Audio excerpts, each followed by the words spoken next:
Chilling up in the kingdom, chilling with Yahweh Shai and all the brothers and the sisters, cooling out, having fun, drinking yayan with Yahweh Shai up in the kingdom, yeah. Who are we? It's God. That who are we is God. Can't hear you.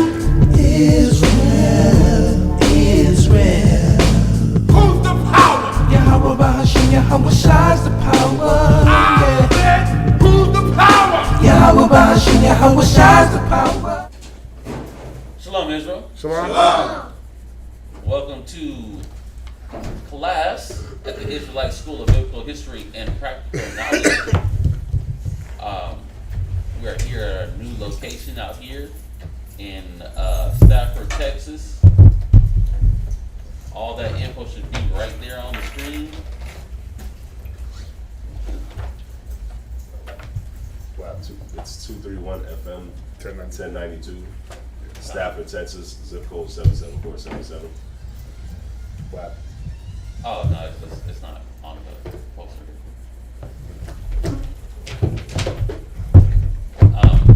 They still got class going on in Norfolk, out there in Virginia, Norfolk.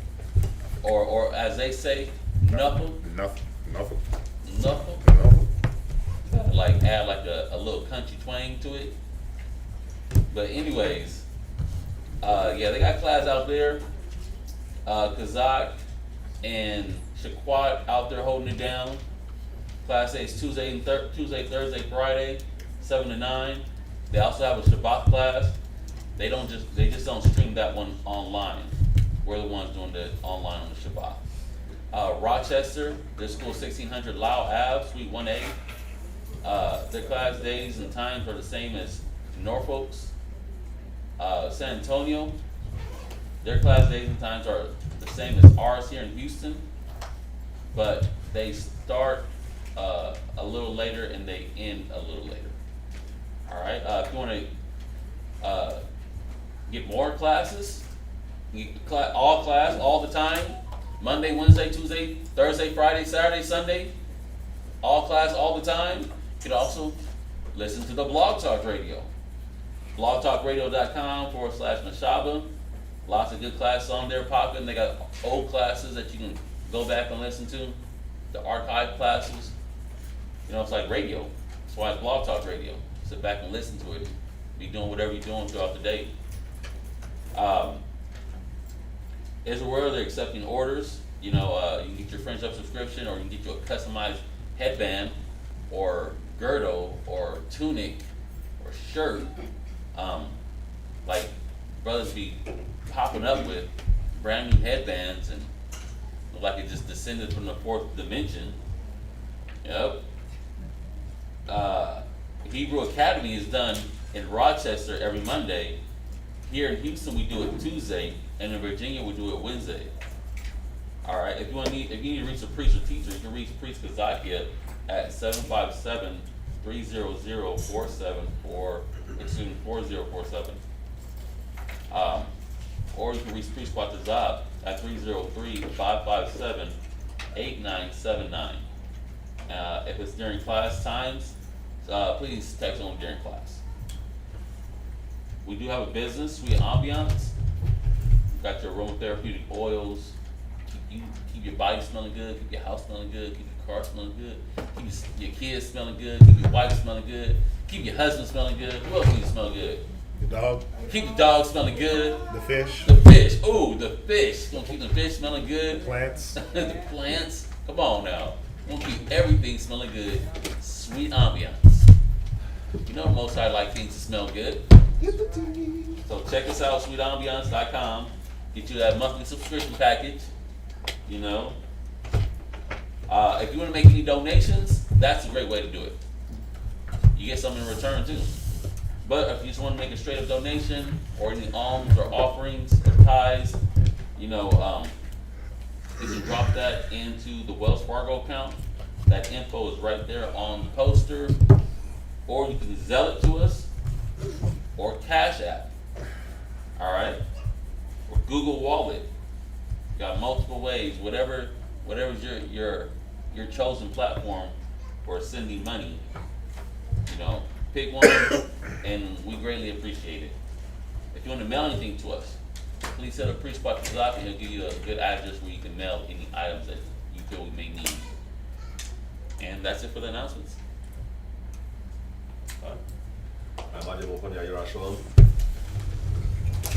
Let's rise and face Jerusalem. Or the east.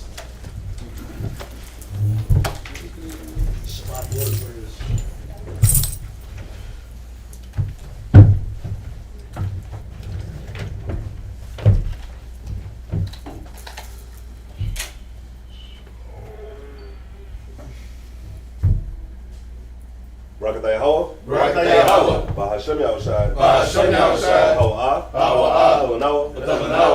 Awar. Zayawam. Wada. Aman. Amen. And let's bless you, Yahweh, in the name of Yahweh Shai, that gives to us the light this day. Thanks, so be it. The scripture says, let your light so shine before men, that they may see your good works and glorify your Father which is in heaven. Barakatah Yahweh. Barakatah Yahweh. Bahashem Yahushai. Bahashem Yahushai. Hawa'ah. Hawa'ah.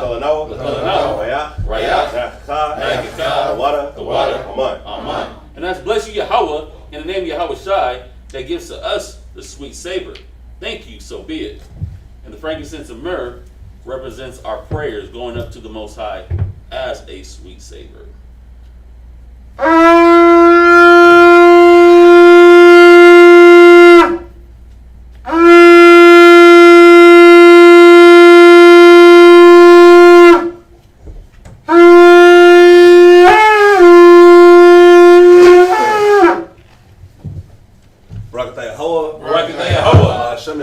Bahashem Yahushai. Hawa'ah.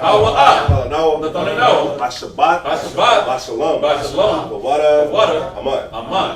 Let's bless you, Yahweh, in the name of Yahweh Shai, that gives to us the Sabbath in peace. Thank you, so be it. This is Psalms chapter 121. Anashai. Ayyam Yah. Al-Haharim. Na'ayah. Yahuwa'ah. Isaiah. Yahuwa'ah. Yahweh. Sha'isha. Shemayim. Ma'aratazah. La'ab. Lanathan. Lamawat. Regalia. Yala'ah. Nawum. Shashomar. Yashra'ala. Yahweh. Samaria. Yahweh. Tazalia.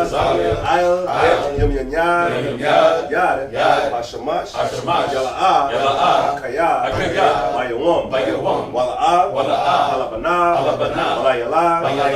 Yahweh, Yashamaria, Korah, Yashamar, Pasha, Yahweh, Yashamar, Hawalakia, Hawa'aya, Ma'aidan, Wa'aiwalam, Aman. Psalms 121.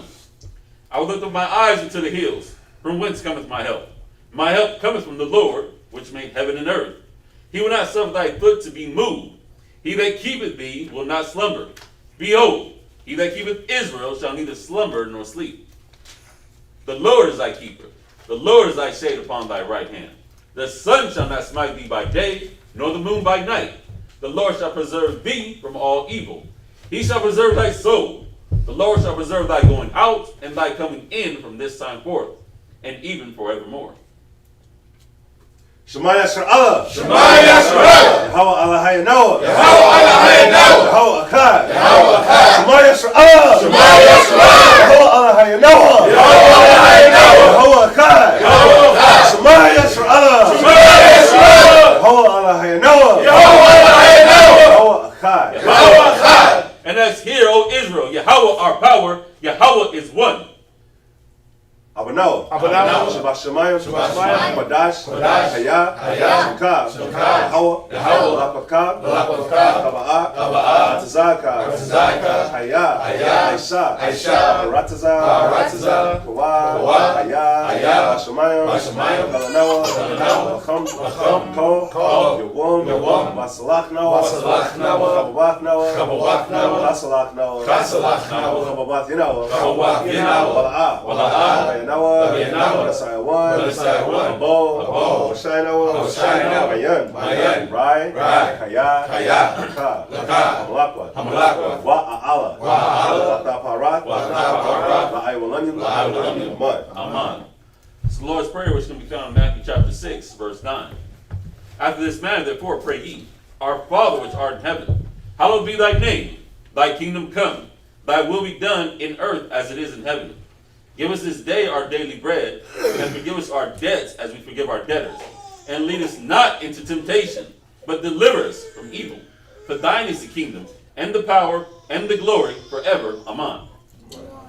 Ha'aishara, Matazawa. The Ten Commandments. La'a, Yahaya, Laka, Alahayim, Achorium, Al Panya. Thou shalt have no other gods before me. La'a, Aisha, Laka, Sol, Wala'a, La'ibadam. Thou shalt not make unto thee any graven image. La'a, Alakwak'at, Shum, Yahweh, Mashawah. Thou shalt not take the name of the Lord thy God in vain.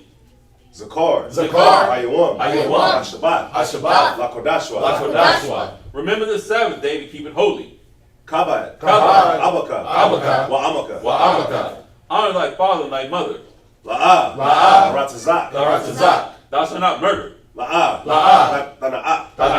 Thou shalt not commit adultery. La'a, Daganab, Thou shalt not steal. La'a, Da'ina, Shakor, Thou shalt not bear false witness against thy neighbor. La'a, Takamad, Kol, Asherah, Lora'ika. Thou shalt not covet thy neighbor's house. Yeshavim. Bahasham Yahushai. Tawada. Kamyad. Aman. Yeshavim, which means to be seated. Bahasham Yahushai. White teeth. Yeah, it is. It's all the fast. You gonna read? You say my S is wrong. Yeah. With Cap.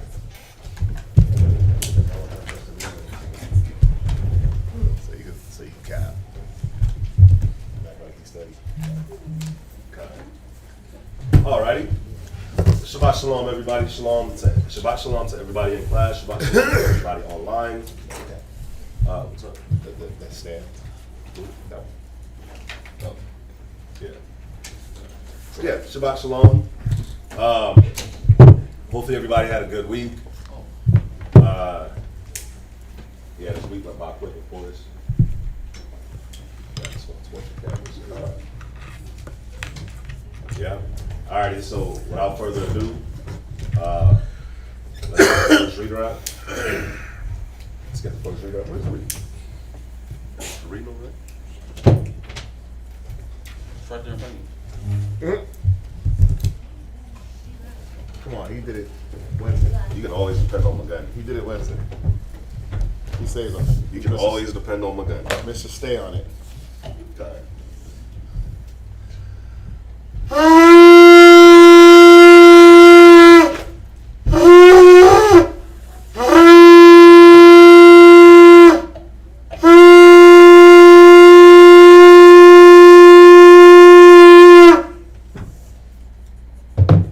Michael, Shabbat Yahawada, Banya Sharala, Michael, Shabbat Tasol, Yehuda, Banyash Allah, Ben of Israel, Amadi, Barak. Yahawah Hashem Yahushai Barakatham. Yahweh Shem Yahushai Barakatah. So does white teeth help you blow the ram's horn better? Possibly. Let him retry. Retry. You get it right now, or like, oh. It's like an actual musician. Well, I was listening to some Rick James on the way up here. And no, man. people listen to that. James on got Sabbath. like some nice slow songs. Yeah. Got some really nice slow songs. So yeah, like the trumpet. This guy doing it. Yeah. Some really good mellow bass line. Yeah, he does. Alrighty. So we'll be starting at Numbers chapter 16, verse 1.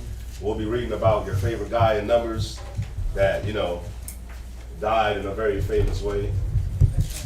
A rebellious cat. It's going to be a good reading. So without further ado, Numbers chapter 16 and verse 1. It's the book of Numbers, chapter 16 and verse 1. Now, Korah, the son of Izhar, the son of Kohath, the son of Levi, and Dathan, and Abiram, the sons of Eliab, and On, the son of Peleth, sons of Reuben, took men, and they rose up before Moses. So you have Korah, who's a Levite, and then you have Dathan, who's a Reubenite, right? So we all know the the Levites are the priests, right? And you got Dathan, who's from the tribe of Reuben, who's from the firstborn son. So they rose up before Moses. Go ahead. With certain of the children of Israel, 250 princes of the assembly. So they rose up with not just anybody, but they rose up with 250 princes. So of course y'all know the princes are the leaders of the tribes, right? So they rose up with 250 of them. Now I want y'all to play it out in y'all's mind. I want y'all to play it out like it's a movie. Go ahead. Famous in the congregation, men of renown. Go ahead. And they gathered themselves together against Moses and against Aaron. Now let me say one thing about this. Remember last week we read about the 12 princes, right? Now it said 250 renowned men. So we're seeing in the last 2 weeks about the supposed men that are supposed to be in leadership positions and how, you know, their influence, the way they move is the way the people's gonna move. The way they think. Go to Ecclesiasticus real quick, 10. Right? Is it 10 or 11? It's 10. 10 and 1. The way they move, the way they think is synonymous with the people. Or it should be. 2. And their influence and their stature is, you know, that's gonna sway the people.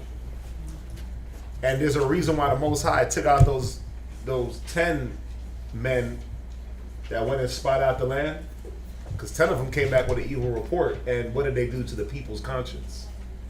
Read that real quick. Ecclesiasticus chapter 10 and 11. Verse 2. Verse 2. Ecclesiasticus 10 and 2. Mm-hmm. As the Judge. judge of the people is influencing Himself. themselves, so are his Officers. officer and So as the judge of the people is, so are his officers, the ones beneath him. Go ahead. and what Matter. manner of man the ruler of the McGunn, get it for me. Let him pick up. No. Good job. You gotta study more. Get it. Read it. Ecclesiastes chapter 10 and verse 2. Go ahead. As a judge of the people is himself, Right. so are his officers. Go ahead. And what manner of man the ruler of the city is. Right. Such are all they that dwell therein. Yeah. So if you got 250 men that are gonna rise up against Moses, what are they gonna cause the rest of the people to want to do? Remember, we had hundreds of thousands of men, just foot soldiers, right? That wasn't counting the women, the children, the aged, right? You had a minimum 40,000 from each tribe. What's 40 times 12? What's 40 times 11? That should be easy. 4,000? Yeah, 100,000? 44,400, 4,400. something like that. Well, 40,000 times 12 times 11. That's 440,000, right? Do the math. I don't know. It should be easy because it's 11. See, all y'all fail math. No, all you gotta do is add like a zero. Yeah. Right? What That's is what I'm it? saying. There's 2 places. Yeah, what is it? 4 times. So it's 440,000. Think about that. That was just minimum soldiers. That's not men, women, and that's like not just the men, women, and children. That's just the soldiers, right? So imagine 440,000 men going against one. You already had 250 men.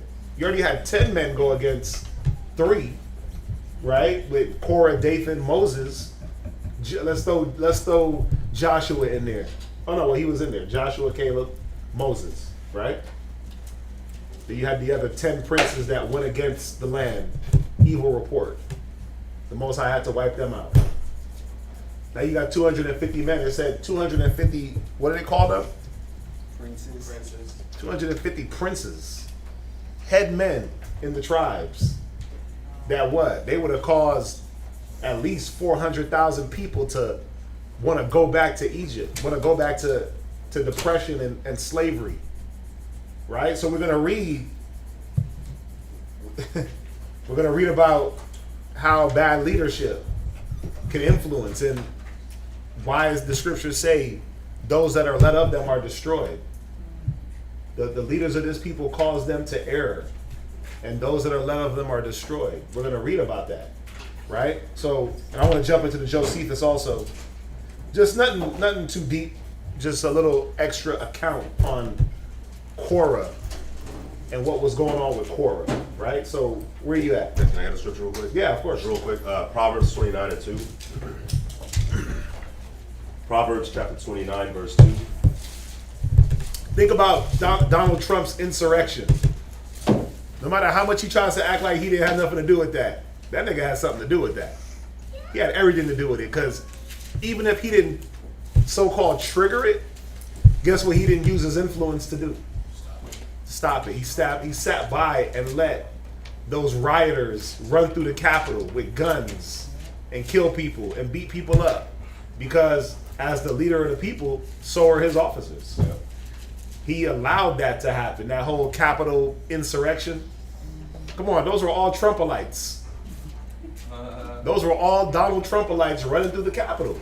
And you know what's cool too about like Trump, like with us like delivering the trucks, we go everywhere. And we go inside these people's houses. You'll be very surprised how many people got Confederate flags and got like Trump. The Trump flag has replaced the Confederate flag. Just letting y'all know. There's a Trump flag?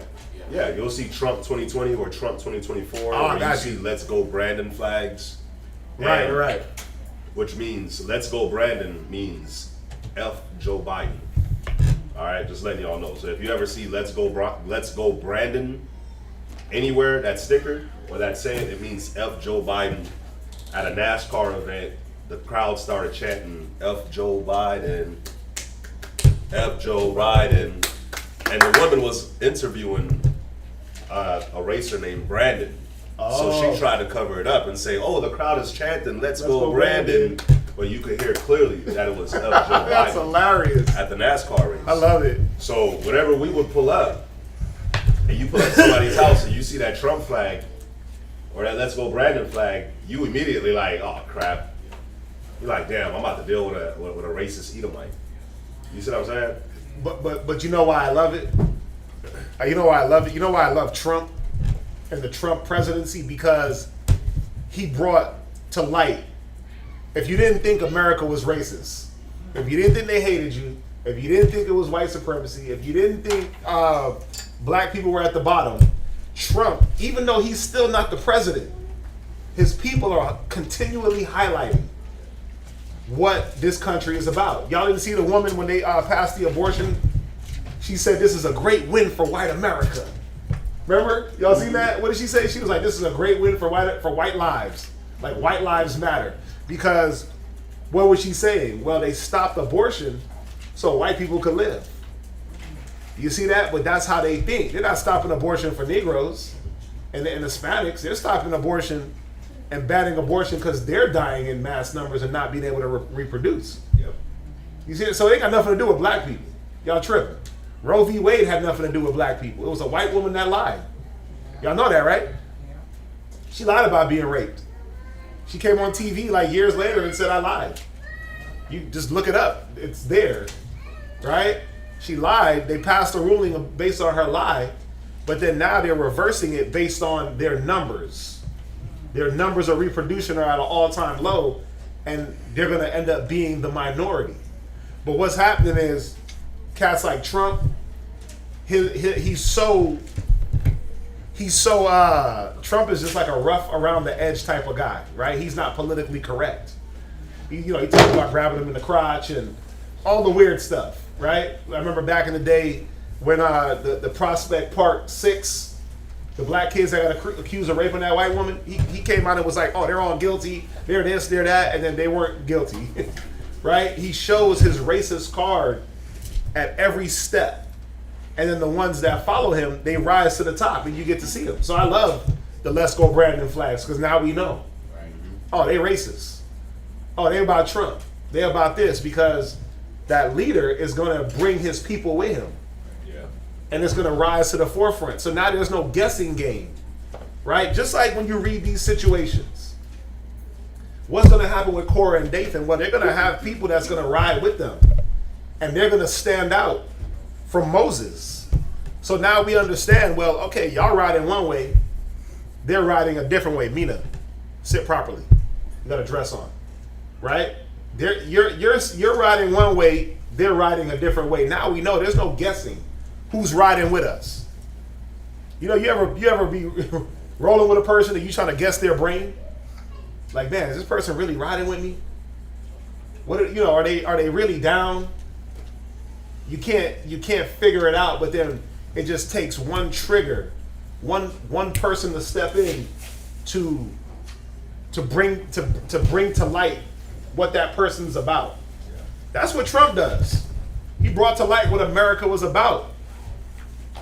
With all the Bill Clinton is black and all that crap, black Obama.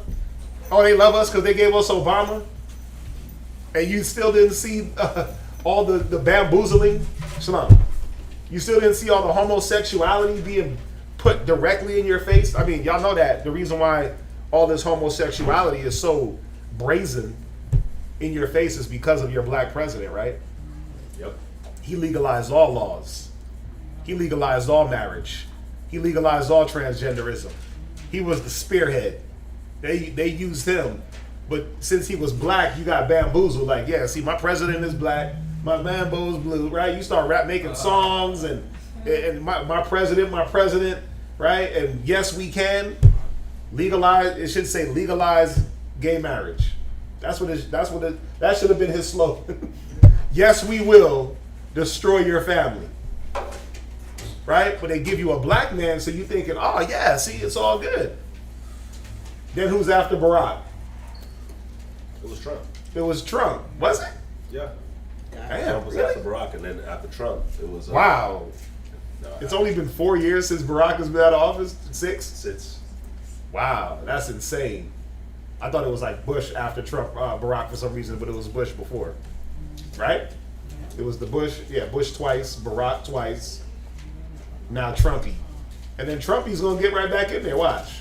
Give it 2 more years and Trumpy going to be right back in there. If Trump does not get back, if Trump is not president in 2024, this world is America's going to end. Because white folks are going to lose it. Because they're going to show who they are. They're going to keep showing you who they are. Trump could cause a riot, right? But think about it. Wasn't America founded on riot? Wasn't America founded on insurrections and going and taking what they want? These niggas tried to take the Capitol. Right? But all they did was show you what they were about. And it's like, oh my God, it's such an atrocity. No, it ain't. It's the reality of who these people are. They take what they want. They take it by force, by any means necessary. They're going to stand up for their rights. They're going to pull their guns. They're going to shoot you in the face. They're going to step on your neck. They're going to do all them things. Yeah. They're going to convict you. They're going to barely convict themselves. Think about it. R. Kelly got 30 years one day, but the woman before him got 20 years. What's her name? The one that was with Epstein. Now, Epstein done raped the whole world. Yeah. Epstein done ran through all the socialites. Yeah. Forever, he been doing it. And they gave he got to kill himself, and they gave his accomplice 20 years. But they gave R. Kelly 30 years. I Believe I Can Fly got 30 years. Nigga got Grammys. He got the Space Jam soundtrack. But he got 30 years. For what? For all these allegations. Not saying that he's guilty or not guilty. But all these women start coming out, right? And making these allegations. He gets 30 and this woman gets 20. Because they're always going to hold themselves less accountable. They showing you what they are. That we can rape, rob, pillage. To be politically correct, well, we'll convict ourselves, but this is what we're about. This is what America's founded on. So we ain't gonna hold ourselves that accountable because this is normal for us. But you niggas can't go around raping and having fun. It's funny. I didn't even think about that. Like how they gave her 20 and then they gave him 30. Yeah. Like Yeah, and she was molesting little girls too. Like from what the little girls were saying, she was there. She was basically warming them up, the fluffer. Yeah. Right? Massaging their breasts and doing all that weird stuff to get them into dealing with old boy. So what's worse? What's worse, a woman that entices another woman to go get raped by a man? Or R. Kelly who knows what the hell he was doing? Peeing on people, all that weird stuff, right? Yeah, it is coming though. But the cool part with R. Kelly is like, you're a parent, you send your daughter And that's over the thing. there, like They you said- already Like Aaliyah, her parents sent her willingly to go be with that man.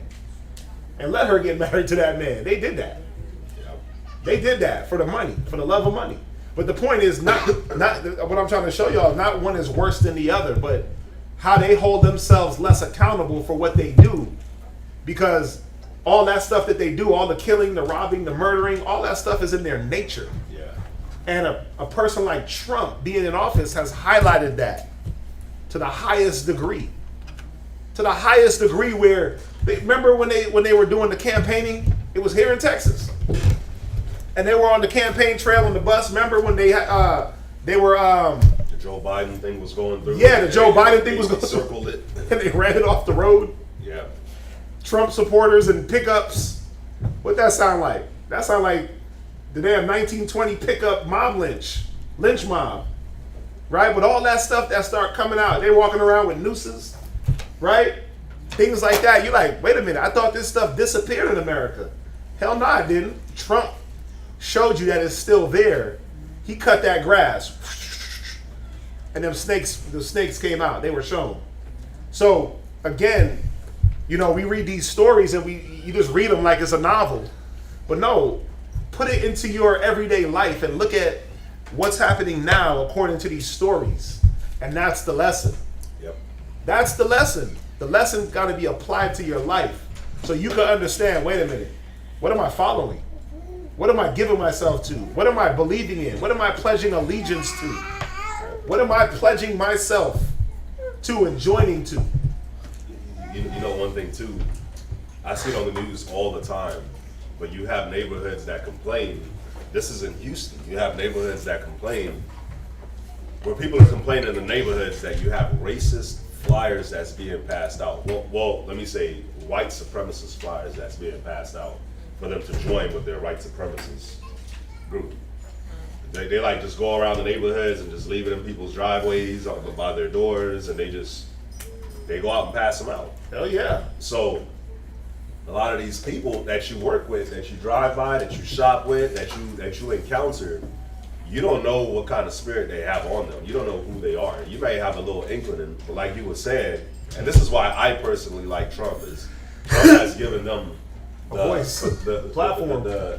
Trump has given them the cojones Ah, to actually come out and just stand and be show who they are. Yep.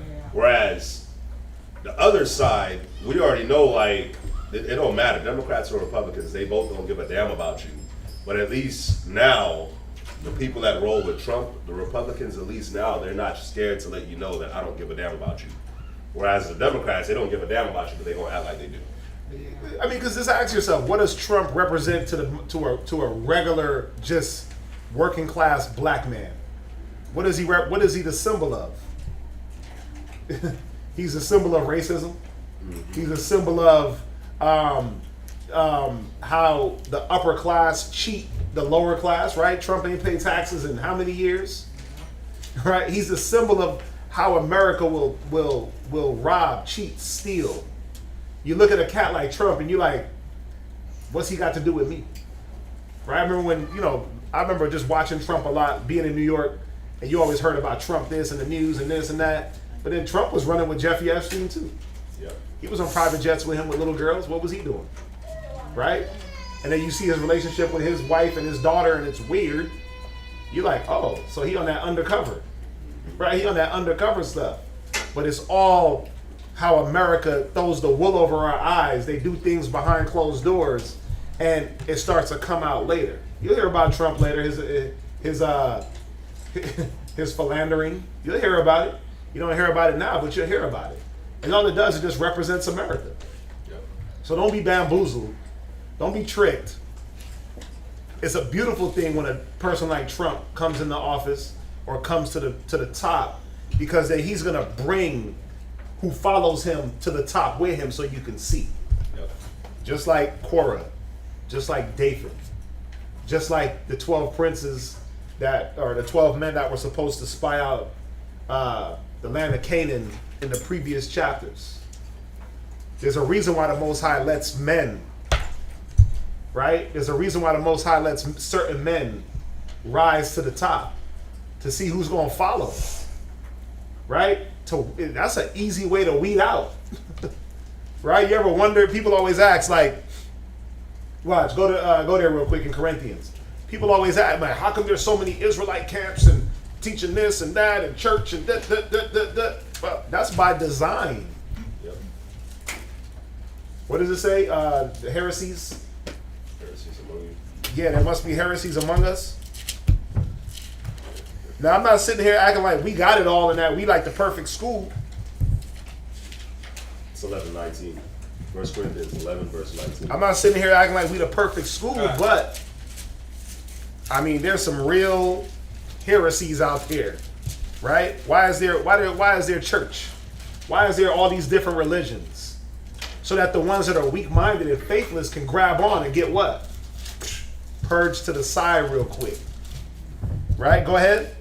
1 Corinthians chapter 11, verse 19. Go ahead. For there must be also heresies among you. Go ahead.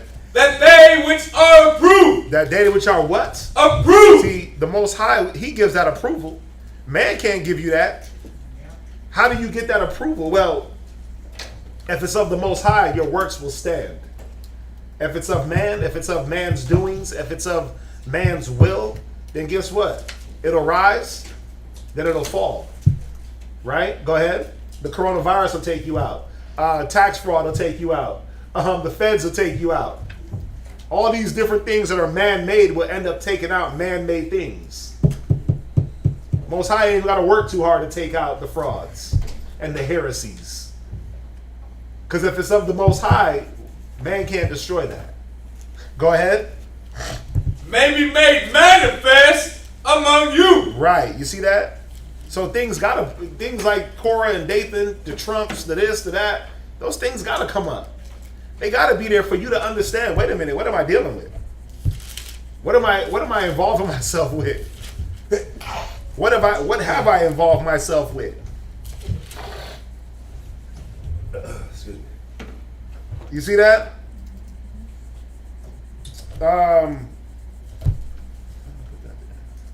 Right. So jump back. Jump back. Let's. Where you at? And You can go back to reading. yeah.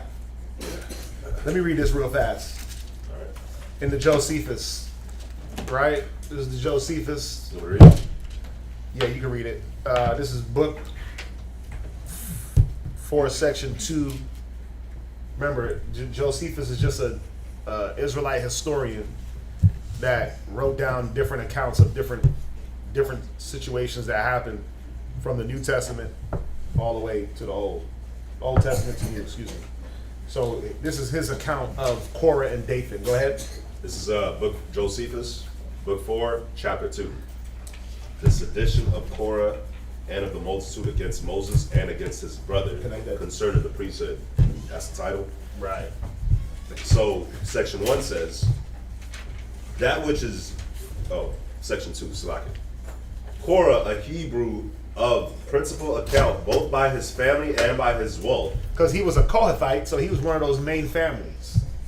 Go ahead. One that was also able to speak well. Right? Now, he was a good orator. So you already know if you could talk and speak well and oratate well, you can sway people. So he had that in his mind, like, oh, I could talk good. Go ahead. Moses can't. Right? Moses told the Most High he can't speak good.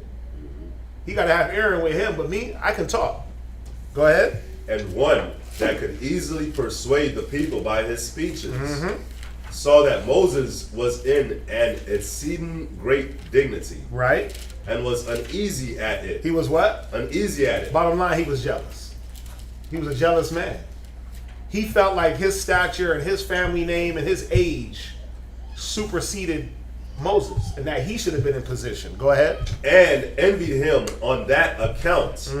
He was of the same tribe with Moses, and of kin to him, was particularly grieved, because he thought he better deserved that honorable post on account of his great riches. Of his what? Great riches. See, he thought it was about money.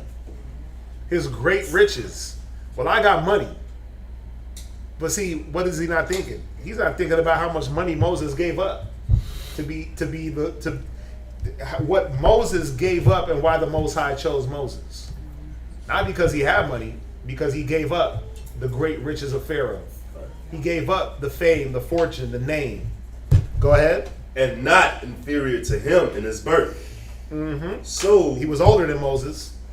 Go ahead. So he raised a clamor against him again amongst the Levites, right, who were of the same tribe, and especially among his kindred, saying that it was a very sad thing that they should overlook Moses, while he hunted after and paved the way to glory for himself, and by ill arts should obtain it, under the pretense of the Most High's command, while, contrary to the laws, he had given the priesthood to Aaron. See that?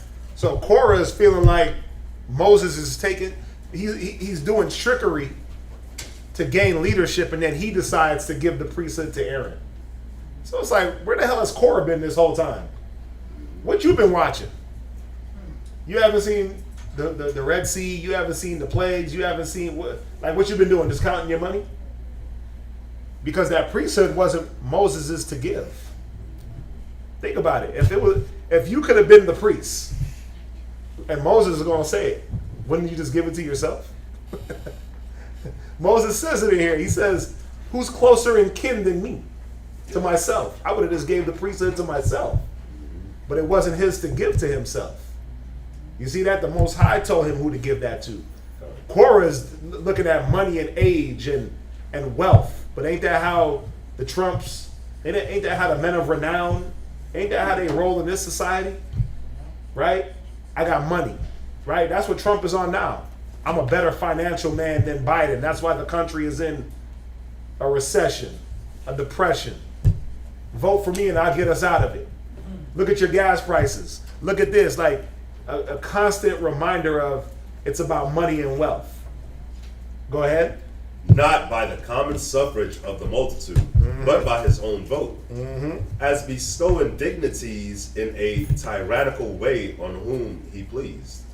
He added that this concealed way of imposing on them was harder to be borne than if it had been done by an open force upon them, because he did not only take away their power without their consent, but even while they were unapprised of his controversies against them. See, what's going on here is Korah is pissed off. You know, he's talking about like this concealed manner. this concealed way that Moses is doing things, because what is happening with Moses is that the Most High is dealing with him.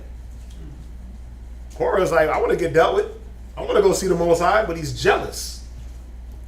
Remember when the Most High went to to Moses, Aaron, and Miriam, and said, look, I'm going to speak to Moses plainly. That's how you know I'm dealing with him. To y'all, I'm going to speak in parables and prophecies and all those different things, right? Think about it. This man wants to have the same, he wants to have the same classification and have the same privileges as Moses. But he don't deserve that. But he thinks that he deserves it based on what? Check this out. Go here real quick. Go to Proverbs. Oh, damn, what is it?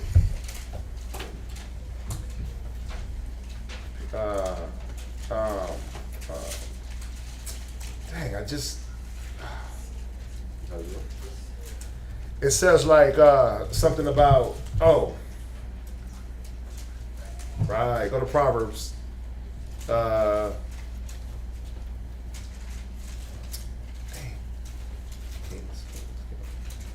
Go to Proverbs 25 and 6. Go ahead. Proverbs chapter 25 and verse 6. Go ahead. Put not forth thyself in the presence of the king. See, and this was the problem with Korah. He want to put himself in the presence of the king. But do you deserve it? Are you worthy to stand before the king? See, we ain't all worthy. Everybody thinks like, man, I'm owed something. You owe me, Yahweh. Hell nah, he don't owe you a damn thing. Most High don't owe us nothing. The only thing he owes you is what? I just said it, nothing. He already given you air to breathe. The Most High is giving you his air. Yeah. The Most High is breathing breath in your damn lungs. He said if he took away his breath, the whole earth would die. Most High has already given you life. He's given you the 7 operations, right? Taste, touch, sight, smell, hearing, to decipher language, tongue, connotations of the brain. He gave you all that. So what else you need? He don't owe us anything, man. We owe him. Korah wasn't owed nothing, but he swore up and down like, man, I'm deserving of this because I got dough. Because I'm old. I'm an aged man. Well, show your age and be humble. Sit down. Read. And stand not in the place of great men. Read on. For better it is that it be said unto thee, come up hither. Wait, what happened with Moses? Read it again. For better it is that it be said unto thee, come up hither. Most High said, come up hither. Come to Mount Sinai. Right? Come serve me. He didn't call Dathan. He didn't call Korah. He didn't call these men. Why? Because they weren't worthy. They didn't do what Moses did. Moses was doing things. Moses was doing things righteously without being commanded to do the righteous thing. When he forsook Egypt, remember? When we read in Hebrews by faith, Moses, he forsook Egypt. He did this. He parted the Red Sea. He gave up the riches. Who was commanding Moses? Who was like, Moses, leave Egypt? Moses, forsake Egypt. Kill that Egyptian. Run. Who was doing that? See, it's the Spirit that bear witness. Moses was rolling off the Spirit. He didn't need to be overly convinced of what was real, of what was true. Right? He didn't need money. He didn't need fame. He didn't need fortune. He didn't need stature. He didn't need any of the things that most men and women need to propel themselves into greatness in the eyes of the Most High. He didn't need to stand before the king to be recognized neither. The dude went and damn herded sheep for a whole other nation for 40 years. Right? I mean, if that's not being in the cut, then what is? Right? He didn't leave Egypt, run to another land like, nigga, I was a prince in Egypt. I was an officer. I was a general. Give me Give me some stature. Give me some respect. No, he went and humbled himself and herded another man's sheep for 40 years. So obviously, in him doing that, and then holding himself in some level of righteousness for the Most High to recognize him, that's why he was called. So what the hell was Korah and Dathan doing the whole time Moses was herding sheep? Them niggas was counting money. And toting themselves up and building their clout. So the Most High didn't want them. He didn't call them. Read that again. For better it is that it be said unto thee, Rob, right? Come up hither. Read. Than that thou shouldst be put lower in the presence of the prince whom thy eyes have seen. Right. It's better to be told, man, I need you. You're going to serve a purpose than for you to just think about the people that pop up in front of the king, pop up in front of the prince. What are they doing to make themselves be seen? They kissing butt. Brown nosers. You know, like when you at work and you got that one person that's always nudged up next to the boss. So boss, you know, I got this project and I did this. And they're trying to shove things and you just in the background like, man, look, I'm trying to get up out of here. I did my work. Then I go. And they're like, oh, wait, what you got in the back? Oh, you know, I just did it. Boom. Wow, that's spectacular. You get recognized just being in that background and not putting yourself on the forefront. Because usually the ones that put themselves on the forefront, they're trying to cover up for something that they're not doing. Right? They're trying to put the good attributes out there to cover up their deficiencies. And then when those deficiencies are brought to light, they get crushed, as we're going to read about right here, right? So let's jump back to the reading. Y'all get it with Korah, where his mind was, right? Money, power, stature, age. All those things the Most High don't give a damn about. He don't care about none of that.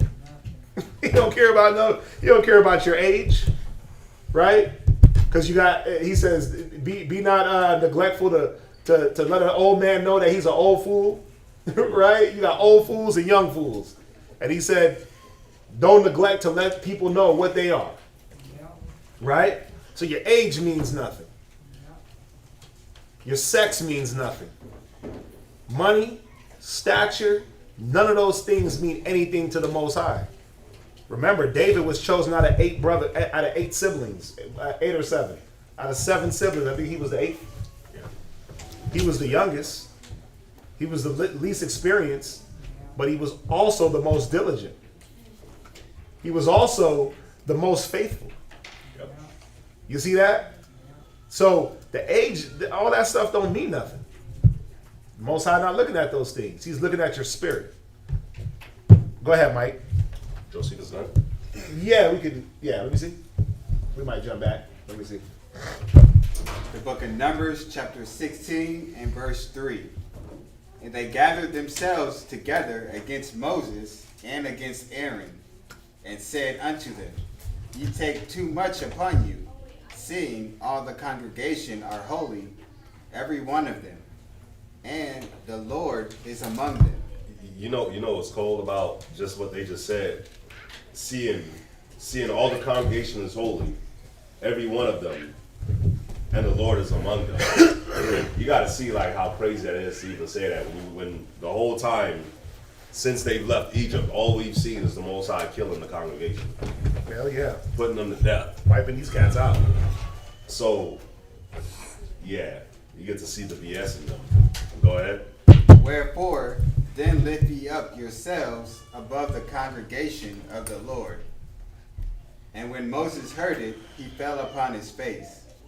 And he spake unto Korah and unto all his company, saying, Even tomorrow the Lord will show who are his and who is holy, and will cause him to come near unto him.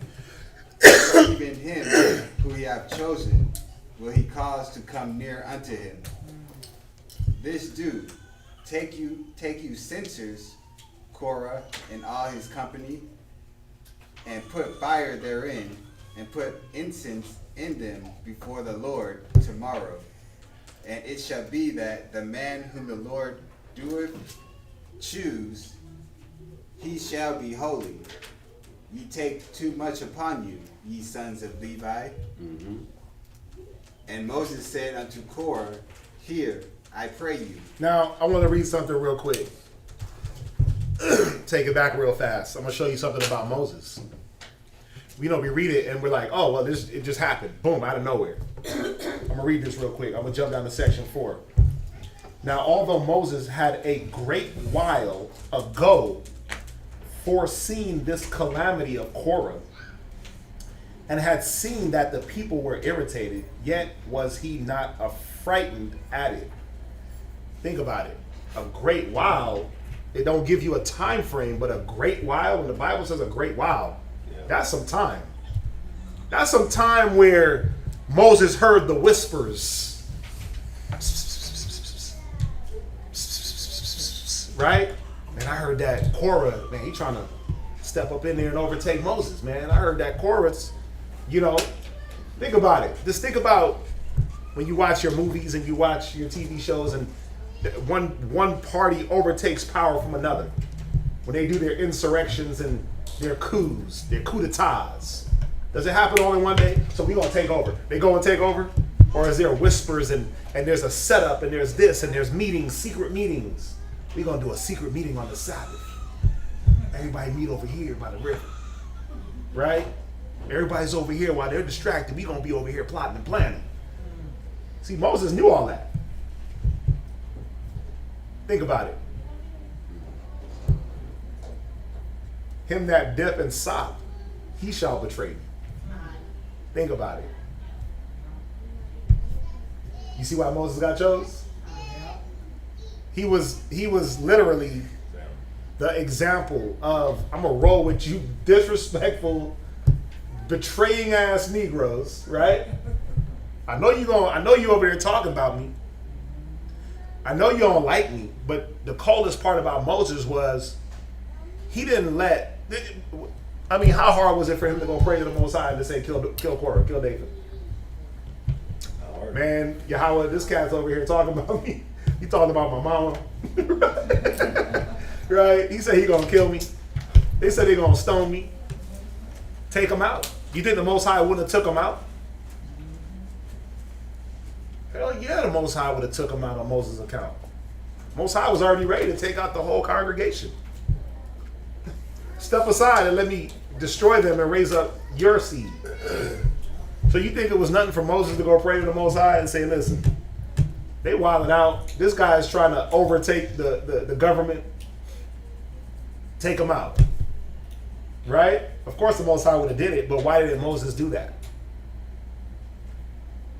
Because then he wouldn't have been the what? Well, I was gonna say the scripture talks about the heretics.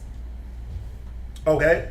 So there had to be like an example of what that looked like, and then We just went there. Heresies must. okay. Yeah, 1 Corinthians. What was that? 11:19. 11, yeah. Yeah, we just went there. Yeah, you're absolutely right. There had to be what this looks like. Here's the example of the heresies. Here's the example of the murmuring. Like niggas, they was murmuring the whole time. And what happened to the murmurers? They eating the manna and they died with the manna in their teeth. Don't talk about what the Most High is giving you, right? Don't talk about what you're not getting, because this is how you're gonna die. Once you get it, you ain't even gonna enjoy it, right? But there had to be these examples. Remember, they said these were the examples of not to. Damn. What's the scripture say? It said this is the example not to blaspheme. These were the examples not to murmur. It's in the New Testament. I think it's in Corinthians. I might be wrong, but it said something amongst something according to that. You know what I'm talking about? Is it rebuke them openly so that others may fear? Well, that's one, but there was one that plainly said like, this is like the example not to murmur, not to. Man, quoting it wrong. It's maybe 1 Corinthians 10 or 11. I'll read it real quick. Okay. Now all these things happen unto them for examples, Right. and they are written for our admonition, Uh-huh. upon whom the ends of the world are come. Let me see. And it's talking about the wilderness. They accepted Christ in the wilderness. Right. 1 Corinthians 11. Verse 6. Now these things were our examples, to the intent we should not lust after evil things as they also lusted. Neither be ye idolaters as were some of them. As it is written, the people sat down to eat and drink and played, and rose up to play.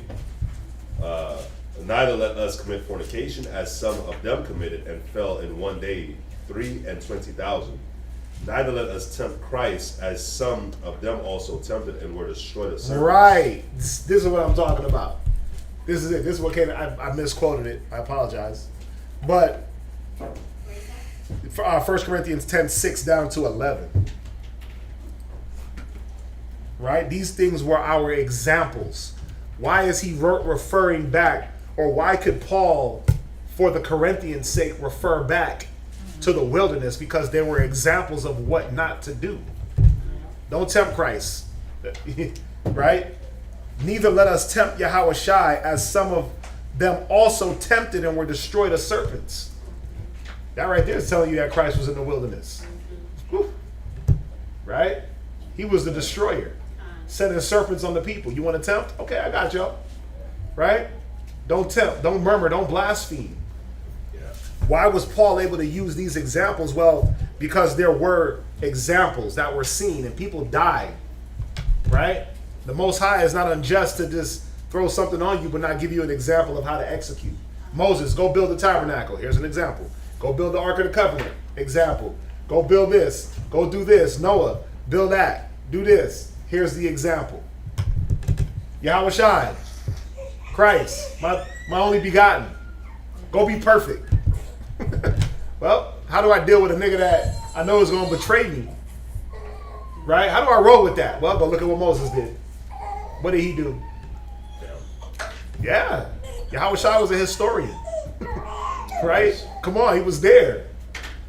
But think about it. Yahushua wasn't the first one to roll with a person that he knew was going to betray him. Moses did it. And I'm not saying that Moses was the first one. But we read in the example of Moses. It said for a time he knew what was up.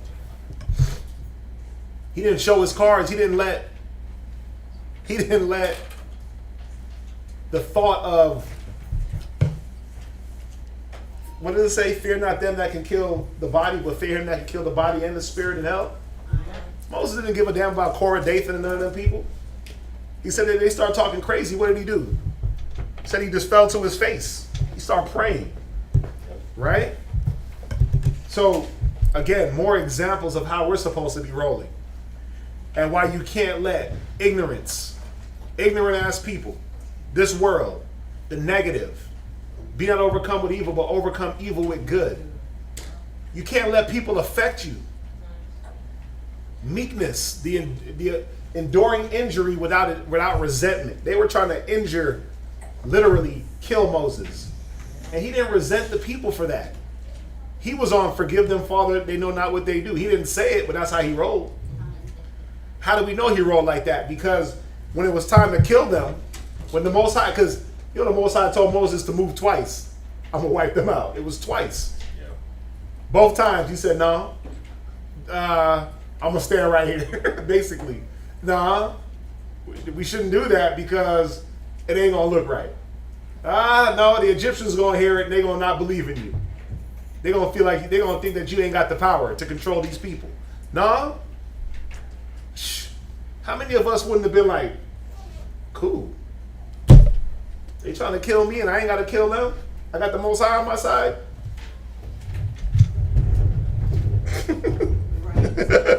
I would have stepped right to the side like, go ahead, get them.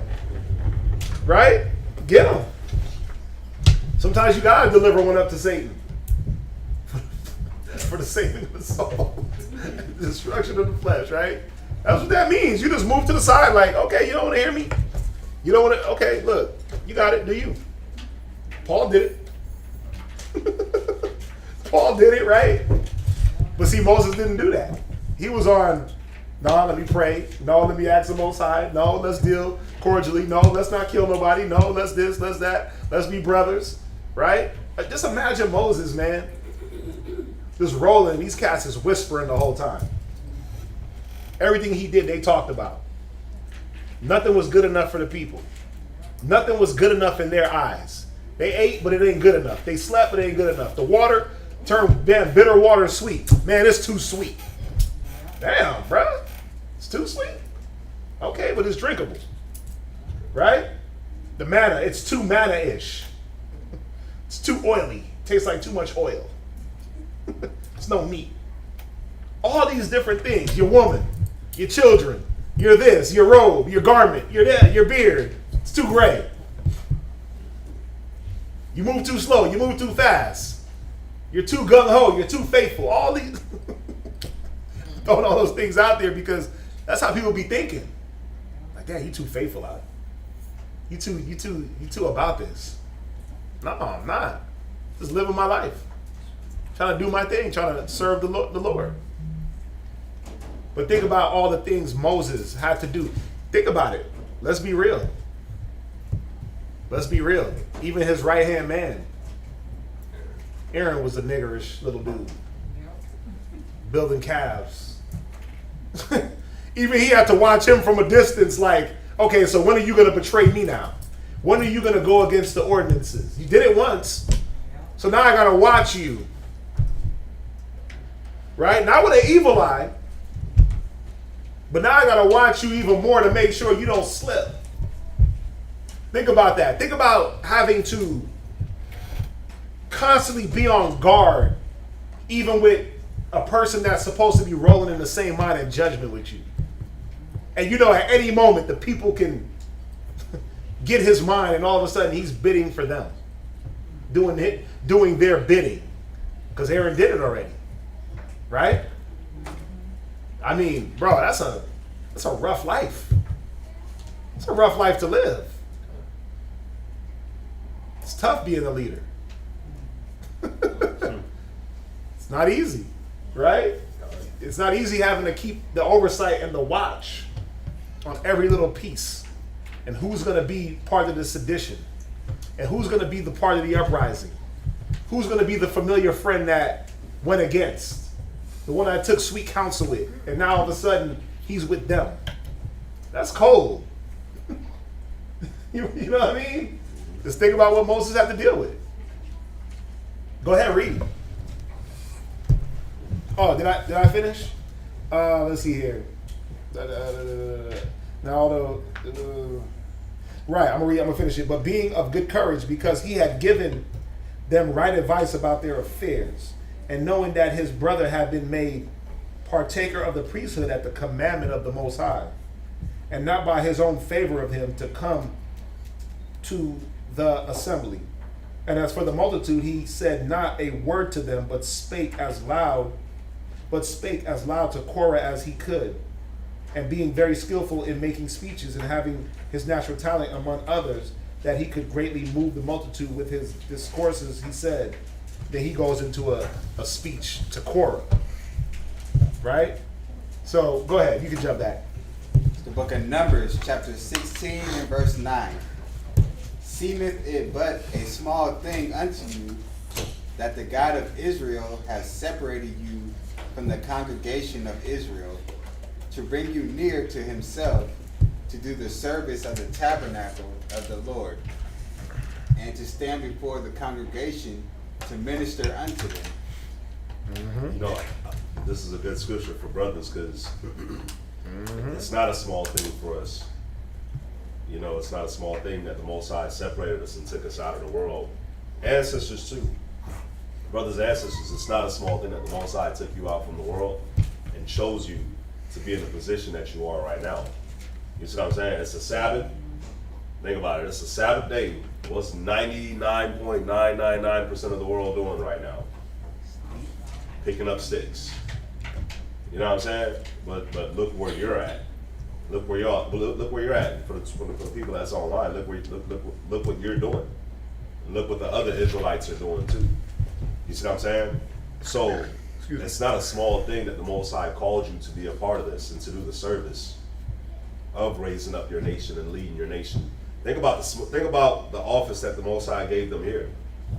The Most High, He delivered you from captivity in Egypt.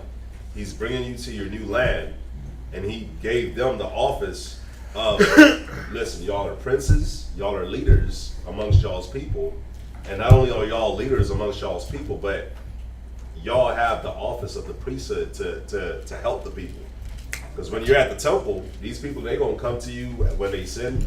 They're going to come to you when they deal with relationship issues with their kids, life issues. They're going to be coming to you. So what you've been given is the highest office that you could ever have on the earth. So it's not a small thing to be given the office of being a servant to the Most High. Y'all see that? Yeah, but you know what? I gotta say this, because first of all, some of y'all act like it is a small thing. Like,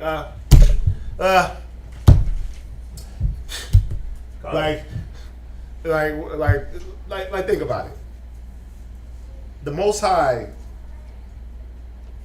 he plucked you.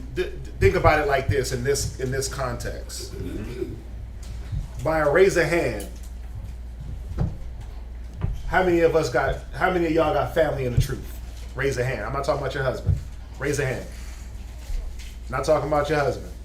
You got family in the truth, right? 1, 2, 3 people out of 1, 2, 3, right? Three people, right? That know of the truth? No. Well, she got Shemayala. Marcy is his sister. And Dahom is her son. Right? So just think about that. Now, that's just here in this camp. How many of us got family in other states that is in the truth? Right. So now think about it. Just think about it for a moment. Let it sink in. Think about how much family you got. And think about just you. And maybe you're one other family member. But just think about it.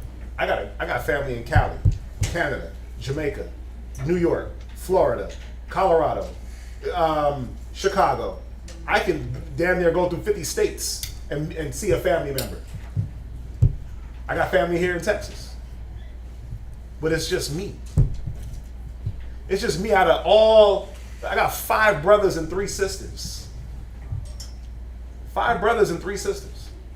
Right? I got cousins, retarded amount of cousins. Mom, dad, damn 30 uncles and aunts. Damn near. It's a lot. It's a lot of us. I got family in Panama. I got family everywhere, man. Damn near. I got family in Europe, in England. Right? But it's just me. As far as I know, it's just me. Out of all these family members I got, let that sink in. Think about how big and vast your family is. You went to a family reunion. How many people you had at that family reunion? Guesstimate. Like 40. 40 people. You was the only one that what? They knew the truth. 1 out of 40. 1 out of 40 people. And that's a small number. That's what, half your family? Half, like one side? Yeah. One side of a side, right? Like a percentage. I'm pretty sure you got a big family. Yeah. Right? But think about that. Think about that. He's one person out of 40 people that linked up. And they looking at him like, what you got on? What are you wearing? Right? Y'all went to a wedding. Y'all in garments. Right? How many people was at that wedding? And 2 people. Think about it. Let it sink in. How small of a minority we are. Why y'all ain't studying? I'm gonna just leave it there. Why y'all ain't studying? I'm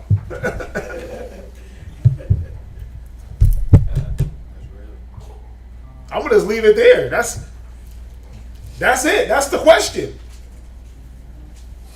Think about it. If 40 people have to come to you about if your family say, you know what, we want to learn, and I'm not trying to put you on the spot, but we want to learn about this Israelite thing. Teach us. You got to sit 40 people down and show them who you are. Think about it. If 100 people said, we need Derek to teach us, right? Her husband. We need y'all to show us what's up. You got 100 people that are sitting there ready for you to show them the light. Just think about it. Think about how many people were at Passover. Just think about it. I'm talking about our Passover, right? Just think about it. Now, why we ain't studying? Why we not putting the things in ourselves to be able to help those 40, those 100, right? I don't know how many family members I got. It's crazy. Why are we esteeming the Most High pulling you away as a light thing? Or as, there's always tomorrow. You know, I'm going to get to that next week. I'll do that later. Because right now, what I'm dealing with is more important. The negative that I'm dealing with, that is more important. The confusion in my brain is more important. My drugs are more important. My outlook is more important. My selfishness is more important. Why is that more important? I'm gonna ask again, why y'all ain't studying? Ain't that one of the most important things? To be able to articulate to the next person, to the 40, to the 100. Bro, if I had to guess how many family members I got, it's insane. I got fourth cousins. This is my fourth cousin. Right? I got cousins under me and under me. My cousins is having cousins and cousins. Right? But I'm ready. I can sit my whole family down. I'll be able to sit, find me a room big enough, I'm ready. I got it. I'm down. Are y'all ready? Are y'all seeing that at any moment, the more you put off, there's a reason why your families, they look at you and they say, I don't want to do that. Because you're putting off. The more you put in, the more it'll open them up. And that's just your family. Just look at the school. When's the last time we had a new brother? It's been a minute. He's the newest brother. Right? How long you been here, Mike? A year now. See? Why ain't the Most High bringing in new bros? New help? Why? Y'all ever ask yourselves that? Well, he's not going to do it. New sisters, he's not going to do it if the existing flock, and I'm not trying to crap on nobody, but I'm trying to make y'all aware of what the Bible is saying. He's not going to bring new fruit into a situation of the old fruit tainted. With bad mind state, with slothfulness, with laziness, with excuses, with lack of example. He's not going to do that. He's not going to bring new brothers and sisters in if you're lightly esteeming the fact that you're not out there in the world partying. Right? Man, I want to go to the Caribbean Day Parade. I want to go to the carnival. It's this week, right? I want to go to the carnival. Look, I'd rather be in class. I'd rather be in class right now, not getting shot at.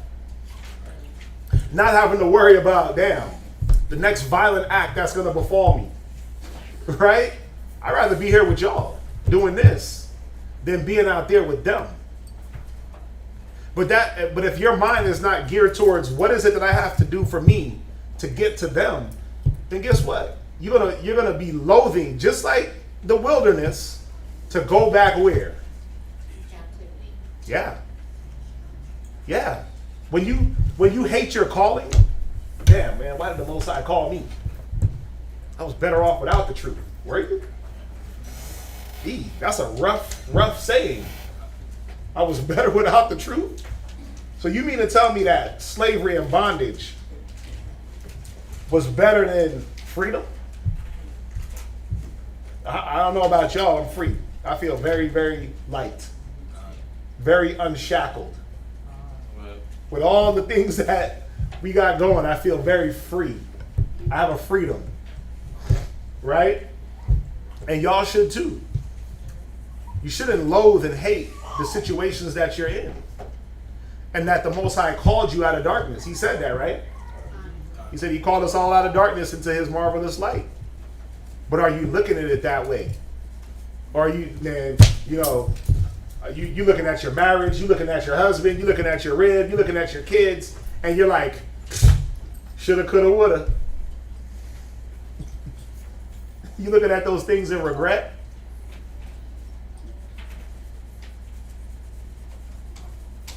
Some of us do. Some of us regret being in the truth. And what's going to happen is, the more you regret, the further you're pulled away from the Spirit anyway. The less you're going to be able to, you know, do the things in the Spirit. Learn, teach, be faithful, be diligent. You're going to be a castaway anyway. So instead of regretting, instead of hating your calling, some of you sisters need to wake the hell up. This ain't about you. This ain't about your comfort. This ain't about your gain. This ain't about none of that. You know what it means to be a minister? What does it mean to be a minister? Yeah. I'm not talking to the baby. What does it mean to be a minister? You have to give your free time, right? Give your free time to others. You have to be ready to give to the people. Okay. A counselor. Okay, so you got to be ready to give your time to others. What else? What does it mean to be a minister? Right. By definition, it means head servant. Right? It means head servant. If y'all don't know that y'all came here to be ministers, then what the hell did you come here for? To kick it? We got a minister. As men, as brothers. At the end of the day, it ends and begins with us, the men. But you sisters play a part too. You sisters online. What y'all thought? It was just Bible class? Just here for Bible class. Nah. You're here to be a minister of Christ. Right? What did he say? What did he say about your vocation? What did he say about your vocation? Who knows it on top of your head? Ephesians 4, what? 4:1, right? What? Walk worthy of vocation. Right. Walk worthy of your job. What is our job? To minister. Chief servant. Give yourself your time. Your time ain't your time no more. I'm tired. Psh, lie. Ain't no tired. Ain't no tired in the truth. Ain't no tired in the spirit. Right? The spirit don't get tired. Ain't no excuses, man. That's the point. But if you don't like it, if you don't love it, if you don't, where's it at? He said, think it what? Read it again. Numbers 16. Book of Numbers, chapter 16 and verse 9. Go ahead, read it. Seemeth it but a small thing. If you look at it like it's a small thing, you know, I'm just here because my husband, he dragged me along. You know, you got that face. You know, the TikTok dude that don't talk, he just got that face like. Oh, yeah. You just sitting here like you don't know why you're here, or it doesn't matter, or some nonchalant, just something to do on a Saturday. It ain't a girls' club. It ain't a boys' club. It ain't a get together. It ain't a meeting. It ain't a meet up. This ain't singles meet. This ain't Christian mingles. This ain't none of that. This is sacrifice, dedication, losing, giving up, gaining, to lose it again, to get it back, to give, to lose. Just to get it back, to give it again. That's it. If you don't understand that concept, then you're lost.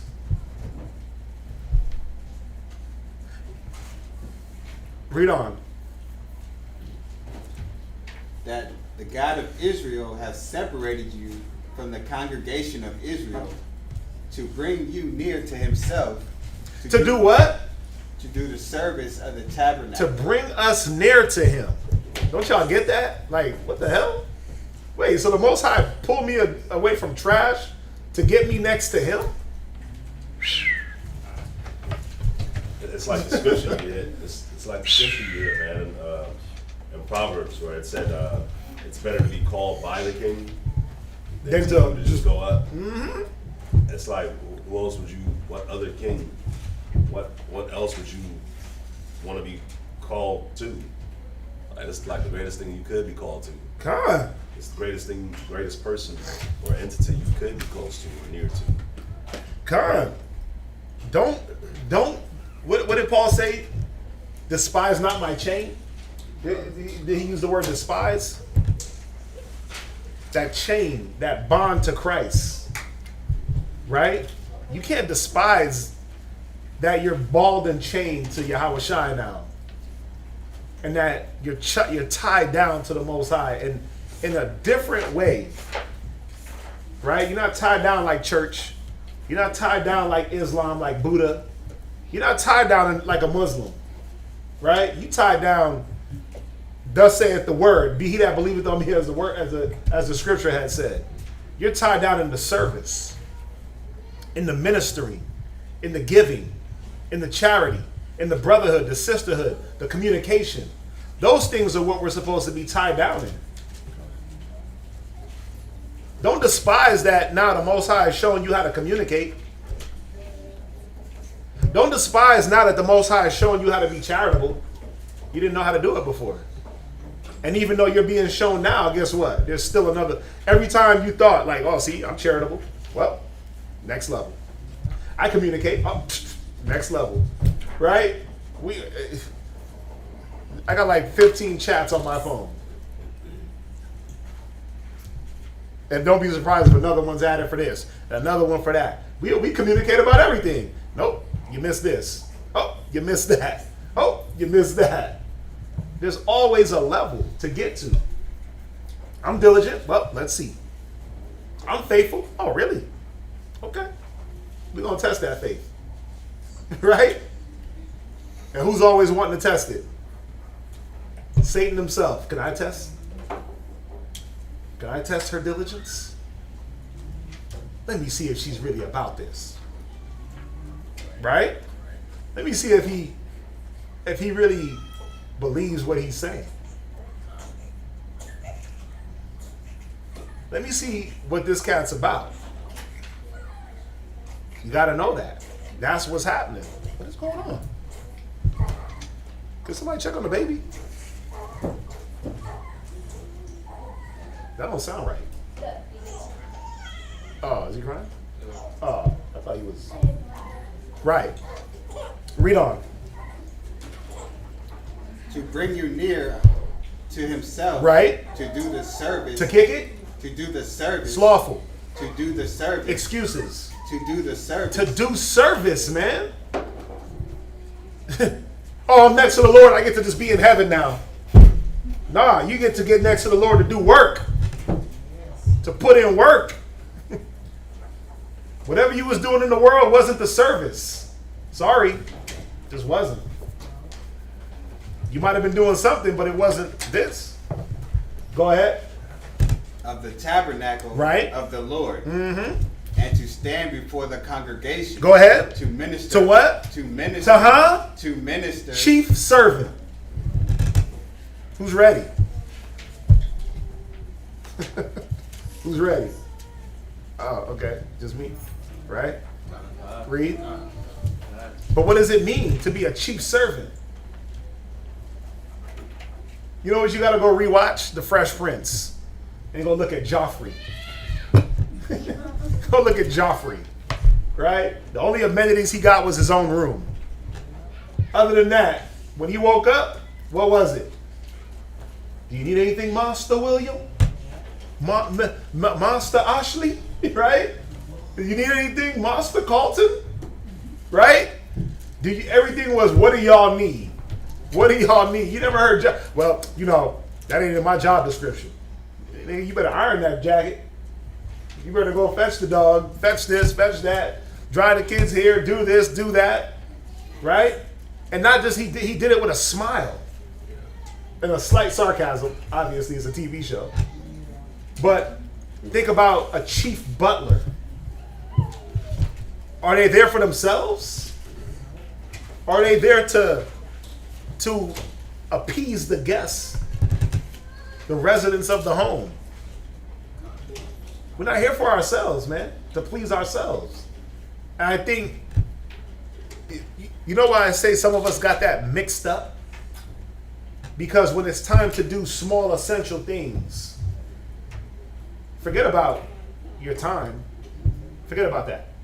That's big. You know why that's big? Because there's smaller things before a person is able to dedicate their time for real, for real. Forget about giving yourself on that level. Forget about any real service. The first thing you're supposed to do is study. Give that time. Fortify your mind, and then you'll be able to see the bigger reasons, that you'll be able to move into the bigger things, and it won't be such a culture shock like, wait, damn, so I got to communicate every day? Wow. Well, the Bible says communicate every day, right? We didn't make that up. That's not my agenda for y'all to communicate daily with one another. I didn't make that up. That's not the book of Quanazab. Right? That's Malachi. He's a real prophet. Right? He was a real man in the Bible that really was ordained by the Most High and really spoke godly things. Because me, I'm like, I don't want to hear from nobody, if you want me to be honest. Right? If it was my agenda, y'all would, nope. If I went off my manly lust and instincts and you hear the T-Mobile sign, because it'd be turning off, right? But Malachi says to communicate daily, so I guess that's what we got to do to show ourselves godly, right? Communicate, gather, unify, all these things that if we went by our own mind and our own mental, we wouldn't do. So what are we doing? Are we following the Bible or are we following man? Well, it's all coming from the scriptures. And that's what we got to understand, is that if you don't do the small things to better yourself, you won't be able to do big works. You won't be able to do bigger things. You won't be able to serve nobody. You first got to get your mind in tune in what it is you're doing, who you're doing it for, and why. The who, what, whens, why, and hows. Right? Those are the things you should be asking yourself. Why am I doing this? How is it going to get done? Why? Where? When? Who am I doing it for? And once you start to answer those questions within yourself, you'll be able to move to bigger and better things. Giving your time, giving yourself, sacrifice, like those things won't be a hard concept. Y'all get that? This is for y'all online too. This is for y'all online too. Remember, y'all ain't just here to hear me oratate and talk. This ain't just Bible class. This ain't just, I'm just pop in front of the TV and kick it for a few hours and then just go do my life. Y'all are supposed to be thinking, how do I become a minister? I know I might be eons away in another state, but so what? What can I do in my state? What can I do in my area? That should be your mind. Not to gather up a bunch of knowledge and wisdom and then just sit on it. What's the point? Right? I mean, there's no point. You're just going to be like everybody else that got a bunch of knowledge. Wisdom is using the knowledge. But if you just got a bunch of knowledge, then what do you really have? You don't really got nothing. Knowledge puffeth up. Your mind should be, how do I use what's being given? I know I'm far. I know I'm over here. I know I'm in this state. I know I'm in that state. But what can I do to start using what I'm learning? Other than just for myself. See, oh, well, I keep the law. Well, I keep the Sabbath. Okay, fine. Great. Thumbs up. Right? You keep the law. You got fringes on, beard, Sabbath. Right? You keep a feast day here and there. You attend class 2 out the 4 days, whatever. Cool. But you got past those base things. Now what? That should be everybody's mind. Now what? Christ is black. Yip-de-do. Right? I'm chosen. Now what? Seemeth but a small thing? Because that's what tends to happen. This big thing that the Most High has given you, after a while becomes a small thing in your mind because you're not continually pressing forward in what the Most High is doing for us. So keep that in mind. Go ahead, read on. To minister unto them. Right. And he hath brought thee near to him, and all thy brethren, the sons of Levi, with thee, and seek ye the priesthood also, for which cause both thou and all thy company are together against the Lord. Against who? The Lord. See, they thought they was gathering against Moses. They gathering against the Most High because this is what the Most High ordained. This is what he built up. This is what he set up. It wasn't man. It wasn't Moses. Go ahead. And what is Aaron that ye murmur against him? Yeah, who's Aaron? 1 minute he built you a calf, the next minute y'all hate him. Wishy-washy. 1 minute y'all with him, the next minute y'all against him. Go ahead. And Moses sent to call Dathan and Abiram, the sons of Eliab, which said, we will not come up. It is a small thing that thou hast brought us up out of the land that floweth with milk and honey, to kill us in the wilderness. Yeah, the promised land means nothing to us. That's what they're saying. That's what they said right here. What you did, Egypt, all that don't mean nothing, bro. You part of the Red Sea? So what? We walked on dry land? Through the Red Sea? That don't matter. So you know why it's not shocking to me? Because you got many brothers and sisters that have had small Red Seas. Their life was the Red Sea parted for them to walk on dry land, and they were like, so what? Yeah, I know y'all fed me, clothed me, put me up, did this, did that, taught me, got my kids back, did all this, and guess what? So, I'm gonna go do me. I know the wisdom guided me and got me out of crooked paths, but let me go see what Islam got. Let me go see what Buddha is talking about. Let me go see what the ganja is saying. Let me go see what she's saying.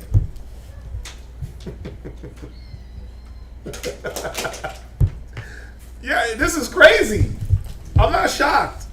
All of this is excuse me, a repeat. Right? This is the first Matrix. This is the first Matrix, and we're like in the 30th Matrix. And you're going to get a generation of people that the Most High is going to part the Red Sea, kill the firstborn, feed them, clothe them, manna, give them the promised land afar off, and they're going to be like, so what? I see the promised land over there, but, bruh, I'm not trying to climb that mountain. I'm going to go over here, back to Egypt. That's what it is a small thing that thou hast brought us up out of the land flowing with milk and honey. God damn, like, can you be more disrespectful? Can you be any more disrespectful and just hateful? What's it called? Egypt's land that flowed with milk and honey. Bruh, it is that don't matter. It don't matter what you did for us, Yahweh.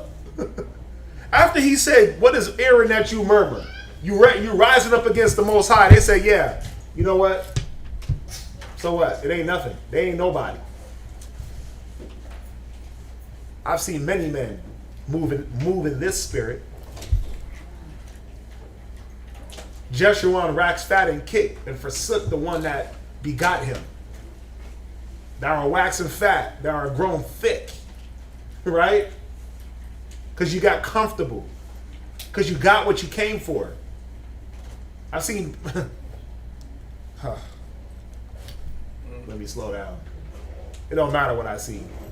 The point is, do you see it? Do we see it in our own lives? What the Most High is doing, and are you esteeming the things that He's done for you?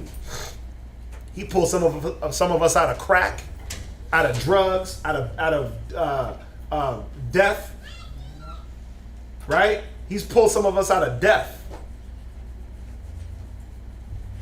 hurtful, deathful situations. He's shielding our children from those same situations. At any moment, any one of these kids could be a victim. But why are they not? Because you're not esteeming it as a small thing that the Most High is protecting them. Your mind is not, oh, so what? You're like, man, let me stay diligent, faithful, dedicated. Let me do my job, right? God? And what is the Most High doing? He's showing you. He's showing you at every turn. It's happening all around us. Crazy, weird, not so weird things are happening around us. And guess what's not happening to us? We're not falling into the rabbit hole. We're not falling into the earth with the rest of the world. We're not getting swallowed up. Remember, there's always going to be things that come up on us, right? What's been hitting the camp lately? Car situations. One brother got his car stolen. Another sister got her Cadillac converter took. The brother got into the car accident, totaled the vehicle. All these car situations. Because that's what the world is on, right? And it got to touch us a little bit, but why? Why do these situations hit? Why? Just to see how we're gonna respond or react to the situation. Are we gonna get so caught up and distracted by the situation that we lose sight of the Most High and that He controls everything, or are we gonna recognize that the Most High controls everything and examine ourselves to see if we be in the faith? Yep. What wisdom am I going to use? What faith am I going to have? How long am I going to have faith? How long am I going to use wisdom? Am I going to get emotional? Am I going to this? Am I going to that? Like, all these things are now to test. Because I'm faithful. Okay, well, let's see. Well, I believe. Oh, really? Okay, let me get that truck. Let me get that Cadillac converter. Right? Let me get this. Let me get that. Let me move you. Yeah, what's going on in VA? House swap. Right? It's house swap out there. Right? So let's see. How long you going to be faithful? How long you going to forbear one another? I got forbearance. I got lost. Okay, well, guess what? This brother and his whole family got to move in with you. With his 18 kids. Now what? Let's see how long you tolerate. Let's see how long it takes you to fold and complain and cry. Let's see how long you could be selfless. You see that? That's what's going on. These things got to hit us too to see. There got to be some litmus test to see where you at. There got to be some gauging to see what have we learned. Right? What have you learned? Where you at? But are we getting hit with the kidnappings? Child rape and molestation and sisters getting kidnapped and brothers disappearing? Nah, that's not happening. Why? Because you're not esteeming it as a light thing that the Most High pulled you from that. You're not asking to go back to that. The weak and beggarly elements of the world. You're not begging for weed. Yahweh, I know you brought me, into the Bible. And I know, what I'm saying, the brothers and the sisters, but I need that crack. No, I know. No, we ain't doing that. I need that weed, that ganja, that Mary Jane. She's my boo. I need those emotions, that pride. I know you were showing me that humility and that long suffering, but man, that pride, I just need that. Lord, bring me back to that. Nobody's doing that, right? Right. Right. Huh? Nah, ain't nobody doing that. They smart. We smart up in here, right? We smart up in here. We ain't asking for that. We're not trying to go back to the vomit. Right? Where you at? Book of Numbers, chapter 16 and verse 13. Uh-huh. Is it a small thing that thou hast brought us up out of the land that floweth with milk and honey, to kill us in the wilderness, except thou make thyself altogether a prince over us? Moreover, thou hast not brought us into a land that floweth with milk and honey, or given us inheritance of fields and vineyards. Wilt thou put out the eyes of these men? We will not come up. And Moses was very wroth, and said unto the Lord, respect not thou their offering. I have not taken one ass from them, neither have I hurt one of them. And Moses said unto Korah, be thou and all thy company before the Lord, thou and they and Aaron tomorrow, and take every man his censer, and put incense in them, and bring ye before the Lord every man his censer, 250 censers. So remember, this was 250,000 Levites. They were the only one with censers. 250,000 priests. Just think about it. Before all this, the Most High was like, you 11 tribes, feed them.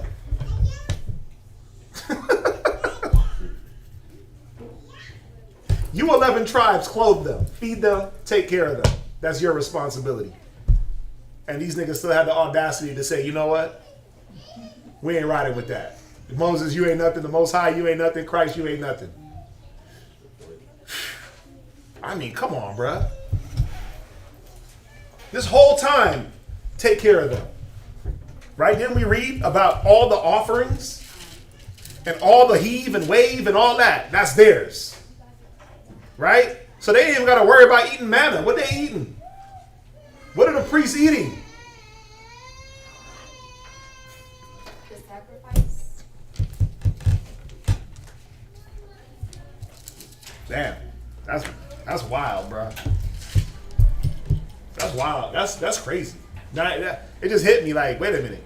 If they get all the sacrifices, and the people got to go out, the priests didn't go out and gather the manna. That was the people. The priests had one job: tend to this.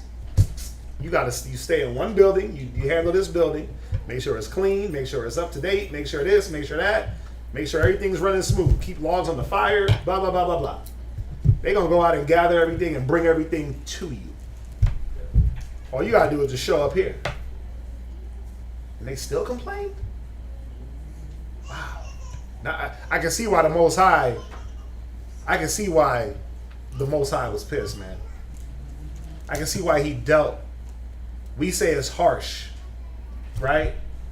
It ain't harsh. It should have been worse. It should have been worse. Like I said, he always gives you less than you deserve. Right in Job, it says he gives you less than your iniquity deserveth. It should have been worse. What is that, like Job 6:11 or something like that? Right?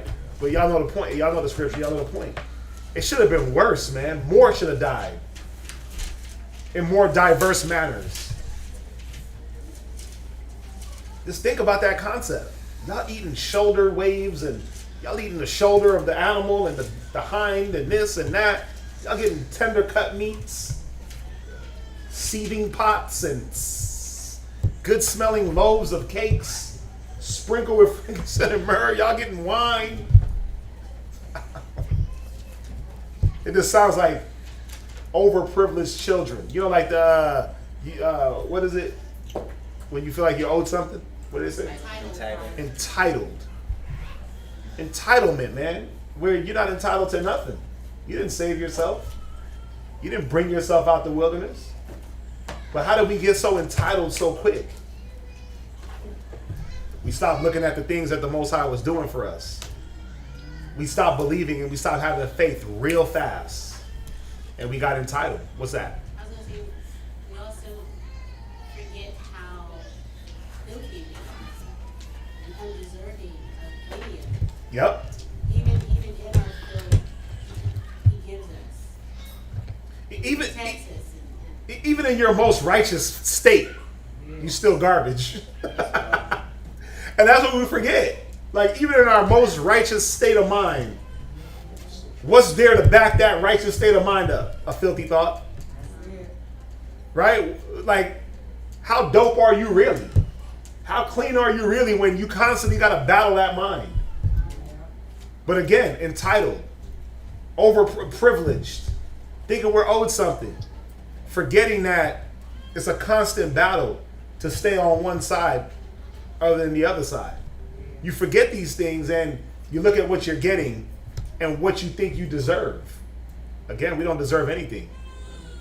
We deserve way more than what's been happening to us as a people. They deserve more in the wilderness. He should have made their ass walk for 100 years. He should have made them walk for 100 years and got rid of every generation. Started all over, but then, come on. How many restarts do we need? We had 2 restarts and we still couldn't get it right. The flood and the wilderness was the 2 restarts and still couldn't get it right. Because it's a mentality. It's a mental state. It's an understanding. Go ahead, read.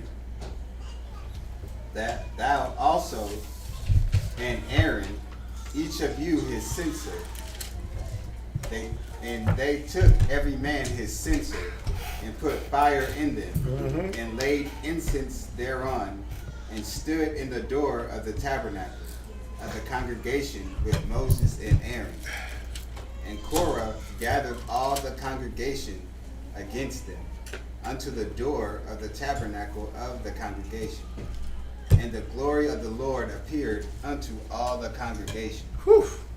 And the Lord spake unto Moses and unto Aaron, saying, Separate yourselves from among this congregation, that I may consume them in a moment. Bruh, when you hear that, it's too late to repent. Yeah. It's too late to change your mind. But isn't that what the Most High been telling us? Come up out of her. Separate yourselves. Be ye separate. I will accept you. Forsake America. Forsake Babylon. Forsake Sodom. When Christ comes, it's going to be too late to, oh, you know what? I ain't down for that. You're going to be like Korah. You're going to get consumed in a moment, man.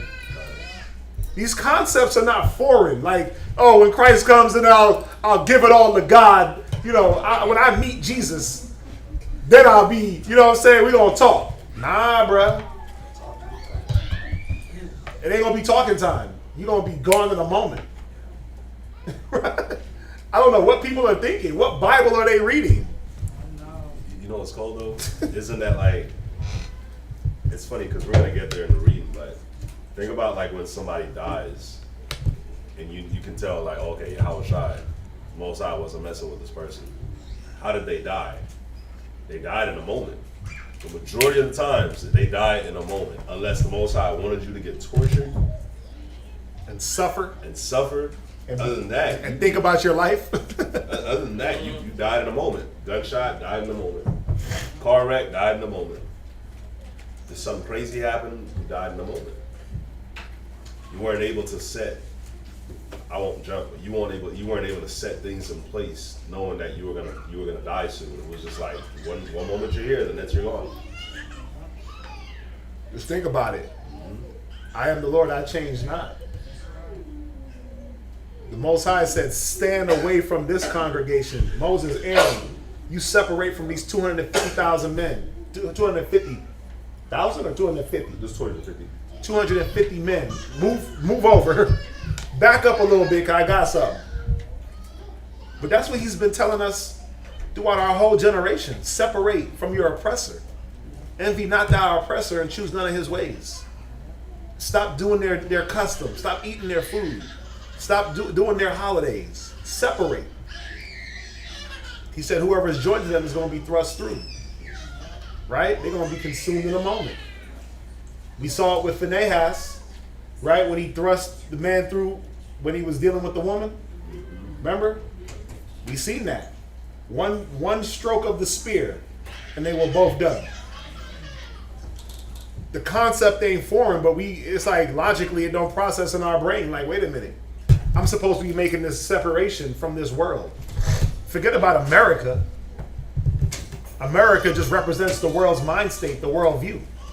Y'all know that, right? America represents the world view.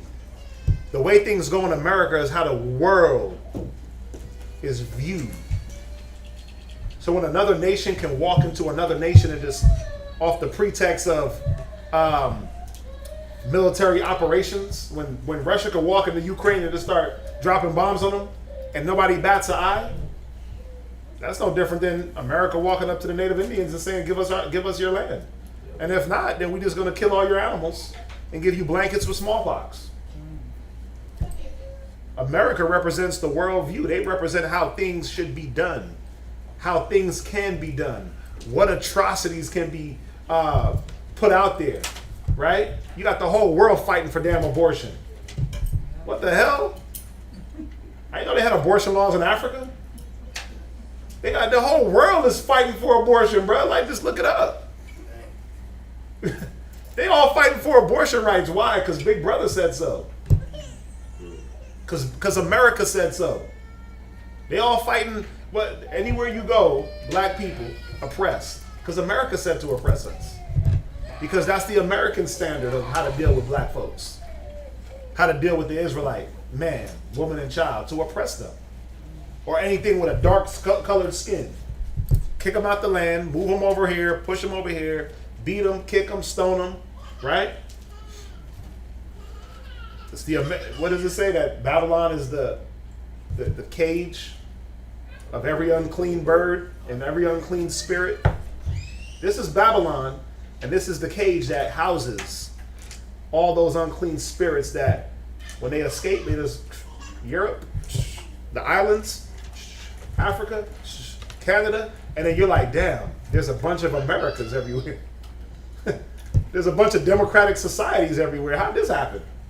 Oh, because America goes and pushes their agenda. Most High is telling us to separate from the world. The world is given into the hands of the wicked. The world is unclean because of the the world is defiled, through the inhabitants thereof. We're supposed to be looking at how do we clean ourselves from this world. Where does it start? You get this, man, the body follows. The more you get this thing right here, the more this thing will get right. The more that glorious apparel will come on you. But what's a hoe?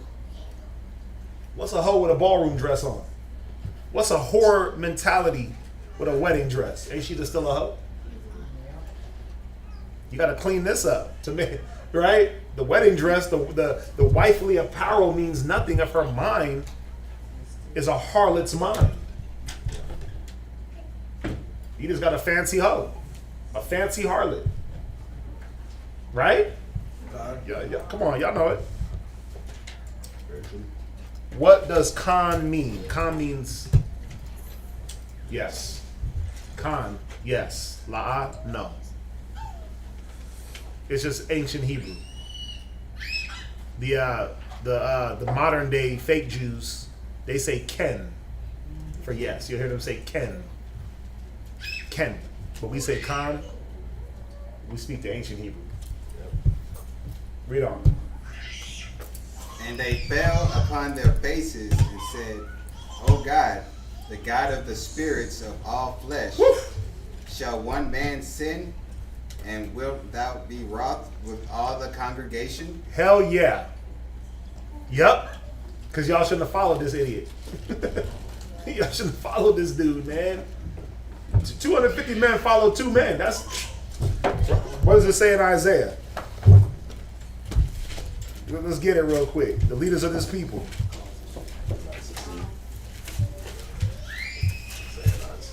Yep.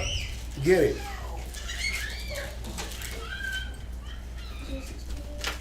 You got it? Isaiah 9 and 16. Go ahead, read. Isaiah chapter 9 and 16. Okay. Tomorrow. No. 9 and 16.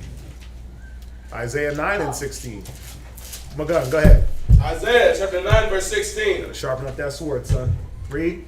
For the leaders of this people Go ahead. cause them to err. Yeah, the leaders of this people cause them to err. So it's not because one man sinned that you all die. It's because you followed that one dummy. It's because you all followed that mind state. Right? Think about how many people are regretting voting for Biden. Because them gas tanks is hurting. Them food prices is, whew. America's in an uproar. This is what y'all voted for? The rent. Oh my God. Mortgage. Come on. They just went up, what, the Fed been going up on the percentage, the interest rate? They up to 1% now, aren't they? They did a 0.5% 3 months ago. Did another half a few weeks ago. They went up 1%. That's a hell of a lot of money. On house loans, on car loans, personal loans, any I loan. forgot it's not just house, it's car loans too. It's house, car, credit cards. All got to do with that. Student loans. They added hundreds of thousands of dollars to a loan, depending on how much the loan is, a couple of thousand. This is what y'all voted for. You followed this man, Biden. Oh, but then, you know what? In 2 years, they're going to follow Trump. Then the world's going to be hateful again. And you're going to have Trump supporters out there beating people. That's what they were doing, right? Weren't they out there like just beating people? Random ass whoopings at rallies? We're going to a Trump rally. It turned into some race riot. Oh my gosh. Now imagine if we just followed Jesus. Imagine if we just followed Yahweh Shai. Man, wouldn't life be so great? There would be no error. There would be no falling of the people. Well, the wicked would fall, right? We would come into power, but you can't be mad when you decide to follow Trump, Biden, America. You can't be mad about that when homosexuality is your guide. What you think is going to happen? Think about it. Think about how many people follow the feminist movement, and now they're paying for that. Right? Now the feminist movement is really showing its true colors. They got poor little children out there starving, no breast milk. Man, it's sad. It took 30 years. It took 30 years for the feminist movement to show what it was really geared towards. Now you got women regretting. Now you got men regretting. Damn, I shouldn't have followed that. Shouldn't have advocated for that. Because once I opened up that door of feminism, now we got transgenderism. And I don't know, all the isms. There's a lot of isms out there. There's so many isms, there's a new ism popping up daily. Right. It's like, damn, what ism is this? They making up isms. Right? They making up isms, man. But think about it. What did feminism do? The feminist movement do for you, for women? Not. It didn't do what it was. It didn't do what it said it was going to do. We're going to be equal. Yeah. We're going to be equal. Equal rights, equal pay, right? We want to walk around topless too. Like, what the hell? That's what y'all fought for? To walk around the streets with no shirt on? Come on, man. Think about it. Y'all fought to be in the workplace? And think about all the sexual harassment that y'all got hit with. Horny ass men. It's like you walked into it's like y'all fought to walk into a jail cell. Think about it. It's like we want to be in the workplace too. Damn it. Around a bunch of old, white, wrinkly ass men that did what? Grabbed your butts and made you feel uncomfortable. Was it worth it? No, it wasn't worth it. Think about all the hurt and pain that y'all advocated for, or that movement advocated for. It was all a disguise. Go ahead, read it again. Isaiah chapter 9, verse 16. for the leaders of this people caused them to err. Right. She said they kept them from breastfeeding. Yeah. Yeah. They told you to neglect. The feminist movement was about you neglecting the nurturing of or neglecting what the Most High created you for. The feminist movement was about you associating as a man. You know, I know I'm a woman, but I feel like I'm a man. So sports, this, that, pants, manly characteristics, I want to take those things on. But then think about how hard you got to fight now to get up out of that. Think about it. All you sisters that are here, you're fighting to not be in man mode. Y'all know that, right? Yeah, it's hard, ain't it? God. It's hard to relinquish power. It's hard to give up man mode. It's hard to give up that mind state because it's been so embedded in the black and Hispanic woman, the white woman too. But the sad thing about the white woman, Chinese women, the Indian women, as much feminism as they preach, they know how to be with their man. They know how to shut the hell up and follow. They just do. I mean, look at the world. They know when to speak against y'all, and they know when to shut up and follow their man. You know what they know how to do? They know how to keep their houses together, their families together. Yeah. You know, just being in your neighborhood yesterday and seeing the Israelite family that moved in 3 months ago, to see a U-Haul there and the mother and the kids gone, is like, damn. Yeah, this family moved into my neighborhood. The only other Jews in the neighborhood. And the U-Haul pulled up, and I'm like, wait a minute, that's a real short lease, right? I know they shouldn't do no 3-month lease. But Justice was talking, there's a little boy that lives over there, a little girl. But the little girl was like, yeah, we're moving. And they're like, y'all moving already? He's like, oh yeah, just me and my mom, and my brother. Our dad is gonna stay here. And who knows what's going on, right? But obviously, it can't be good if the family is separating, right? Because that's what's pushed on y'all. Don't y'all get that? The white women, what's pushed on them? The same thing that's pushed on y'all. But independence, right? They're told to be independent. They're told to be this. They're told to be that. You can go out and do it too, sister. Go be a doctor. Go be a lawyer. Go be this. Go be that. Go be great, right? Just like y'all. Go be great. But how come they manage to be able to sit there with their husband and their family? How do they manage to stay married? Like society married, right? How are their numbers so high? I'm curious. What? Well, I think they go back into their role. They do what? They go back into their role. So I think initially they seek out certain jobs, or they seek out, well they have an idea of the type of man that they want to marry.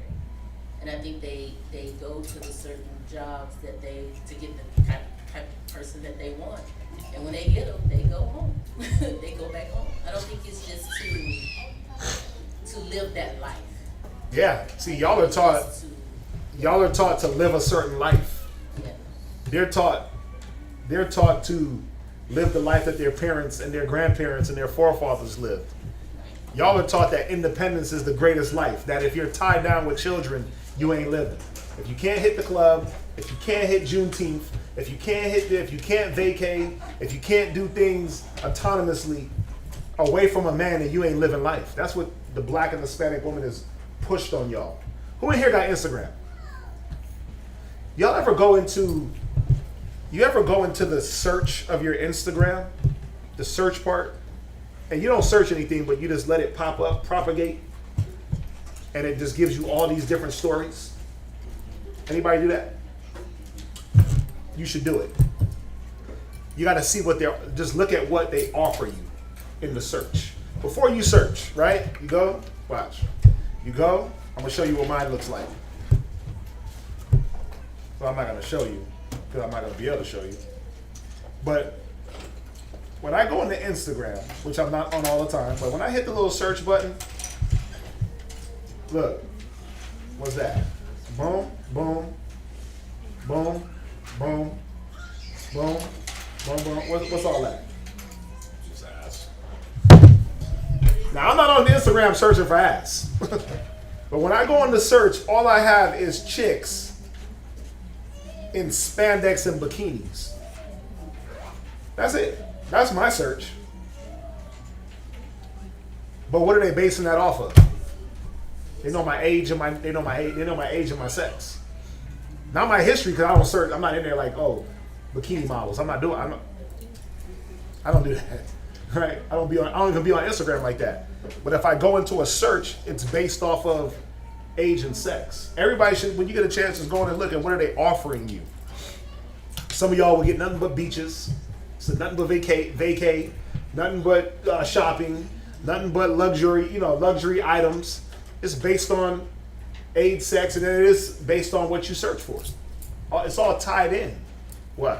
What you getting? I just did it, and mine's all on food, vegan food. Because it's based off what you probably search. Or what you, remember, this is always listening. Yeah. It's all tied into Google, it's all tied in. You're a vegan, right? Yeah. So it's fitting, right? It's gonna be about what your lifestyle is. Now, I don't know why I'm getting a lot of ass. 'Cause I don't know why that's happening. Right? No, they ain't listening. It's probably listening now. I'm not saying you're searching it, I'm just saying you saying it. It's a good one. Right? But I always thought, like, why is it always showing me bikini models? And I don't search Instagram. All I really do is just hit the feed real quick sometimes. I haven't been on Instagram in days and weeks. It should be giving me more shoes than anything, because that's all I really look at on Instagram is shoes. What new shoes is coming out, blah, blah, blah. But look, it's just nothing but twerking. Twerking videos. This is chicks. Chicks ass, twerking, that's and it. then it's guys working out. Yeah, I don't know why he's even giving me that. Because I'm whack at working out. Right?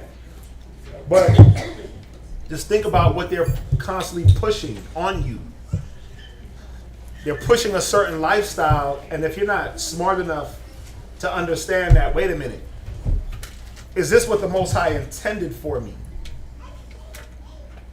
Then guess what you're going to do? You're going to fall into the, oh wow, she's twerking. I need one of those. I need one of those twerkers. Then I'm going to end up in the club searching for some chick twerking. Or I'm going to be over here at the beach feeding for some chick, or I'm this and that. Whatever the case may be. They know what to push in your face to keep you captivated. They know what to present to you. Satan knows how to tempt you to do what? To keep you looking for those temptations, to keep you looking for the flesh. Right? But for some reason, your counterparts, right? These other nations, they know how to hit the off switch. Oh, motherhood. Party time's over. I did that. Motherhood. Right? Oh, nope. Husband. Nope. Dedication. Consistency. Following. Humility. Like, they know how to do that for some reason. They know how to switch the independent light switch off. The career switch, light independent. It's all about me. Right? As soon as they get that ultrasound. Oh, wow. It's no longer about me. My life is shut down. It's about we. Right? And family, and building, and wealth. Right? And planning, and saving. All those things that, saving? Huh? What the hell's a savings? What's planning? Planned Parenthood? What's planning? Like, all those words that are not synonymous with the majority of Black and Hispanic people. Planning, saving, consistency, dedication, giving up, selflessness.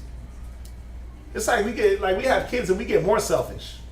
Man, I'm about to drop you off at your granny's. I'm about to drop you off over here. I'm about to leave you over here. I'm about to do this. I'm about to do that. Not all of us, but the majority. That's what we get taught. They know how to push a lifestyle on us and keep us in the windmill, in the treadmill of that life, while they go and live their purpose. Who had their hand up?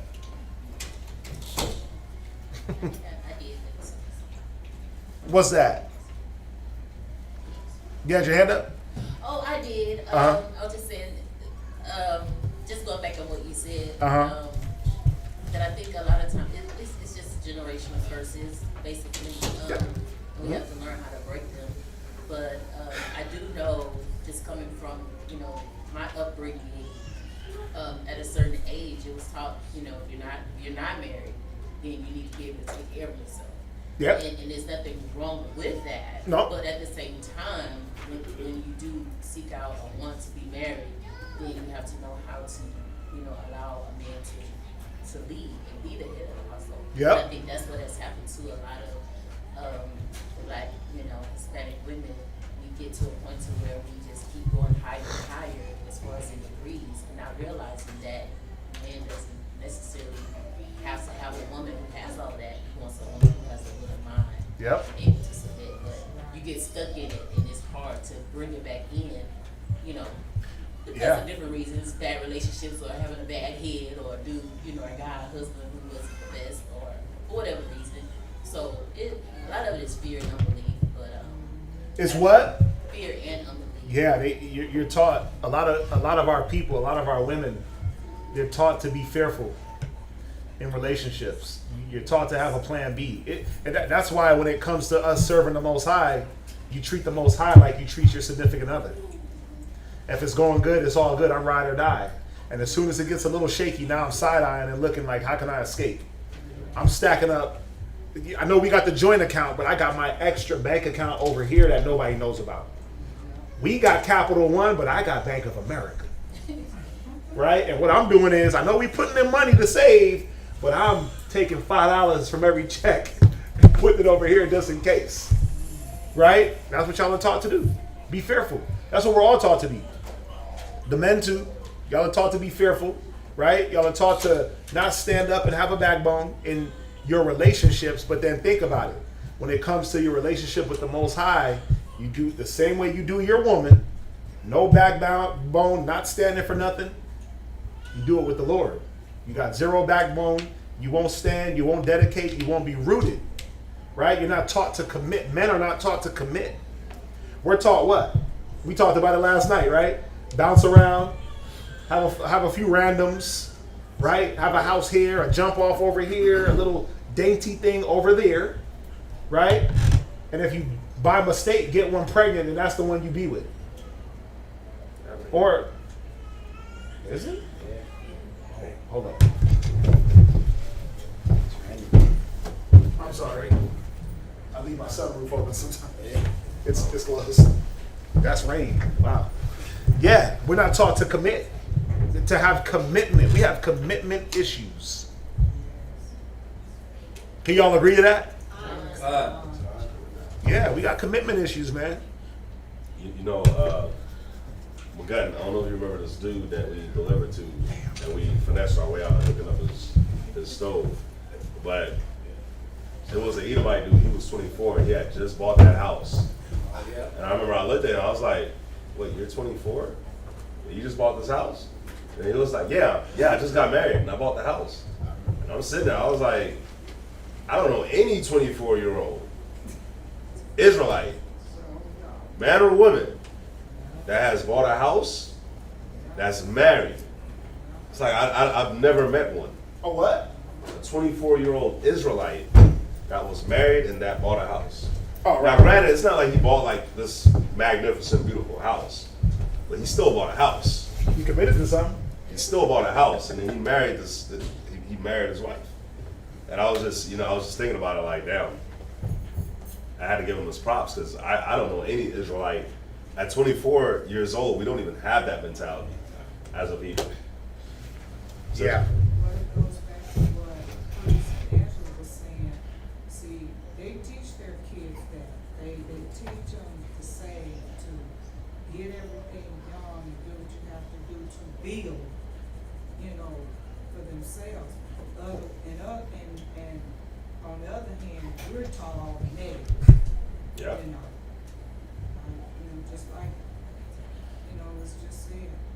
It's all negative. Do y'all, you had your hand up, but let me ask y'all a question. Do y'all think that the way we move Doesn't it seem like we're being taught to just stay in the curses? And they're taught to build, like, you heard the terminology generational wealth, right? They're taught to build wealth, and not just white people, right? But think about, I always wonder. It's all the nations. Yeah. Can I say this real quick? Go ahead. Just on that, I don't know if y'all seen the video, but there's this video of this Moabite man, and he was crying because he was up every night with his son teaching him math, right? Tutoring him math until 12. And his son failed the test, like, horribly. Like, I actually think the son probably, how sometimes kids, they just don't do good at tests. They freeze up. They freeze up. The pressure. Like, the way he scored so bad that it's like, it's kind of obvious that that's kind of what happened. But the dad, he cried. He was just crying because he was up all night, helping his son with that. And I thought about it. I was like, Dad, we definitely ain't doing that either. Our people ain't doing that. Like, you'll see your kid is not doing too well in something, in some type of grade in school, and we just let it be. It's like, yeah, you could just go to summer school, whatever. But now the majority of us don't do that, because I've fought tooth and nail with this guy. Well, of course, but I'm talking about like in the world. Right, in the world, right. In the world, like you just, you got summer school, whatever. I'll just take away your video game. I'll just take away your TV, your phone, and that'll teach you. That'll learn you. But this man was up till 12 at midnight every night trying to get him to just pass, but he didn't. But you were talking about the generational wealth and the generational curse. Why was he up till 12 at night every night trying to get him to pass? Because he understood, like, if you're not passing this, then you're going to be a failure in life. Well, let me not say a failure, but life is going to be very, very hard for you. You see what I'm saying? But again, unfortunately, our people, we don't look at it like that. It's like, there's summer school. Let me just take your phone, just take your TV. Oh, you can't go outside. That's it. But like our parents, they're not sitting down with us like that. Like, hey, investing. I know I'm tired from work. I know I'm tired from all this, but look, we got to do this. You got to give me at least 1 hour or 2 hours a night to let's get it right. You know what I'm saying? Yeah, we don't do that, and that's part of the curses too, is we see weaknesses in our kids, and we're not doing anything about the weaknesses. We're just letting them go. Whereas they see weaknesses and they kind of, do things to help out those weaknesses in their kids. Yeah, everything that we've been given outside of the wisdom has been to keep us cursed. Yeah. Even the good that we thought was to our benefit. Think about it. Oh, no. Think about it. Why does the white man send his children to college? Who knows? Why were Ivy League colleges, Yale, Harvard, why were those built in the beginning? First of all, who built those colleges? White people. Huh? White people. Huh? White people. Wrong. Black people. Black folks. Slavery, right? Now, why were they built? I think it was to generational mind state. It's like it's to keep it's to perpetuate what they learned, to keep it in the family, so to speak, the white community. They were taught, they were sending their kids to these higher education to learn how to keep black people as slaves. That's what your colleges were about, right? And really, they disguised it, well, it's to keep wealth in the family. How to keep generational wealth going. But what was their wealth built off of? The backyard people. Right. So has that changed? So has their mind state changed? So really, it's how do we keep people in slavery? Right? Now the slavery has broadened out, because really it's now not just black people, but how do we keep staying rich and poor people poor? we're still the majority of the poor, right? So a cat like the people that own Walmart, who are some of the richest people in America, they're probably the richest, right? Other than Musk and all that, but real rich family, right? They're sending their kids to college to do what? To keep Walmart going, yeah, to keep that mind state going. How can we endeavor into the next industry? How can we go over here? How can we build over here and keep the slavery going, disguised as the workforce? That's what that stuff was built for, right? Why did they want to keep us out of college? They didn't want to. Hell yeah, they didn't want us to learn those Revolutionary War tactics, right? So what were we getting in the onset? While they were getting how to keep us slaves, what were we getting? We were getting misinformation. We were getting the dog and pony show. Is that what they call it? The dog. Right. We were getting the hopes and dreams of equality.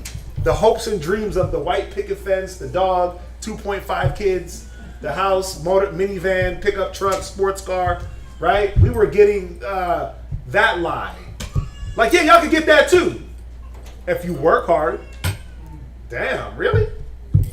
If you work hard, so I'm not educated. I don't know too much, right? I'm only good with my hands. Well, you just got to go work hard. Well, I'm working hard. I'm working 80 hours a week, but I'm only making $2 an hour. Just keep working. Just keep working. Just keep pushing. Don't worry about school. Don't worry about any of that. Just keep working. Think about it. We come from a generation. Who in here parents worked? Listen, my mom and dad is almost 70. They still work. They're almost 70 years old. My dad is almost 70 years old. He's like 68. My mom is 64, 65. They working harder than they ever worked to make it.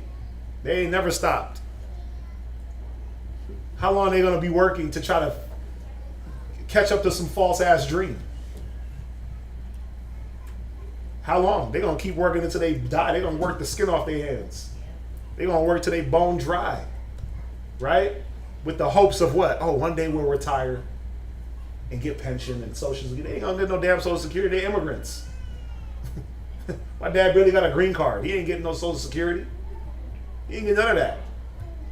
That's for hardworking white Americans, right? He's not going to get those things, but he's working towards those things. He never put in our heads to be independent from this society. He was always dependent. You know, even if we have a 401k, you have to touch that 401k. Pass down their business to get what? If you're an Israelite, you touch your 401k at some point. You knew they was going to tax the hell out of you, but you was like, man, I need the money right now. Because I'm broke. I'm broke. I didn't learn how to invest. I gotta learn how to save. I gotta go and get it. Yeah. Are you allowed to touch your social security? You can only touch it unless... You gotta be a certain age. Yeah, you don't get it unless you're disabled, you get Social Security disability, or when you turn 65. Yeah. You're entitled to it. And if you get it early, if you wait and you work until 70, you get it a little bit more. But it's all based on how much you've earned while you were Working.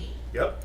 So if you didn't really work a lot, or you had very good income paying jobs, it's going to affect the Social Security income that you get when you do retire. Sir? Speaking on what y'all talking about, like Harvard and why these things were being instituted and what they teach, like our people. In Texas, there's an article that came out on June 24th. It says Texas school district bans clothing, right? Certain clothing, and also dresses for most students, right? Dresses from grades from like 3rd and up. And the purpose of that, they say, is so that they can have baseline employability skills. Meaning, if we're gonna put a little girl in in some pants, right? So if she goes and works at, I don't know, Amazon. Yeah. She already has that planted in her brain and her spirit. Like, okay, I gotta wear pants in school so that when I get hired at a place like Amazon where it requires for safety, right? Basically, just in short, They're getting you. they gonna get you. They're getting you prepared for, you know, your life in the workforce or in slavery. You know, that's actually another thing too about us as Israelites, which is kind of like the main thing is we're just taught to be slaves. We're taught to be servants. We're not taught to. I didn't even fathom like owning a business or thinking about having a business until I came to the truth. Like my mindset was geared. I came to the truth when I was like 20 or 21. And at that time, my mindset was just geared to, okay, let me go to school, let me try to get college so I can just join their workforce. It was never like, let me learn a trade or a skill. Like Israelites don't care about learning a trade or a skill anymore. Like men that's coming up, we're not taught that. It's just like, let me just go to school. I don't even know what the hell I want to go to school for. Did y'all know what y'all wanted to go to school for when y'all graduated? And if y'all knew when y'all did to college, did y'all actually finish in that degree? And it's like that with everybody. It's like that with all Israelites. The only people I know that made it, that I went to high school with, the only people I know that made it, that got college degrees and is doing good right now is nations. My friends that were nations. Kids that you thought was straight A students and all that was gonna make it as Israelites, they didn't. They didn't, but again, it all goes back to the generational curses and everything like that. It goes back to what it is that we're dealing with. And what it goes back to is Numbers 16 and 9. Is it a light thing that the Most High called you to do this service? You see what it is that the Most High called you for, it's for you to reverse. This is what we're trying to reverse. You know, he was talking about how it's like one from a family, right? You gotta see, it's not a light thing that you're one from a family. Y'all see what I'm saying? Now, that's just the family. Think about your friends. Think about all the friends you know, not one of them.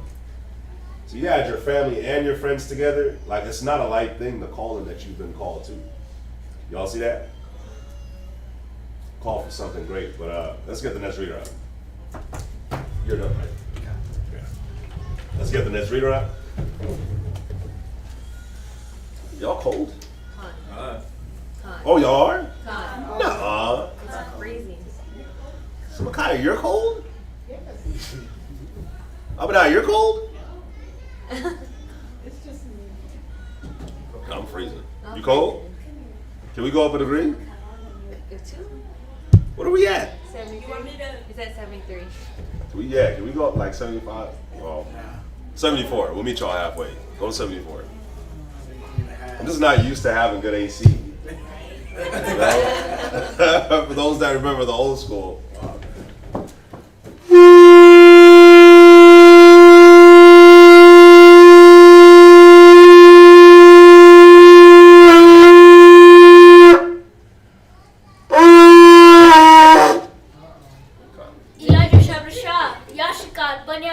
Elijah Shabbat Tashar, Yashakar, Ban Yashar men of Israel, Imagine, Barak. Yahweh Shem Yahshai Braktham. Yahweh Shem Yahshai Braktham. So Elijah, you'll be picking up at Numbers chapter 16, verse 23.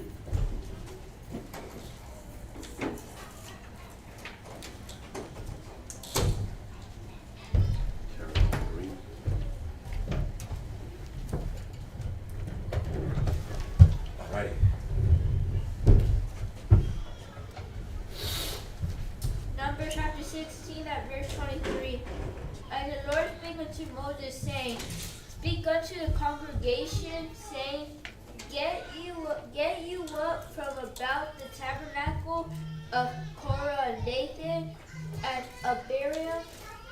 And Moses rose up and went unto Dathan and Abiram, and the elders of Israel followed him. And he spake unto the congregation, saying, Depart, I pray you, from the tents of these wicked men, and touch nothing of theirs, lest he be consumed in all their sins. Go ahead. So they gat up from the tabernacle of Korah and Dathan and Abiram at every side, and Dathan and Abiram came out and stood in the door of their tents, and their wives and their sons and their little children. So Moses had everybody go and depart, separate themselves, right? From Korah, Dathan, and Abiram, right? So Korah, Dathan, and Abiram came out of the tents with their wives and their children, right? Let's read what happens next.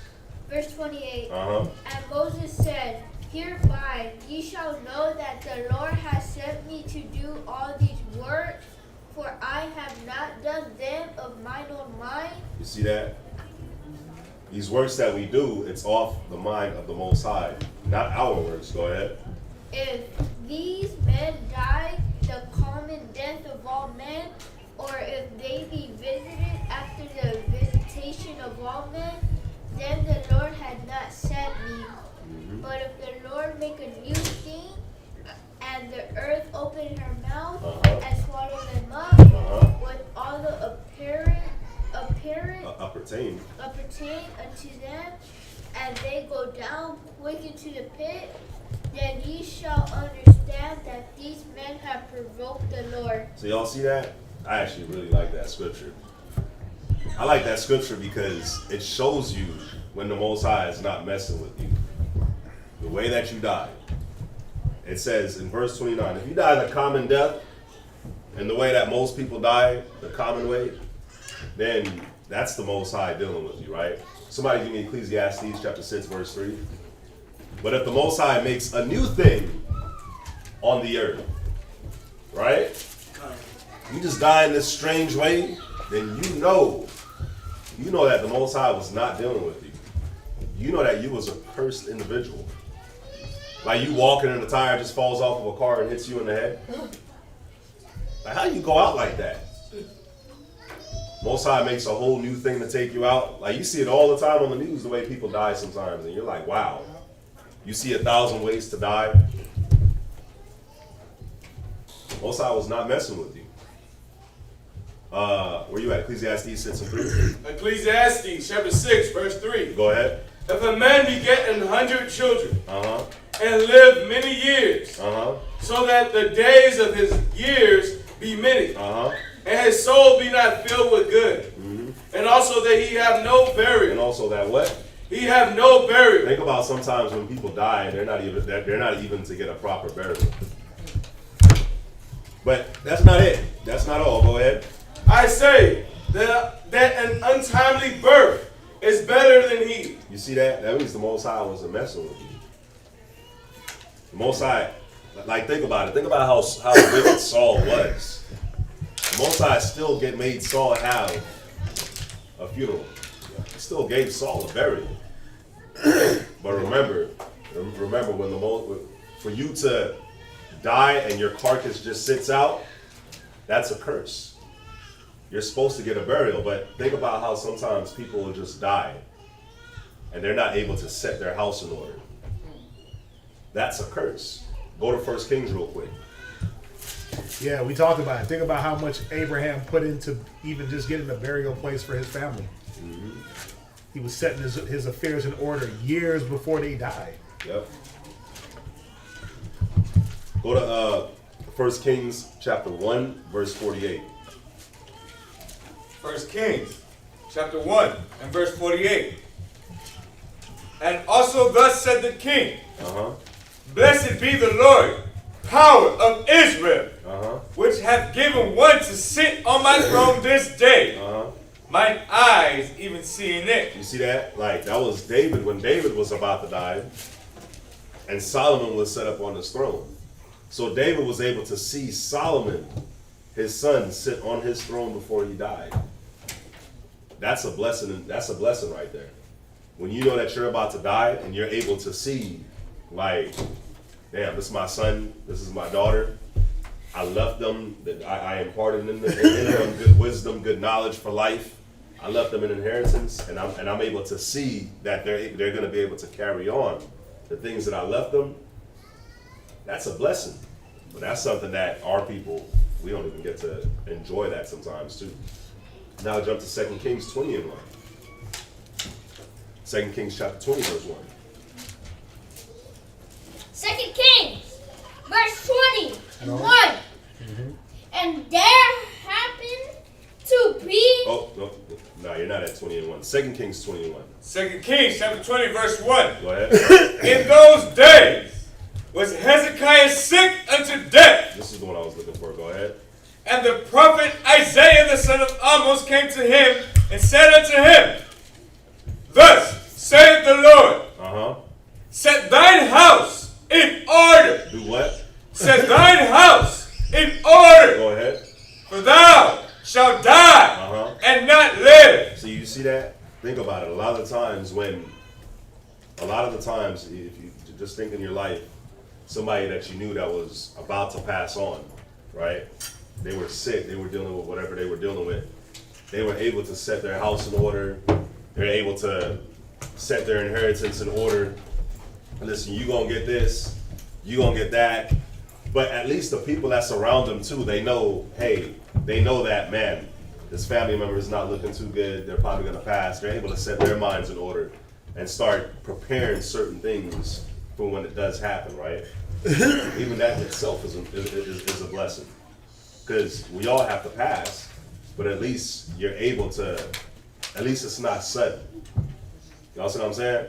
At least it's not sudden and you're able to put things together, because a loss of life is big either way. When a life is lost, that life that was lost is not the only life that is affected.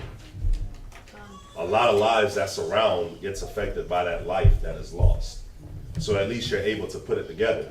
But who wants to be sitting here and you get a call and then it's like somebody's on the phone crying hysterically because this just happened. This car accident just happened, or this shooting just happened, or this robbery, or who wants to get that call? It's a traumatic phone call. You see what I'm saying? But back in this number 16, I'm gonna get to you, sis. It shows you the Most High makes a new thing, and opens up his mouth.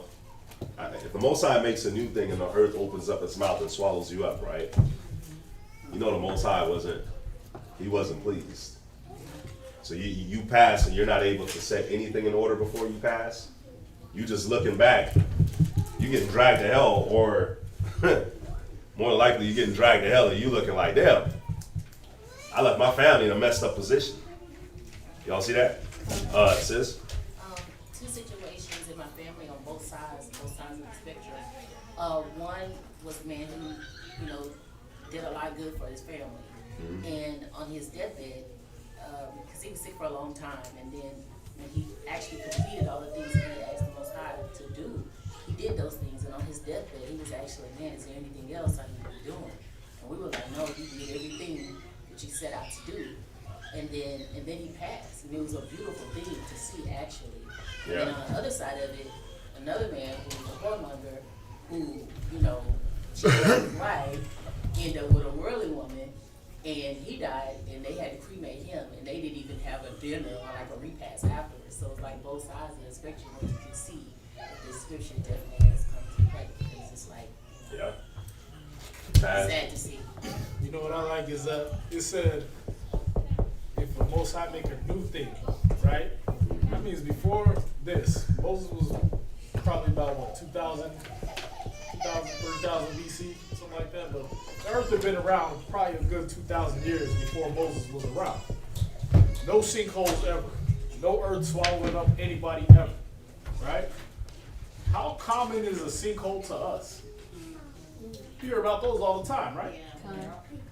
Before Moses, 2,000-3,000 years, no sinkholes, right?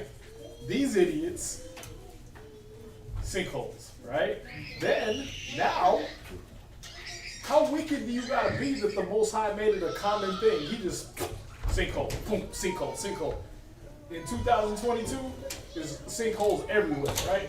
Yeah. It was a few years ago in Guatemala, it was just a giant sinkhole just swallowed up a whole building. How wicked do you gotta be for the Most High to say, you know what? I like that sinkhole thing. That thing I did to Dathan and Korah, that needs to happen to that nigga and them niggas and them over there. What's that? Oh, what about those tires that you see come from one whole side of a street? Oh yeah. Come through traffic and hit. Oh, those are the one best. idiot You just walking along and walking down the sidewalk. Those right there, and then it gets caught on tape. Like they're just randomly walking, and all of a sudden you see a big little tire bouncing across the street through traffic, and hits that person dead smack. That's what I say. Y'all watch them Faces of Death videos and Final Destination. That stuff happens all the time. That kind of stuff happens all the time, but the Most High always got angels encamped around you. They over there deflecting tires, pianos. I watched this, I was in the mall in Park Meadows a long time ago. This lady was walking by. She was walking by one of the retail shops, and they have these giant glass windows, almost a story tall, right? It's like kind of like a Forever 21 type of place.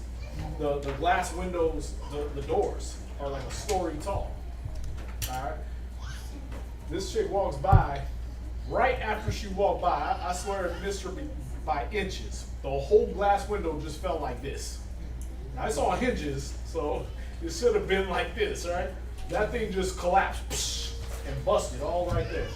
Probably like a 200-300 pound glass that would have just smashed her. Missed her by like that much. And I'm like, damn, she had angels on her. Because nobody touched it, nothing hit it. It just for her. But that kind of stuff, I'm like, man. And then the things I've been through, I can't even enumerate anymore. But that kind of stuff right there is like, the Most High got angels watching out for you, bro. When you see it hit that person, when you see it touch that person, you know Most High wasn't playing with it. Because like this said, this was a new thing. For us now, it's common. So for 2,000 years, the earth had been around with no sinkholes, no problems like this. And now we got that as a common occurrence. That's how wicked this earth done got. That he just swallows people up hundreds at a time, and they've gone forever. Now, and let me just add to that. Remember, it's not. It's also about Moses and the Most High showing who he's with at all times and what works. Right? What works? What does the world say? Prayer works, right? Be not anxious for anything, but in all things what? Prayer and supplication. Moses prayed for this earth to be opened up on these people. He prayed for it. He asked the Most High to do this. And what did the Most High do? Did he forsake Moses? Did he give up on Moses? No, he didn't. Watch, I'm going to read this again. Josephus. Right? I'm in book 3. No, book 4, chapter 3. Section 1. This is section 2. Right? So this is Moses literally praying to the Most High, like asking him, Yahweh, right? So I'm going to just get to the middle of it. This wilt thou do by inflicting such an open punishment on these men who so madly fly in the face of glory. Oh, it's a little thing that you brought us about and let them flow with milk and honey.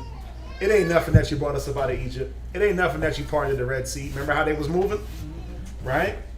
As will take them out of this world, not in an ordinary manner, but so that it may appear they died.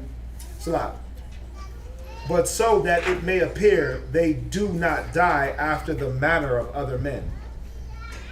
Let that ground which they tread upon about them and I'm sorry, why am I reading this? Oh. let that ground which they tread upon open about them and consume them with their families and their goods. This will be a demonstration of thy power and all to all men. And this method of their sufferings will be an instruction of wisdom for those that entertain profane sentiments of thee. By these means I shall be found a good servant in the precepts thou hast given by me. But if the calamities they have raised against me be true, mayest thou preserve these men from every evil accident, and bring all that destruction on me, which I have imprecated upon them. And when thou hast afflicted punishment on those that have endeavored to deal unjustly with this people, bestow upon them concord and peace. So what was Moses saying? He literally prayed and said, listen, whoever is guilty, let the earth open up and swallow them. Whoever is trying to beguile the people and sway the people, let the punishment fall on them. So if it's them, let it be them. If it's me, let it be me. Right? So what was the Most High always demonstrating with Moses? Why he was chosen over the common man or just anybody? Because of the way he dealt. He didn't just pray for himself. He prayed for himself that if he was unjust, that he got punished too. Right? Save this multitude that follow thy commandments and preserve them free from harm. And let them not partake of the punishment of those that have sinned. For thou knowest thyself, it is not just that for the wickedness of those men, the whole body of the Israelites should suffer punishments. And when Moses had said this with tears in his eyes, the ground was moved on a sudden. So again, we read these stories. There's a lot of character highlights. What type of mind state were the characters, Moses, the people, Korah, Dathan? What mind state were they in for the Most High to move on their behalf? Right? It said Moses moved without fear. Well, I don't gotta fear if I'm doing the right thing. Right? I don't gotta fear if I know that all the signs and all the wonders are right in front of my eyes. The Most High is dealing with me. Right? He got me. He's calling me up to mountains. He's calling me up Mount Sinai. He's giving me commandment. He's doing this. He's doing that.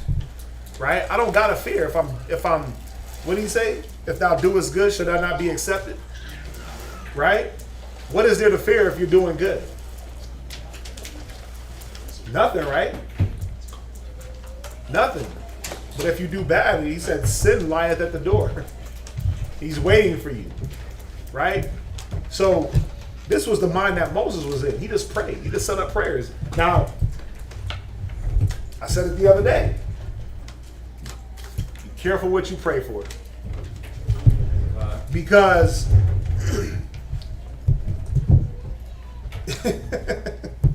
you just got to be careful what you pray for, man. You got to make sure that you're not letting emotions and all those things be the spearhead of your prayer, and that you're praying even in a equitable type of mind state, right? Where you're not just they're wicked, they're off. You got to be careful, because if you're found to be the one in the wrong, that could be turned back on you. So you got to be careful what you're praying for. It's showing us here that, prayer works. Prayer warriors. Right? But why did the Most High hear Moses? Remember, Korah and Dathan were Levites too. Well, Korah, he was a Levite with the other 250 men and their family. They were Levites too. But he wasn't riding with their intentions. He wasn't riding with their sedition. So, I mean, you got to be careful, but we're seeing how Moses operated. He prayed.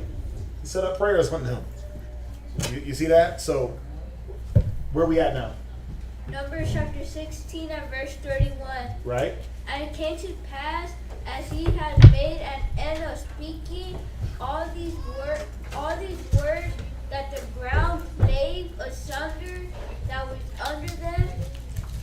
And Derek put a perfect scripture in, right? Rebuke before all that all may fear.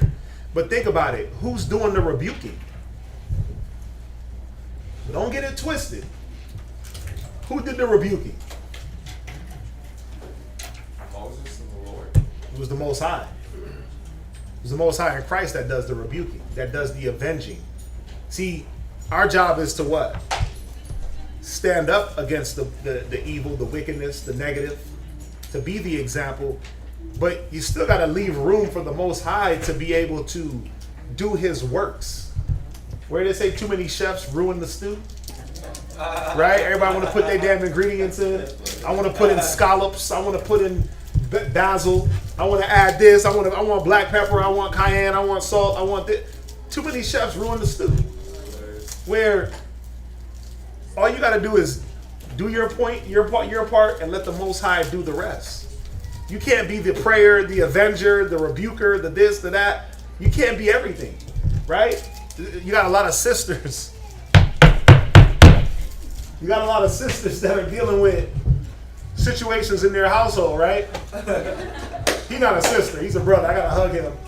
You know why I hug him? To make sure that I'm speaking with a balanced tongue.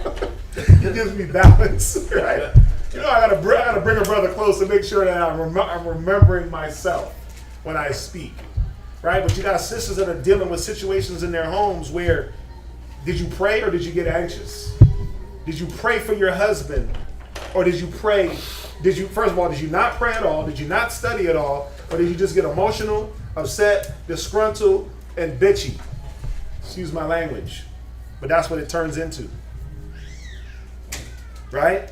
Did you do those things and then, but he's not changing? Wait a minute.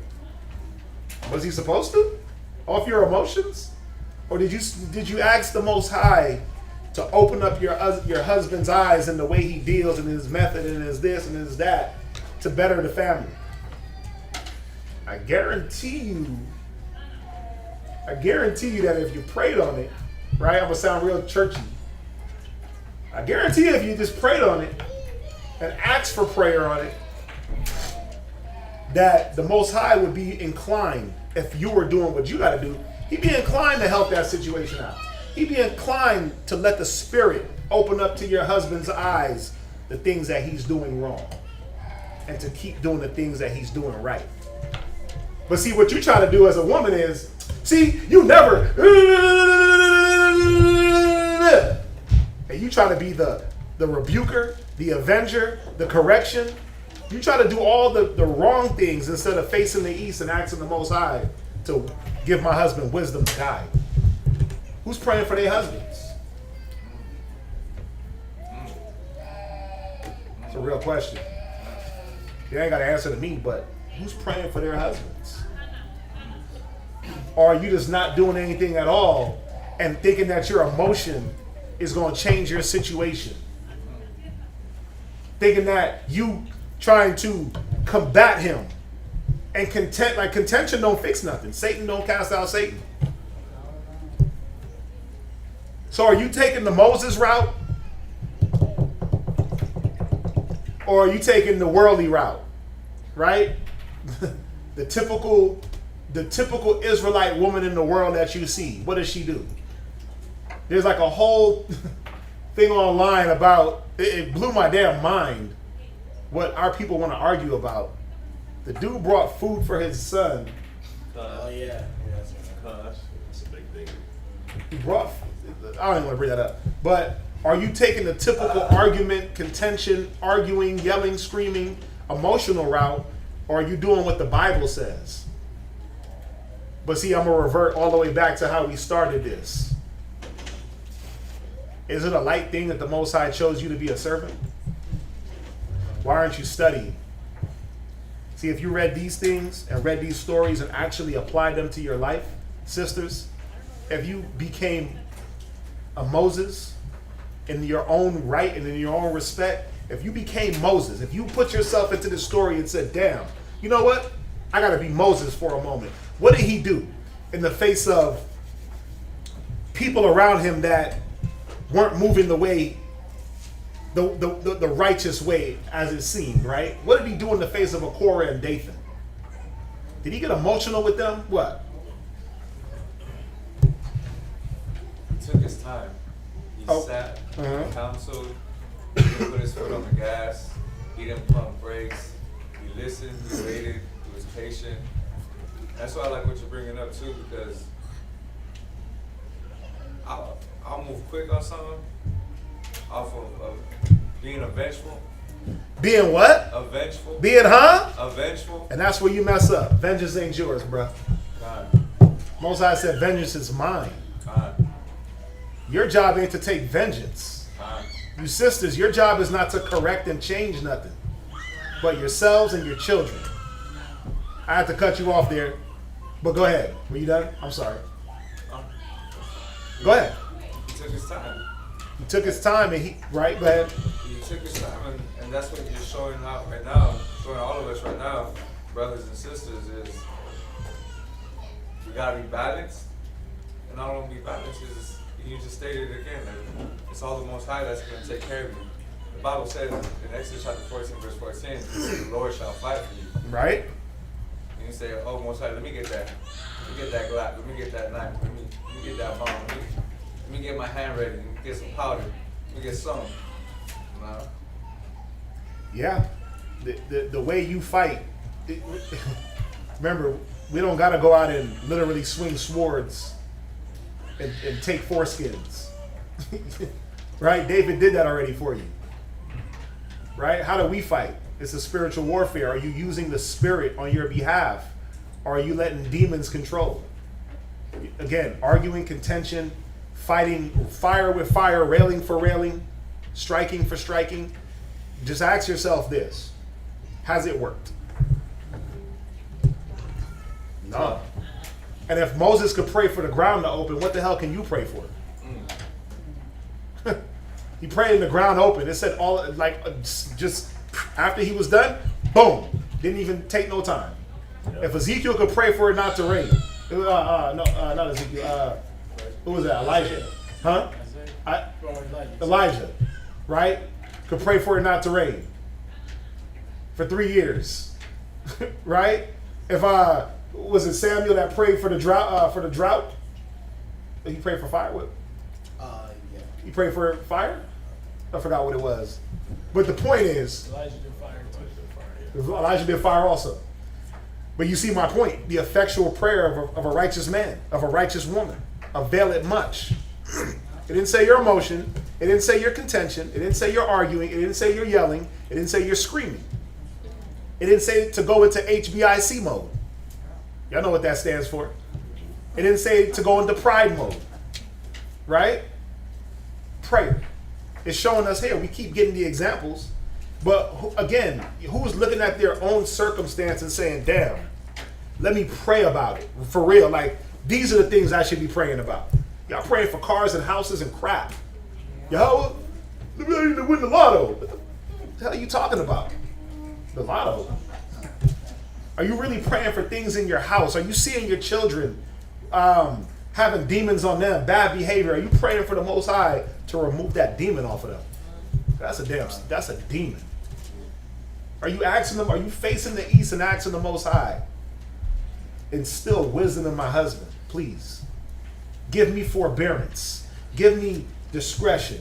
Give me these things that's going to propel me to the next stage.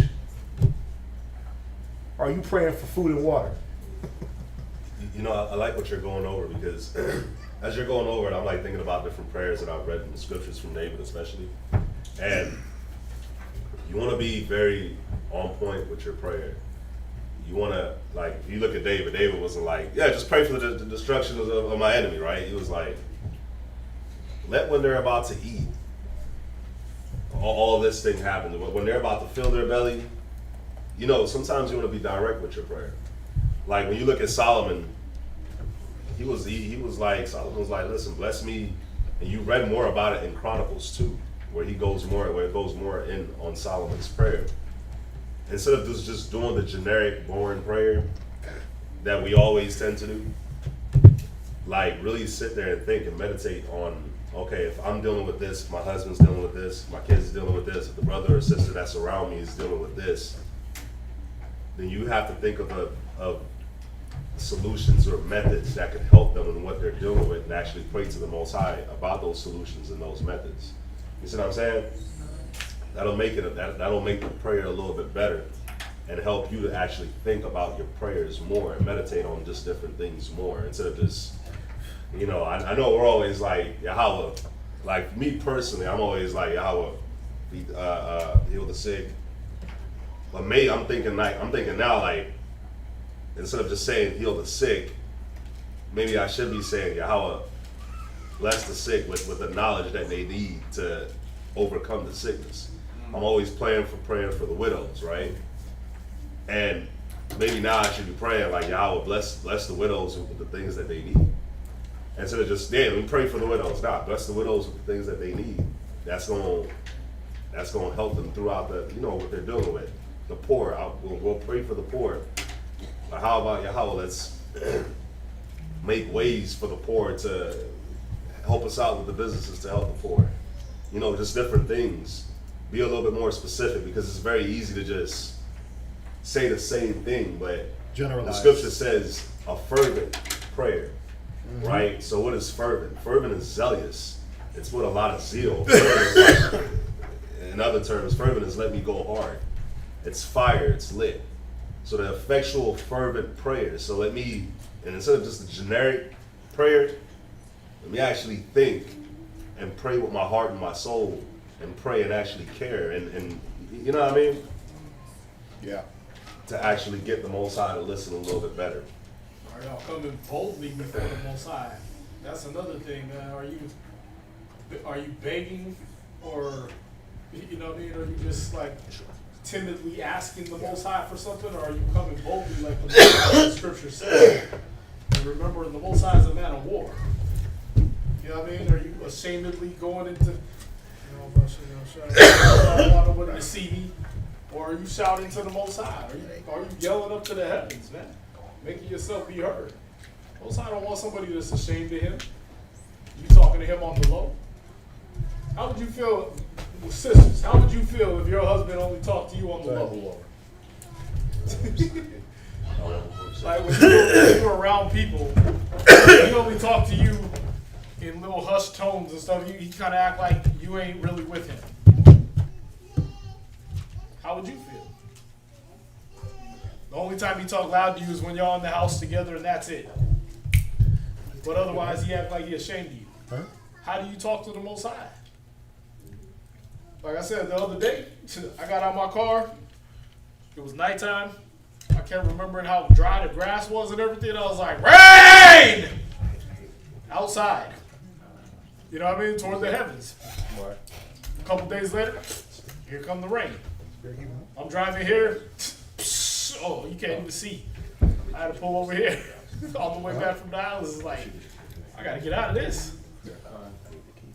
But are you ashamedly talking to the Most High and praying, or are you coming bold like he asked you to? Like he commanded you to. When you pray, man, you gotta say it knowing that you're infecting an outcome. Not that little ashamed prayer, oh yeah, help my family. You know what I mean? Nah, come boldly. David danced before the whole congregation, man. Paul said we are fools for Christ's sake. Or are you trying to maintain your dignity?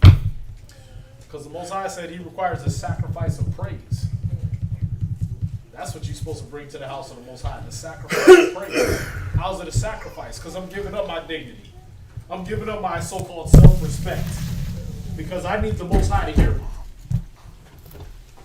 Y'all see that? You think Moses was coming with that timid stuff? Oh man, they trying to get me up. Yeah, you know what you gotta do.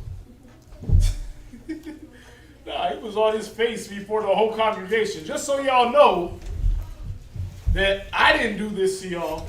I'm praying to the Most High that he judge between me and you. Y'all see that?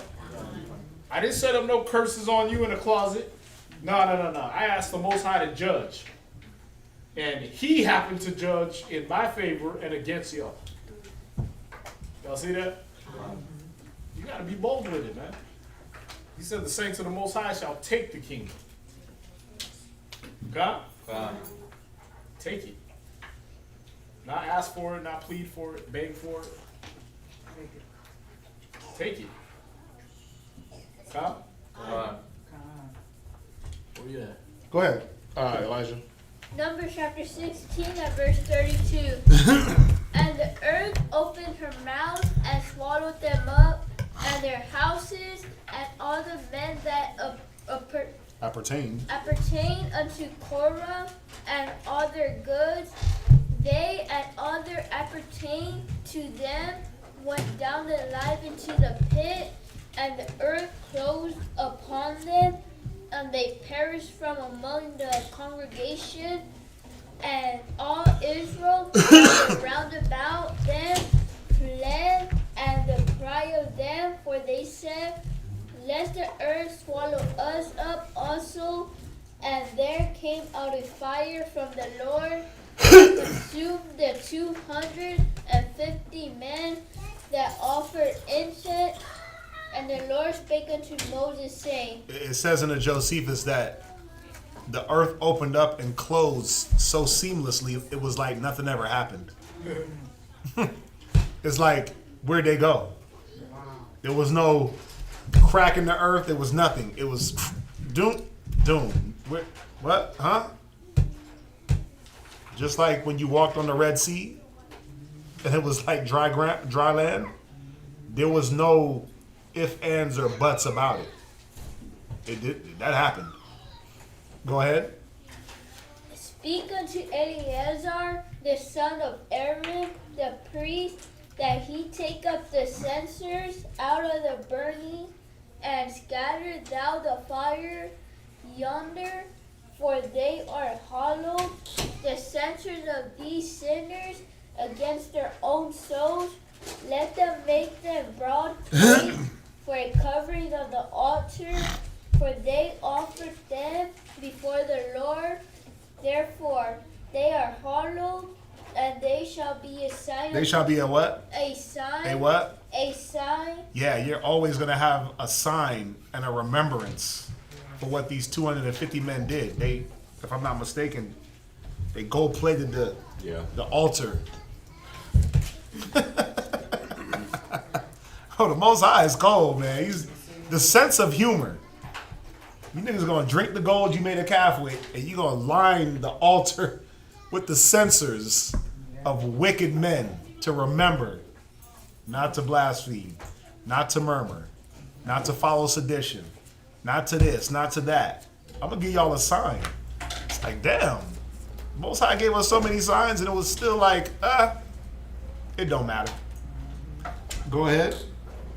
And Eleazar the priest took the brazen censers wherewith they that were burnt had offered, and they were made broad plate for a covering of the altar. Right. So imagine what were the censers made out of? That was in the previous chapters when they brought all the offerings, right? Were they brass, gold, what? Do you remember? Were they golden? So think about it. You got a how long was the temple? How long was the altar again? Who remembers? 10 feet long. And how wide? It was 10 by 6 by 6. Or was it 6 by 10 by 6? It was 6 feet high. 10 feet long. 10 feet long and 6 feet wide. Think about that. When the sun hit that, it is just bing, bing, bing, bing, bing, bing, bing, gold. Just shimmering. Damn, and one of them niggas was talking crazy against Moses. And the earth swallowed him, and all we got is these censers.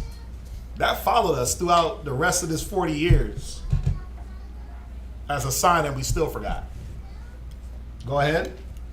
To be a memorial unto the children of Israel. When you memorialize something, it's for you to remember. Go ahead.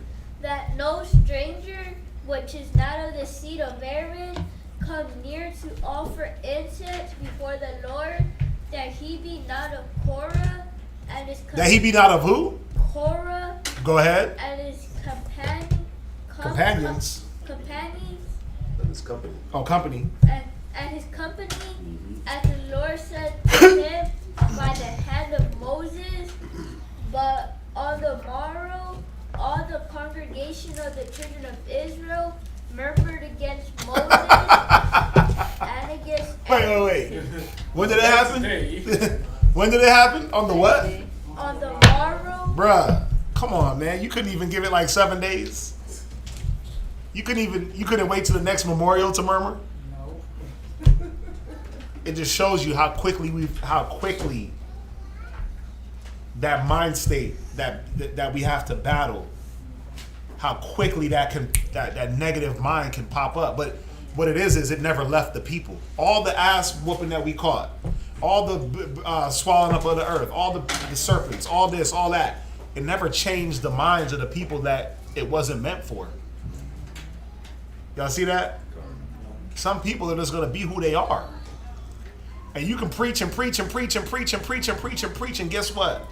Their mind ain't going to change because you're talking. Their mind is not going to change because they see what's going on. They're just going to be who they are, who they were meant to be, the example. You need a Judas, just like you need a Jesus. You need a Korah and Dathan, just like you need a Moses. Don't y'all get that? The question is this: who's going to be what? Who got their hand up? I did, but I got it. Okay. What? Who's going to be what? Who wants to be Jesus? Who wants to be Judas? Who wants to be Peter? Right? Who wants to be Moses? Who wants to be Aaron? What character do you want to play?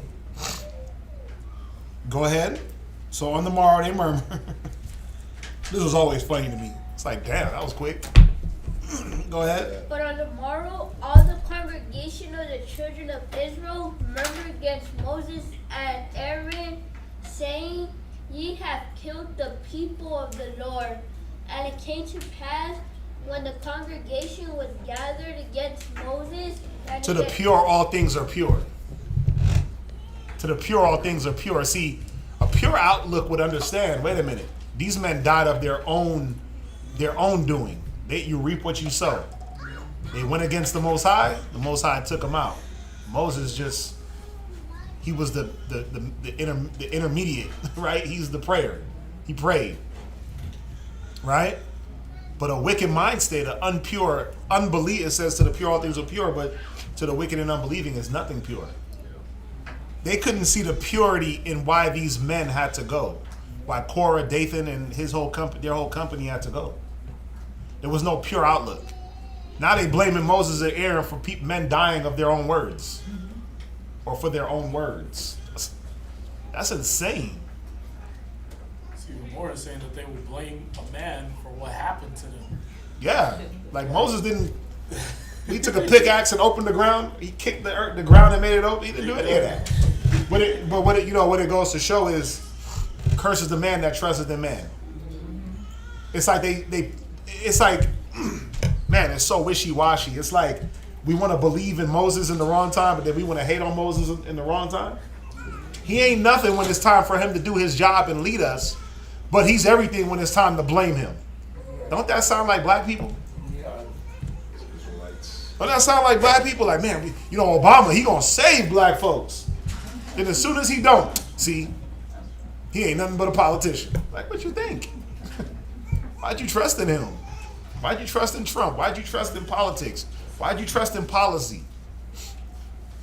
It's typical black mentality.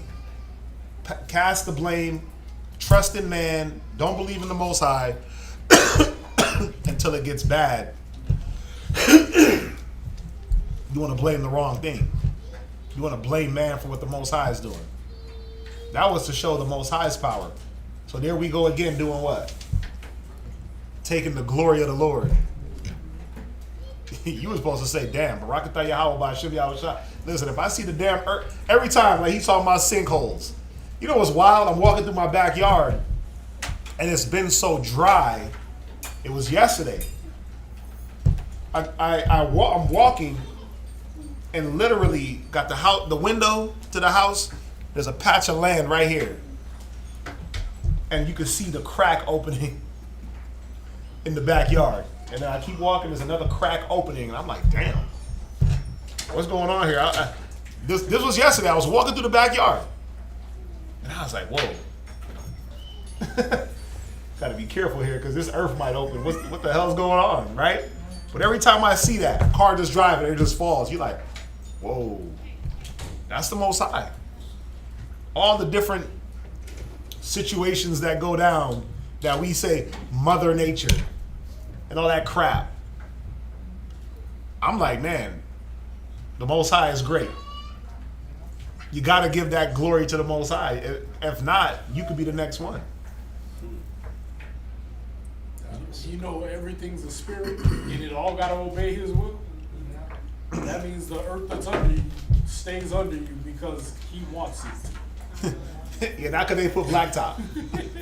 Not because they filled it in with metal, damn chunks of metal and all that crap, whatever they do under the damn earth. It's because the Most High got that spirit in control. Right? Yeah, go ahead, read on. Damn. Numbers chapter 16 and verse 42. And it came to pass when the congregation was gathered against Moses and against Aaron, that they looked toward the tabernacle of the congregation, and behold, the cloud covered it, and the glory of the Lord appeared. And Moses and Aaron came before the tabernacle of the congregation, and the Lord spake unto Moses, saying, Get ye up from among this congregation, that I may consume them as in a moment. And they fell upon their faces. Oh, who was this that was speaking to Moses? Who was speaking to Moses right here? Who was in the cloud? Huh? Nope. Yahweh Shai, right? The Jesus that loves everybody. Said, get out of the way, Moses. I'm going to kill everyone right now. The same one that said, every man step aside, that's with me. And if you with Moses, step over here. If you with them, step over here. Now pull your swords out and kill everybody. The same one that sent fiery serpents, right? The same Jesus, nicknamed the Destroyer. Right? I mean, it tells us that in Corinthians. It tells us that in Corinthians that they tempted Christ. And He sent fiery serpents. Right? But Jesus loves everybody. God so loved the world. All that great stuff. Right? When He went over to that breakdown the other day. He loved half the wilderness. Because half the wilderness perished. Like, think about it. A whole generation died. Based off of what? What the Most High wanted. Based off of His love for the world that was going to love Him. You see that? Based off the world that was going to love, the world of Israelites that was going to love Him. So, next reader.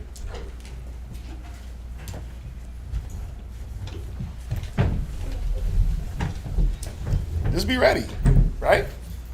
When it's your time.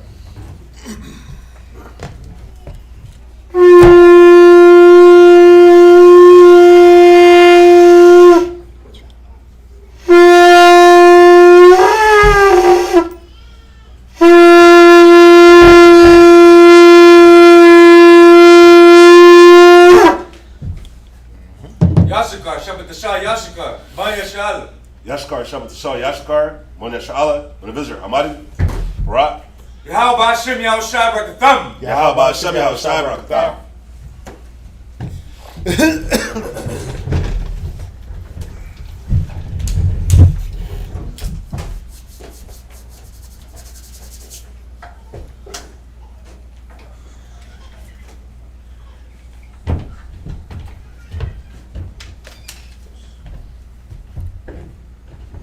Destroyed up the Destroyer. Man.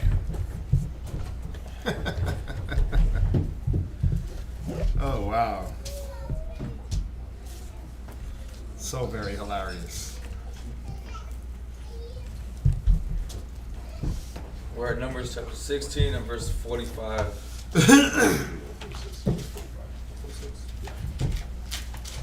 Verse 46. And Moses said unto Aaron, take a censer and put fire therein from off the altar and put on incense and go quickly unto the congregation and make an atonement for them. Pause real quick. Go to Wisdom of Solomon, 18:21.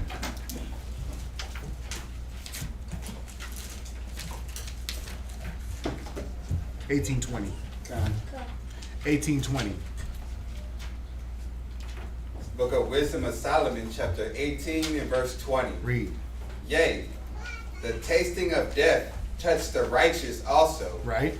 And there was a destruction of the multitude in the wilderness. This is Jesus. Go ahead.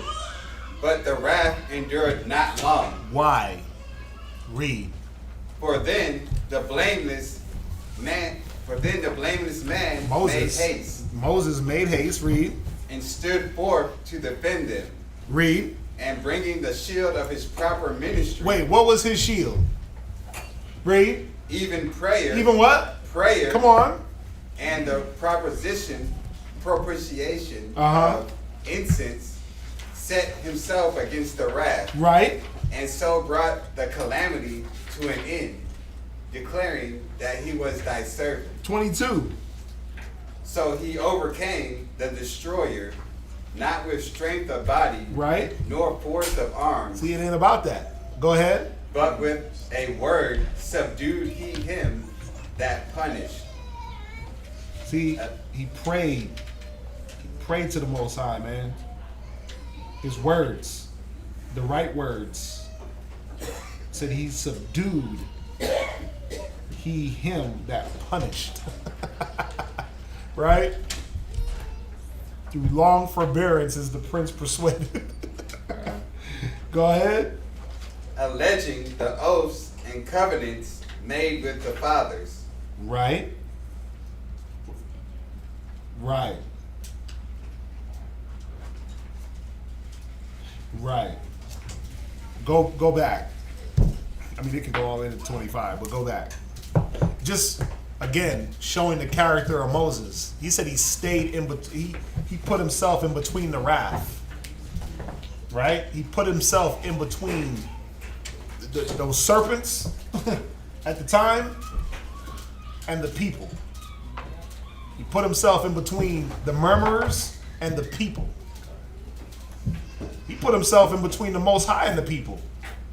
Move aside so I can destroy them. Oh, no, let me drop to my face. Right? He didn't budge on the account of righteousness. That's another thing they forgot when they were blaming him for killing Dathan and Korah and all that. They forgot Moses was the one that was keeping them all from being killed. Yep. Why would he go and switch up and now kill Dathan and Korah and the 250? He didn't do that. The Most High did that. That was his judgment. Moses was the type of man to be like, oh, I'm going to stand up for them. Yep. Don't kill them. They have mercy. That's why I'm not Moses. He was the nice guy. That's why I am not Moses. Shit, I'm moving out the way, bro. Sorry. He said move out the way. Me, I'm Follow orders. so what side you want me to go, left or right? How many steps? That's my dad. How many steps you want me to go? Right? How many steps will it take for me not to feel this? Go ahead, read on. Go back to Numbers. Verse 46. And put on incense and go quickly into the congregation. Right. And make an atonement for them. Right. For there is wrath gone out from the Lord. See? The plague is begun. There it is. You see that? Go ahead. 47. And Aaron took as Moses commanded and ran into the midst of the congregation, and behold, the plague was begun among the people. And he put on incense and made an atonement for the people. And he stood between the dead and the living. And the plague was stayed. Now they that died in the plague were 14,700, beside them that died about the matter of Korah. Damn, 14,000 people 14,000. So basically, when you look at the numbers, it was 15,000. 14,700 plus 250. It's about 15,000. Save 50. 14,950 people died in 2 days. Because he said Dathan, Korah, and then the 250. Yeah. He just killed anybody that was with him. You said it again? I didn't hear you. He killed Dathan and Korah in the 250. Right. And just killed anybody that thought like this. Basically. Afterwards. Well, they murmured. So think about it. Think about, you know what's cold? Think about 14,000 people murmuring. How murmuring is like a wildfire that if it goes untamed, it just 14,000 people the next day. That means that one cat whispered, and then all of a sudden they were just all on the same. And here comes the Most High with the flame, with the extinguisher. Damn. Can you imagine what plague that was? What type of plague just shut the mouths? Remember he made the manna rot in their mouth? That was cold. Remember that? We just read about that, right? It was crying, oh, we ain't got no manna. Oh, we just got this manna to eat. Okay, what? You don't loathe this manna. He said it rotted in their mouths, in between their teeth. That was one plague. Right? Then the ones that gathered on the Sabbath or went out to go gather it, or the ones that stored it up, there was another plague. Then the serpents. Think about a plague that took over 14,000 people. It said their bodies dropped in heaps. Right? I think that's what it says in this Wisdom of Solomon 18. Right. Wisdom of Solomon 18:23. For when the dead were now fallen down by heaps, one upon another, standing between, he stayed the wrath and parted the way to the living. That is wild. Heaps of, 14,000 people, that's like a stadium. That's like your modern day baseball stadium. It holds about what, 20,000? 17,000? That's like a basketball arena. Like a basketball arena of people. Heaped up dead bodies. Damn, we was dying by the arena full. Come on, bro. Just imagine you watching the playoffs and the whole stadium of people die. They go from cheering to a plague just rips through in 1 hour. And they just all die. And you like, damn, there's an arena full of dead bodies. Imagine the smell, the disease, the stink. Who got to bury all that? That's why, yeah. Go ahead. Read on. Man. Verse 50. Mm-hmm. And Aaron returned unto Moses unto the door of the tabernacle of the congregation, and the plague was stayed. Numbers chapter 17 and verse 1. The Lord spake unto Moses, saying, Speak unto the children of Israel, and take of every one of them a rod according to the house of their fathers, of all their princes according to the house of their fathers 12 rods. Write thou every man's name upon his rod. And thou shalt write Aaron's name upon the rod of Levi. 1 rod shall be for the head of the house of their fathers. And thou shalt lay them up in the tabernacle of the congregation before the testimony, where I will meet with you. And it shall come to pass that the man's rod, whom I shall choose, shall blossom. And I will make to cease from me the murmurings of the children of Israel, whereby they murmur against you. And Moses spake unto the children of Israel, and every one of their princes gave him a rod apiece. For each prince one according to the fathers' houses, even 12 rods, and the rod of Aaron was among their rods. And Moses laid up the rods before the Lord in the tabernacle of witness, and it came to pass that on the morrow Moses went into the tabernacle of witness.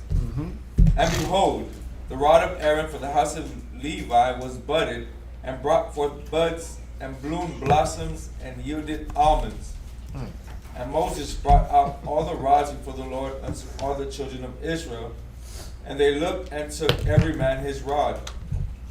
And the Lord said unto Moses, Bring Aaron's rod again before the testimony to be kept for a token against the rebels, and thou shalt quite take away their murmurings from me, that they die not. And Moses did so, as the Lord commanded him, so did he. And the children of Israel spake unto Moses, saying, Behold, we die, we perish, we all perish. Whoever cometh anything near unto the tabernacle of the Lord shall die, shall we be consumed with dying. Numbers chapter 18 and verse 1. Real quick, can somebody give me 2 Samuel 19:21? 2 Samuel chapter 19, verse 21. And I'm going here because you had read something, right? Where it said, whereby, verse 5, whereby they murmur against you. Just reading the end of it. So the congregation was always murmuring against Aaron and Moses, right? But if you murmured against Aaron and Moses, you murmured against the Most High. But the reason why I'm going here to this number, to the Samuels, is because usually when we get caught up in our feelings and emotions, what we do is we tend to murmur against the leadership or the elders that the Most High has in place, right? And we don't realize that we tend to forget that the Most High is the one that put the leadership and the elders in place. So read this real quick, the 2 Samuel 19 and 21. 2 Samuel chapter 19 and 21. But Abishai, the son of Zariah answered and said, Shall not Shimei be put to death for this, because he cursed the Lord's anointed. You see that? So this was when this was after Absalom had taken over, and David had to flee from the face of Absalom. This Shimei guy, if that's how you say his name, I don't want to claim him, but he was a Benjamite. Oh. He was a Benjamite, right? And David was running from Absalom. He was fleeing from him, and Shimei was like throwing stones and cursing at David and all the people that was with David. Mm-hmm.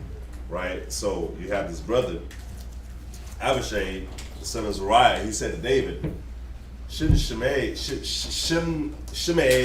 that's his name, be put to death because he's cursing the Lord's anointed. So the reason I'm going here is because we have to be careful when we get caught up in our emotions and our feelings, because it's going to happen being in the truth, right? Rubbing elbows and things is not always going to go the way you think or how you feel it should go. But you have to be careful, and not just elders, but just brothers and sisters in general. You got to be careful with speaking against brothers and sisters or speaking negatively towards them. Why? Because they are the anointed of the Most High. Just like Aaron and Moses was the anointed of the Most High. You spoke out against Aaron and Moses. You was complaining. You was murmuring against them. Well, the Most High is like, man, I wonder how I should kill you. I could bring some snakes. I could make the earth open up. I could bring some fire. I don't know, but let's just see. I wonder how I'm gonna kill you, right? But back then you died for speaking out against the Most High's anointed. Remember the scripture says, "Touch not my anointed." So you can't touch the Most High's anointed, but you gotta watch what you're saying too. You see what I'm saying? So if those thoughts are sitting in your mind, you better watch what comes out of your mouth, because you could be calling death to yourself. You could be calling some type of harm to yourself. Y'all see that? So let's go back. This was 2 Samuel chapter 19 and verse 21. And luckily David didn't kill him. When you read down David didn't take him out yet. We're at Numbers chapter 18 and verse 1. And the Lord said unto Aaron, Thou and thy sons and thy father's house with thee shall bear the iniquity of the sanctuary, and thou and thy sons with thee shall bear the iniquity of your priesthood. And thy brethren also of the tribe of Levi, the tribe of thy father, bring thou with thee, that they may be joined unto thee, and minister unto thee. But thou and thy sons with thee shall minister before the tabernacle of witness. and they shall keep thy charge, and the charge of all the tabernacle. Only they shall not come nigh the vessels of the sanctuary and the altar, that neither they nor ye also die. Can we get the next reading? So, Yeah. Go ahead. Noah Wait. shall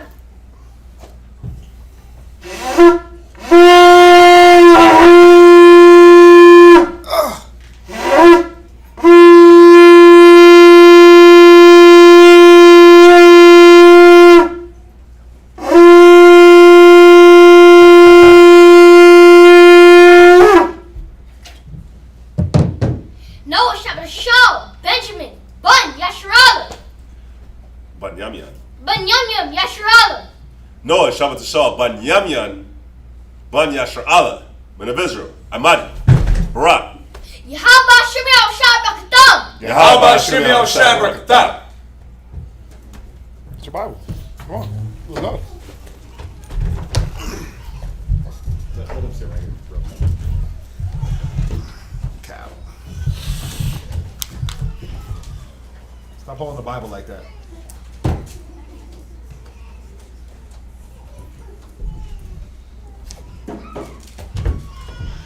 Need to carry on.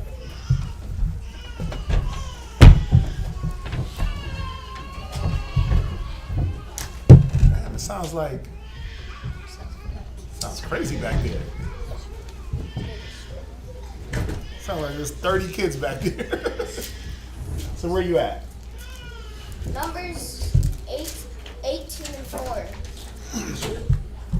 And they shall be joined unto And they shall be joined unto thee, and keep the charge of the tabernacle of the congregation of all for all the service of the tabernacle, and a stranger shall not come nigh unto you, and ye shall keep the charge of the sanctuary and the charge of the altar, that are there be no wrath any more upon the children of Israel. And I, behold, I have taken your brethren the Levites from among the children of Israel to you. They are given as a gift for the Lord to do the service of the tabernacle of the congregation. Therefore thou and thy sons with thee shall keep your priest office forever. That the thing. Wait, do it again. Read it from verse 7. Therefore thou and thy sons with thee shall keep your priest office forever. Everything for the of the slow down. Of the altar and within the veil, and ye shall serve. I have given your priest office unto you as a service of gift. As a what? Service Of gift. of gift.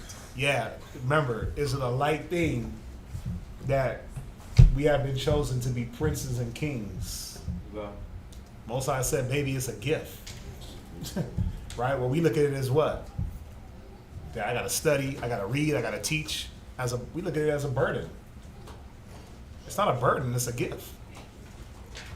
Right? Most High said at this time he gave the Levites to the nation as a gift, right? To do the service of his veil of the sanctuary. So all we had to do, the outside tribes outside of Levi, was provide for the Levites. Okay. That was it. He gave you a gift. He gave you something in between him and you to do your bidding, to do your sacrificing, to do your praying, to do your anointing, to do all that work. And all you had to do was show up with your offering, show up with your meat offering, drink offering, sin offering, wave, heave, right? And give those things. Your tithes, give those things willingly, willing mind, willing spirit. And you can get your, what was it? You can get your atonement for sin. You can get your blessings. You can get all these, you can get your prayer. You get all these different things. But all you had to do was take care of the gift that was given to you. Maintain the gift. Sounds simple, right? Sounds simple. But you got to cherish the gift. You got to look at it as a gift. We were supposed to look at the Levites for what it is that they were doing. Remember he said, don't forsake the Levites, don't forsake the stranger, don't forsake the widow, the fatherless. He put all four of those in the category of being the four category of people that we're always going to need, from the ones that can go out and farm and raise cattle and work and do their own thing on the weekends, on the weekdays, right? Levites didn't have that. It was take care of them, or why? Because he didn't pull our sons and daughters to be in the tabernacle. He pulled that one tribe. Right? So where you at? Go ahead, finish it. And the stature that cometh nigh, Stranger that cometh nigh shall be put to death. Mm-hmm. And the Lord's... Can I get a scripture? Yeah. Go to 1 Samuel 6:19. Because we're talking about the altar, right? Yep. We're talking about the altar. And in this verse 7 it says, anybody that comes close to the altar is going to be put to death. So let's read a situation when the Philistines took the altar. Read that verse 19. We'll just jump to the point. 1 Samuel chapter 6 and verse 19. And he smote the men of Beth-Shemesh because they had looked into the ark of the Lord. Yeah. He looked inside. They just looked inside of it. The Most High just started. Most High was like, "Oh, I get to go kill somebody." Yeah, that's wild. But the cold part is, let's see how many of them died, because we already know this many didn't look inside of it. Go ahead. That even he smote of the people 50,000 and 70 men. So 50,000 and 70 men. 50,000, 70 men he smote. Damn. Because they looked in the altar. Did it say they looked inside the ark or the altar? Oh, the ark. I'm sorry. They looked inside the ark. I want to see them. I want to see Aaron's rod. I want to see what the showbread's looking like. I want to see I want to see the testimonies. Nah, nigga, that ain't for your eyes. What do you heathen have to do with my covenant? Right? Damn, that's wild. 50,000 and 70 men. That's Caleb and Uzzah who touched the ark and died. You die if you saw it. It's inside of it. But think about it. 50,000 and 70 men. Then it was probably like a couple of them that looked. And it was like, man, all y'all gonna have to die for this one. All y'all gonna have to die. All you men of Beth-Shemesh, these ones messed up. 50,000 dudes. 50,000. So I wonder who has the ark today. The Ethiopians try to claim that they got the ark. Stop. Quit it. Based off of this scripture? Hell nah. Based off of this right here, they'd be dead. I mean, you do got war. You do got a war in Ethiopia right now. There's a big war in Ethiopia right now. But you know, who knows, huh? They claim the ark based off of the whole Solomon thing, which we know that's false. They claim that the ark flew back from Jerusalem into Ethiopia with wings. When you read their, what is it? When you read their little Ethiopian Bible, that's what they claim, that the ark literally flew with wings back into Ethiopia. Wow. Yeah, with Solomon's son from Sheba that he never had. Right? So, yeah. Yeah, we could jump back. So after this 50,070 men died, that's when the Philistines was like, man, we got to give this back to y'all. That was after a whole bunch of things happened to them. But yeah, we could jump back. Think about it though. Like when that ark came into your city, that was like, okay, we're gonna die, right? After the walls of Jericho happened, and people really got wind, they were like, wait a minute, we don't want the ark to be around. You have to be a real brazen, just outlandish type of person to say, look, let's grab the ark. God. You have to really be on one to know the power of that. The power of the Lord was the spearhead of the war tactic. And for you to say, let's go grab that up, let's take that to our city, you have to be a real presumptuous nation and people. Yeah. That was the Philistines, right? Right. Well, there you have it. I mean, Goliath. Look how he was talking. Right? Go ahead, where you at? 8. And the Lord spoke unto Aaron, Behold, I also have given thee the charge of mine heave offerings of all the hollow things of the children of Israel. Unto thee have I given them by reason of the anointing, and to thy sons by an ordinance forever. This shall be thine of the most holy things, reserved from the fire ever. Speak up. Every oblation of theirs, every meat offering of theirs, and every sin offering of theirs, and every trespass offering of them, theirs which they shall render unto them, shall be most holy for thee and for thy sons. Right. So you know why I like this scripture, because it shows right here who the offerings.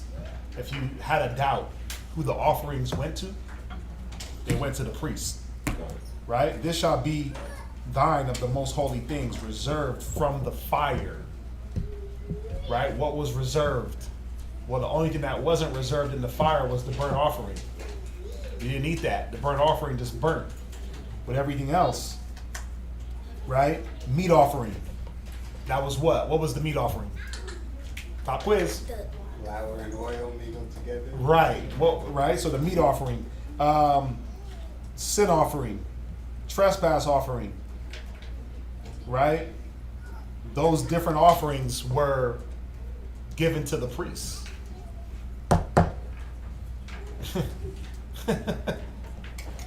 Like I said, these niggas eating shoulder and rump and still complaining. You eating shoulder, rump, you eating cakes unleavened, smelling like fresh olive oil, and complaining about, all we got is this manna. I mean, bruh. Very bad, very bad. Read verse 10. In the most holy place shalt thou eat it. Right. The offerings were eaten. We didn't just burn it and throw it in the field. We ate the offerings. This right here proves it. So if you go back to now the Sabbath, And you go back to all those offerings during the Sabbath. What did we do? We ate during the Sabbath. We kindled fire. But it was for the entirety of the congregation. There's a reason why I was highlighting this, because we ate those offerings. We ate during the Sabbath. There was fires kindled, one fire. That burnt offering and that altar was always lit up. One big barbecue. Go ahead. Eat it. Every male shall eat it. It shall be holy unto thee. Go ahead. And This is thine, the heave offering of their gift, which with all the wave offerings of the children of Israel have given them unto thee. I have given them unto thee, and to thy sons, and to thy daughters with thee by a stature forever. Every one that is clean in thine house shall eat of it. Right. So remember, a priest's daughter could eat of his table if what? Pop quiz. Abadai. If she was clean, like Right. if she hadn't done like any. Right. She wasn't married. Yeah, wasn't married to the virgin. She was clean, pure. Right. If she wasn't married, she could partake of her father of that priest's table. Right. But everyone that is clean in thy house, so you couldn't eat if you was defiled with a dead body, and those different ailments, leprosy, defiled with a dead body, woman on her menstrual, all those different things. Right? It's letting you know that, I like it, the offerings, the wave, the heave, they were all for the priest. They were all for his family. That's how they ate. But there were some stipulations that separated them. You're referring to the different offerings of this, is the sin and the trespass the same thing? Every offering, no, because it's letting us know every sin, verse 9, and every sin offering of theirs and every trespass offering of theirs. So there was a difference, right? So let's see. Sin, where are Numbers 18:9. I mean, that verse right there is letting us know that there are two different things. 18:9. Let's see.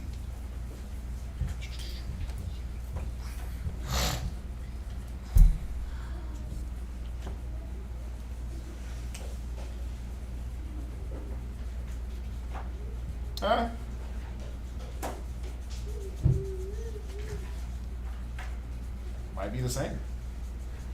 Let's see here. Simple. Habitual sinfulness as it pertains to the occasion. So, let's see here.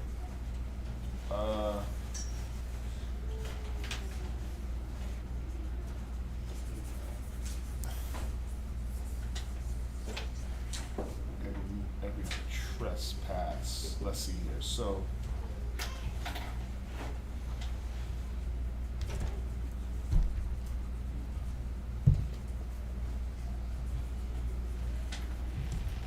I guess in actuality, they're the same. Trespass and sin. As a sin offering. Right, Leviticus 7:7. As the sin offering is, so is the trespass offering. There is one law for them. Yeah. The priest that maketh atonement therewith shall have it. So, same thing. Right? What was speaking on? Let's see here.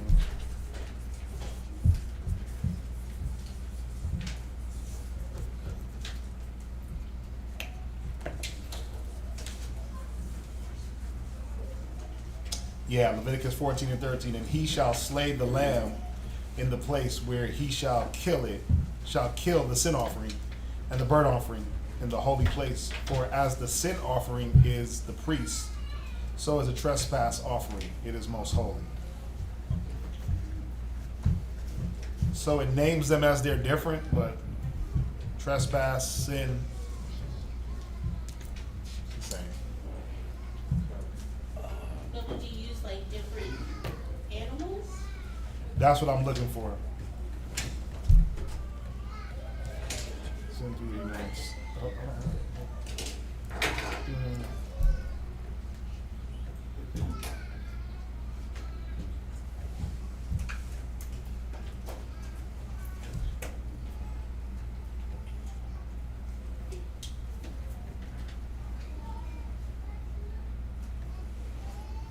So the sin offering was eaten in the holy place, slaughtered.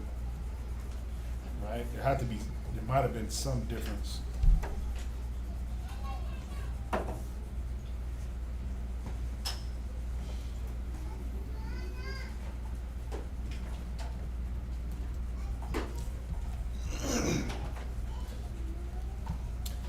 Watch Leviticus. Let's go to Leviticus 7 real quick.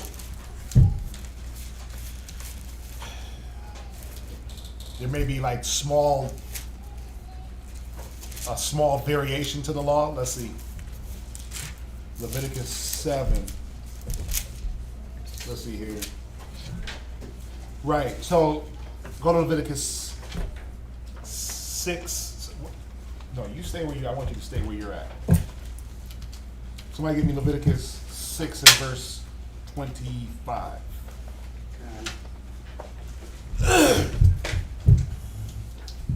It's the book of Leviticus, chapter 6 and verse 25.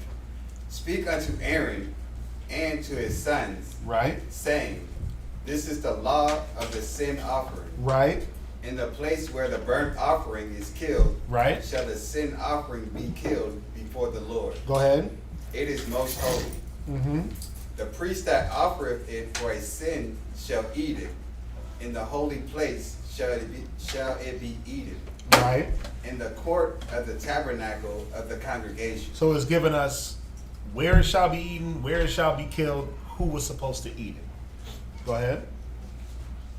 Whatsoever shall touch the flesh thereof shall be holy. And when there is sprinkled of the blood thereof upon any garment, thou shalt wash that whereon it was sprinkled in the holy place. Right. But the earthen vessel wherein it is sodden shall be broken. Mm-hmm. And if it be sodden in a brazen pot, it shall be both scoured, and rinsed with water. Go ahead. All the males among the priests shall eat thereof. Right. It is most holy. Go ahead. And no sin offering whereof any of the blood is brought into the tabernacle of the congregation to reconcile withal in the holy place shall be eaten. It shall be burnt in the fire. Right. Now read on. Leviticus chapter 7 and verse 1. Likewise, this is the law of the trespass offering. It is most holy. Right. In the place where they kill the burnt offering, shall they kill the trespass offering, and the blood thereof shall he sprinkle round about the altar. And he shall Go ahead. And he shall offer it all the fat. He shall offer of it all the fat thereof, the rump, and the fat that covereth the inwards, Mm-hmm. and the 2 kidneys, and the fat that is on them. So it sounds like there was a different setup to the preparation of the offering. You see that? Go ahead. Which is by the flanks, and the caul that is above the liver. Mm-hmm. With the kidneys, it shall he take away. Right. Now, Oh, I got it. what? What you got? So there is a difference between a sin offering and a transgression offering. Trespass? Or that? Go ahead. Trespass. So Right. Where you at? it's in the Zondervan Bible Cultural Dictionary. On an offering, Okay. it says the sin offering, the first mentioned at the consecration of Aaron, Exodus 29:10, was a special expiatory sacrifice. A bullock was killed. So in the sin offering, you kill the bullock. Exodus what? 29:10. So in this one, a bullock would be killed. before the bronze altar on its projections. Part of the sacrifice of the blood was smeared. And then it goes on, but I wanted to get to the part where it said, the law of the sin offering provided for acts of unconscious transgressions, mistakes, or other inadvertencies. So the sin offering was for when you sinned and you didn't realize what you was doing. You didn't know that what you did was a sin. But the trespass offering is when you knowingly sin. So with the trespass offering, it says, or guilt offering. So another word for the trespass offering is a guilt offering. Signified expiation and restitution, and availed for inadvertent offenses, false swearing, and improper dealings with a neighbor. By itself, the offering made an atonement towards God, but an additional 1/5 was required as a fine to compensate a neighbor adequately. The sacrificial ritual involved the slaughter of a ram. So the Different animals. The sin offering was a bullock. The trespass was a ram. Right. Okay. What else? And was similar to that of the sin offering. Oh, here it is. Yeah. Yeah, it's Leviticus.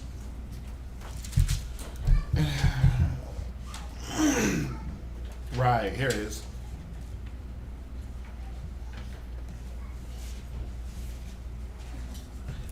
Leviticus 5:17. And if a soul sin and commit any of these things which are forbidden to be done by the commandments of the Lord, though he wist it not, yet he is guilty, he shall bear his iniquity. So he did something against the law, but he didn't know.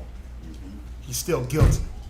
He shall bring a ram without blemish out of the flock, and with thy estimation for a trespass offering unto the priest. The priest shall make an atonement for him, consecrating his ignorance wherein he erred and wist it not, and shall be forgiven him. It is a a trespass offering. It is a trespass offering. He hath certainly trespassed against the Lord. So one was, again, remember we read in Numbers about the presumptuous sin, the ignorant. So the trespass, the sin was what? Again, by accident? Trespass. No, trespass by accident. Not No, we just said it. I just read it. Oh. Yeah, the trespass was unknowingly. The sin was sin. Right? Damn, I wrote that wrong then. Hold on. You confused me. Because the offer, it said the sin was on man, that it was unknowingly, that it was unconscious. Let's see here.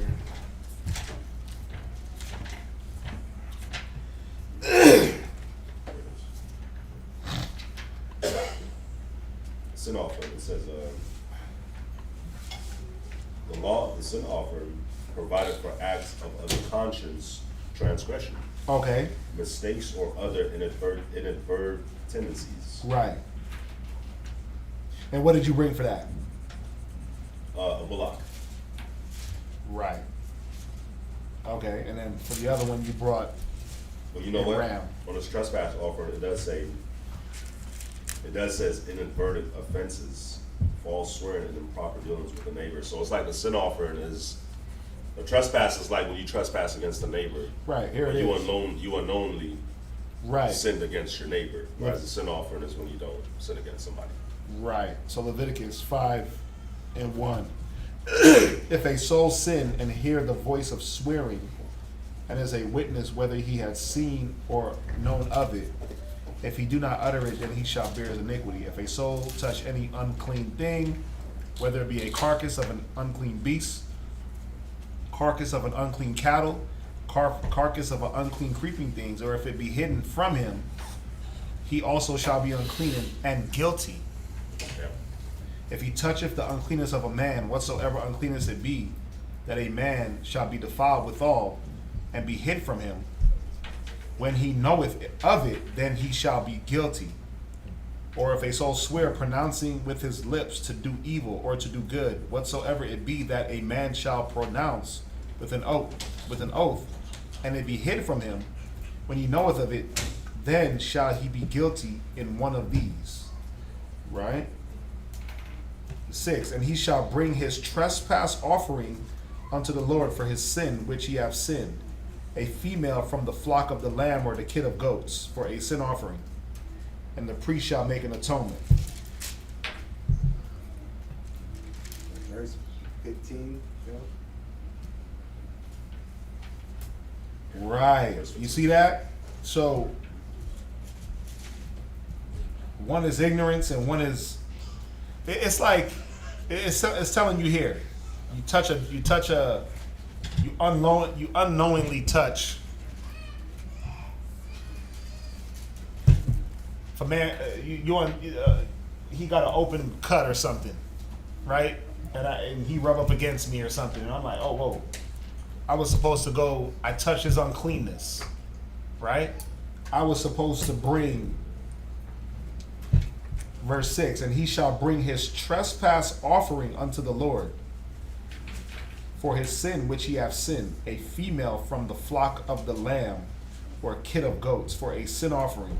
The priest shall make an atonement for him, consecrating his sin. Right?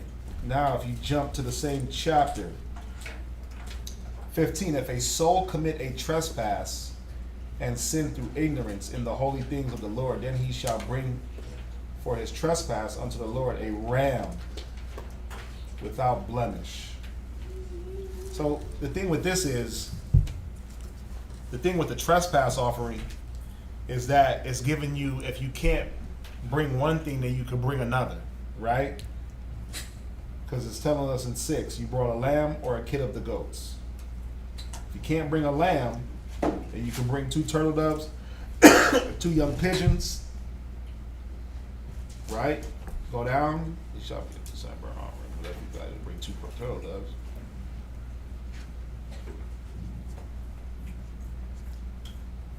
Then you shall bring it.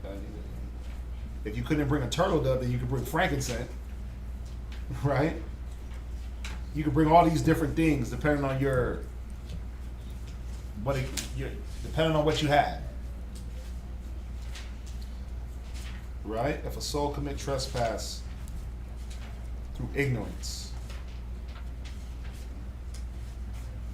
then he shall bring for his trespass unto the Lord a ram without blemish unto the flocks, with the estimation of shekel of silver.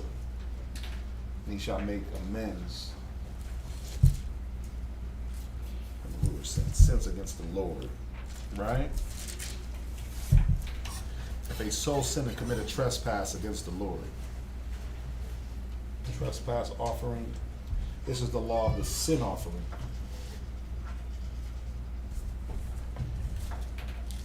See, I'm reading these. I'm reading chapter 5 in Leviticus. It basically goes all the way to 7. Let's find it. Fireball. Should take this handful. So one is for ignorance and one is for blatantly being a sinner. Trespassing sin. Sin is sin, right? Like sin is sin. Watch. Even if you go by, let's just go here real quick. Let's just go back to the verse. Every oblation of theirs, every meat offering, right? Every sin offering. When you look up sin offering or sin, right? An offense, habitual sinfulness, right? An offender. So sin is sin. This was a person that was presumptuous in their movements. Trespass would be more ignorance. That's what it's saying. That's what it's saying in Leviticus. Yeah. It's saying that in Leviticus 5. Right? 15. If a soul commit a trespass and sin through ignorance. Y'all get that? Does that make sense? That's the difference. You had the presumptuous sinner and then you had the ignorant sinner. You had to either way there was guilt. Right? The soul that sinned presumptuously, when you read Numbers 15, we read about that last week. either way, even if you did something, you think about it. You go to a restaurant, you order beef. They cook pork, and a pork chunk fell into your beef. You ate it. Oh damn, that tastes different than all the other beefs. That would be considered a sin. You had to bring some type of offering, but it wasn't like you literally went out and was like, let me get the chicharron, right? Let me get the pork. It just happened by accident, but you still had to offer a sacrifice at that time. So that was the difference between sin, blatant, trespass, accident, ignorance. Make sense? That makes sense, because when I looked up trespass, it's like, it dealt with like going on somebody else's land, you know. Maybe you didn't know that was their property, you know, and you trespassed. Right. So it kind of, it makes sense, you know, you didn't know that they had put pork into the stew or whatever, and you ate it, you trespassed. Right. So it was more like, oh, that was a mistake. It's like if you think about it, if you killed a man by accident, right? You still have to give it a sacrifice, even though it was you swinging the axe and the butt of the axe came off and killed him. You still have to offer some type of sacrifice for that, right? As opposed to being a murderer, what was the sacrifice? Your death. You see that? So that's the difference. Different levels of offering for different levels of sin. It's still all sin, right? But trespass was ignorant. Sin was presumptuous. I know it say don't eat pork, but me, I want the baconator. We get it? Where you at? Where? Tell them where you at. The whole thing. Numbers 18 and 12. Uh-huh. And all the best of the oil and all the best of the Wheat. And of the wheat. Oh, put your finger. Yep. First fruit. First fruit of them which they shall offer unto the Lord, them have I given that thee. So you see why the offerings were so important. The best of the oil, the wine, the wheat, the first fruits. So when you did Pentecost, who did that go to? Or Feast of Weeks, Feast of Harvest, right? Feast of Weeks, Pentecost. That was all the same, right? First fruits. Who did that go to? Priests. It went to the priest. It fed the priests, right? Why did they need the oil? For the lamps. Why did they need the best of this and best of that? Because they deserved it. Because the job that they were doing, right? Read on. And whosoever is first right in the land which they shall bring unto the Lord shall be thine everyone that is clean in thine house shall eat of it. Mm-hmm.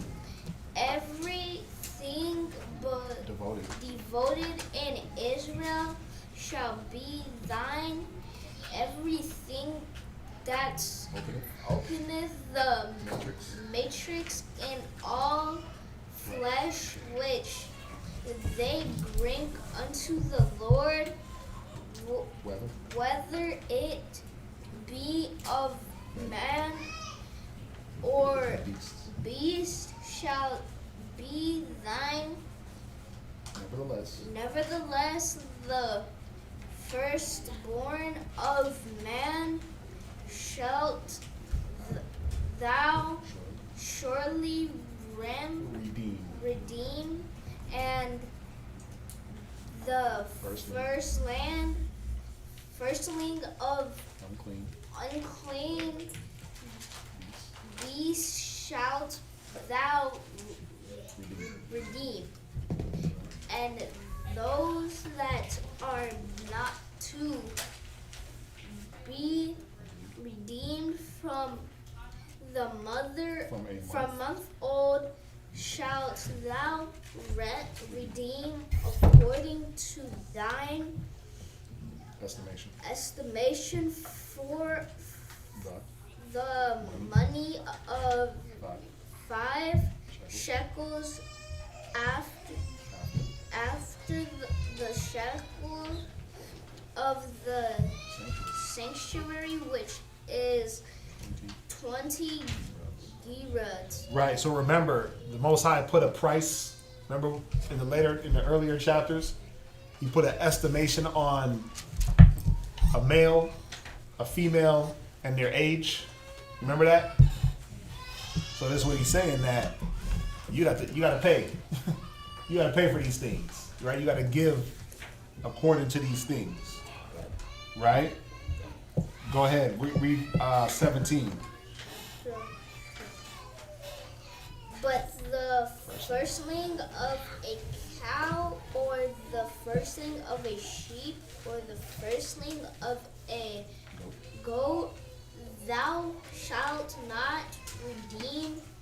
They are holy. Thou Right, because what you could do is you redeemed it by what? What did it mean to redeem? Huh? Right. Purchase these things, right? You can pay the money and get these things back. But the firstborn of a cow, a goat, a sheep, lie. Why? Because the Most High said he wanted the first of the flock. Right? So you couldn't pay no money to get those things or redeem those things. Those were to be sacrificed. Where you at?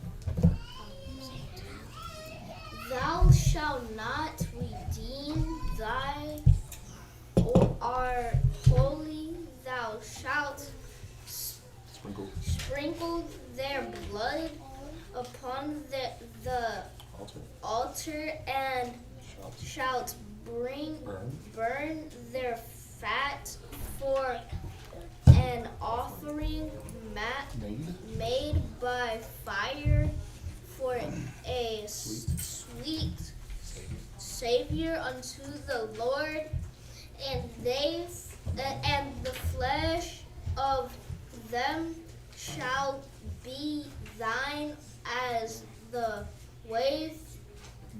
breast, and as the right shoulder are thine. What verse you reading to? Verse 26. Go ahead. All the heave offerings of the holy things which the children of Israel offer unto the Lord have I given thee, and thy sons and thy daughters with thee by a stature forever. It is a covenant of salt forever before the Lord unto thee and to thy seed with thee. Go ahead. And the Lord spoke unto Aaron, thou shalt have no inheritance in their land. Right. You didn't need it because everything was going to be provided for them. They got the best of everything. So not only did they get, but they got the first and the best. Go ahead. Neither shalt thou have any part among them. I am thy part and thine inheritance among the children of Israel. And behold, I have given the children of Levi all the tenth in Israel for an inheritance for their service, which they serve thine, even the service of the tabernacle of the congregation. Then neither must the children of Israel come nigh the tabernacle of the congregation, lest they bear sin and die. 23. But the Levites shall do the service of the tabernacle of the congregation, and they shall bear their iniquity. It shall be a statute forever throughout your generations, that among the children of Israel they have no inheritance, but the tithes of the children of Israel, which they offer as an heave offering unto the Lord, I have given to the Levites to inherit. Therefore I have said unto them, among the children of Israel they shall have no inheritance. And the Lord spoke unto Moses, saying, Thus speak unto the Levites, and say unto them, when they take of the children of Israel the tithes which I have given you from them for your inheritance, then ye shall offer up and heave offering of it for the Lord, even a 10th part of the tithe. Right. So think about it. The Levites had to offer a 10th of what they got. You see that? They took a 10th. The 10th was given to them, and then it said that when they got the 10th, they had to give a 10th. So they weren't going to be able to do their part if the rest of the nation didn't do their part. Very important. But it shows you that, think about it, to offer, like, it wasn't just one thing or the other. It was whatever. Remember, we go through the tithes, it was anything that you got of an increase.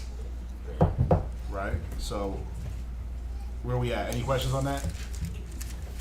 This offering came about due to the rebellion in chapter 16. Somebody else comes up. All right, sure. Yeah? Good job. Ezekiel, guys right here. Ezekiel, come on.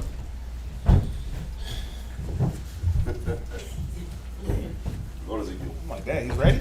Thought he was ready.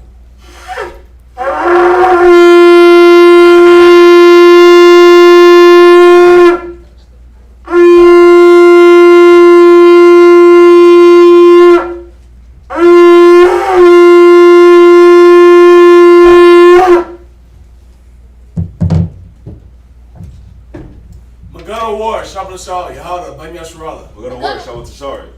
Yahweh, Ban Yasharala. Amani. Right. Yahweh Hashem Yahweh Shai Brakatham. Yahweh Hashem Yahweh Shai Brakatham. See, so you know what? Regular trespass, bro. You're gonna need a ram from you.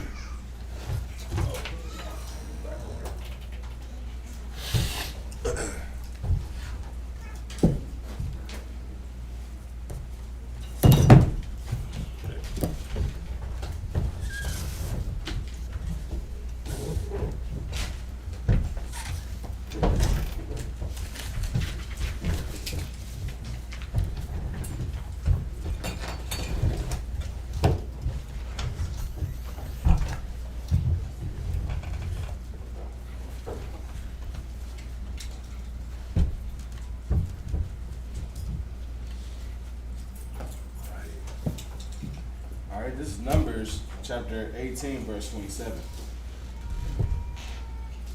And this your heave offering shall be reckoned unto you, as though it were the corn of the threshing floor, and as the fullness of the winepress. Thus ye also shall heave offering unto the Lord of all your tithes, which ye receive of the children of Israel. And ye shall give thereof the Lord's heave offering to Aaron the priest. Out of all your gifts ye shall offer every heave offering of the Lord, of all the best thereof, even the hollowed part thereof, out of it. Therefore thou shalt say unto them, when ye have heaved the best thereof from it, then it shall be counted unto the Levites as the increase of the threshing floor, and as the increase of the winepress. And ye shall eat it in every place, ye and your households, for it is your reward for your service in the tabernacle of the congregation.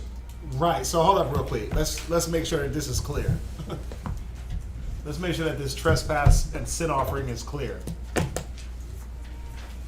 Right? Who do you trespass against? Huh? Your neighbor. Who do you sin against? Right. So it wasn't about inadvertent or ignorance and knowing. It was more you may trespass against your neighbor inadvertently. You have to give something, right? You can still sin against your neighbor, sin against the Most High. You still have to bring something. So either way, it was still looked at as sin. It was, one was neighbor. So it's like, what is it, moral? More like a moral thing or a civil thing? Civil. Civil, and then you have moral. Like if you ate pork, who you sin against? Most High, right? You blatantly went against the law. If you kept your neighbor's, if your neighbor's ox floated into your yard and you kept it, it's more of a, and he came, he's looking for it, you don't know. That's more of a trespass against your neighbor. You might say, oh, you know what, damn, here goes your thing, but I gotta still go offer to the Most High. So it was, the trespass was against the neighbor inadvertently. You didn't do it purposefully. The sin was, I'm about to go eat pork. I know I'm not supposed to, but I'm about to go do it regardless. You had to still come with an offering, and it gave the different offerings. So is that clear? Yeah. Because I just want to make sure it's clear, because when you read in the Zondervan, it doesn't give you the clarity. But then when you look at the word trespass, forgive our trespasses as we forgive those that trespass against us. Right? The Our Father prayer. We trespass against one another, and we may do it inadvertently. Right? I got to come with some type of offering. If I sin, you didn't sin against Moses, you didn't sin against it, you sinned against the Lord. That makes sense? Okay. Then there was the different animals you brought. The Levites had to have complete trust in the Lord to have the nation take care of them. Yeah, of course, they definitely had to have faith. The Levites had to have faith that they did their job, the nation would do their job. That was it. Y'all come confess y'all sins, and we'll eat together. Right? Yeah. Faith in the Most High. How beautiful it is. Go ahead. Numbers chapter 18, verse 32. And ye shall bear no sin by reason of it, when ye have heaved from it the best of it. Neither shall ye pollute the holy things of the children of Israel, lest ye die. 1 Samuel. 1 Samuel chapter 11, verse 14. 1 Samuel 11 and 14. And look, you know what's wild? It even tells you right here in Numbers. The difference between the trespass and the sin offering was the animal. Right? If any, goat, right? If any, let's see, congregation shall offer one young bullock, burnt offering. No, that's not it. That's not it. Go ahead. 1 Samuel chapter 11, verse 14. Then said Samuel to the people, "Come, and let us go to Gilgal, and renew the kingdom there." And all the people went to Gilgal, and there they made Saul king before the Lord in Gilgal. And there they sacrificed sacrifices of peace offerings before the Most High. And there Saul and all the men of Israel rejoiced greatly.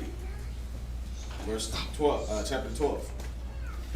And Samuel said unto all Israel, Behold, I have hearkened unto your voice, and all that ye said unto me, and have made a king over you. And now behold, the king walketh before you, and I am old and gray-headed, and behold, my sons are with you, and I have walked before you from my childhood unto this day. Go ahead. Behold, here I am, witness against me before the Most High, and before his anointed. Whose ox have I taken? Or whose ass have I taken? Or whom have I defrauded? Whom have I oppressed? Or of whose hands have I received any bribe to blind my eyes therewith? And I will restore it you. So Samuel's saying all these things, right? Like, what negativity have I done to you? Did I take anything from you? Did I take any bribes? Have I done any wicked or lewd acts towards you, right? Look, I'm giving you your king. You asked for a king. I'm giving you a king. That king was Saul. And this correlates because if you look back at Moses, that's how the people was looking at Moses. Like Moses did something to them. Right. Like Moses defrauded them or took anything from them. The only thing Moses ever did to them was benefit them and free them from slavery. Yes. It's the same thing with Samuel. Only thing he's ever done is benefited us and helped us. Right. But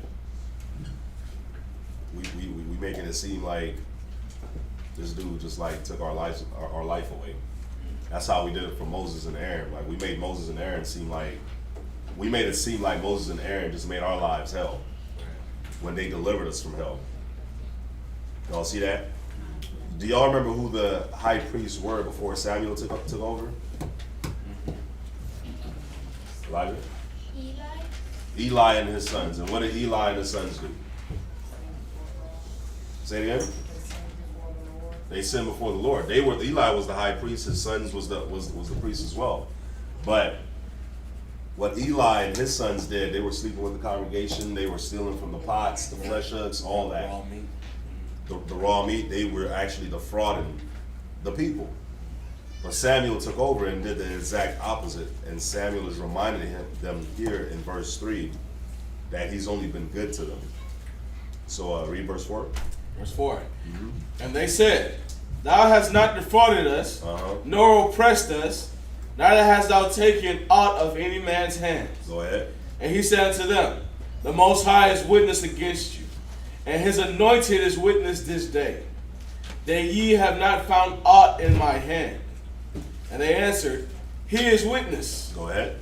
And Samuel said unto the people, It is the Most High that advanced Moses and Aaron, and that brought your fathers up out of the land of Egypt. Go ahead. Now therefore stand still, that I may reason with you before the Most High of all the righteous acts of the Most High, which he did to you and to your fathers, when Jacob was come into Egypt, and your fathers cried unto the Lord.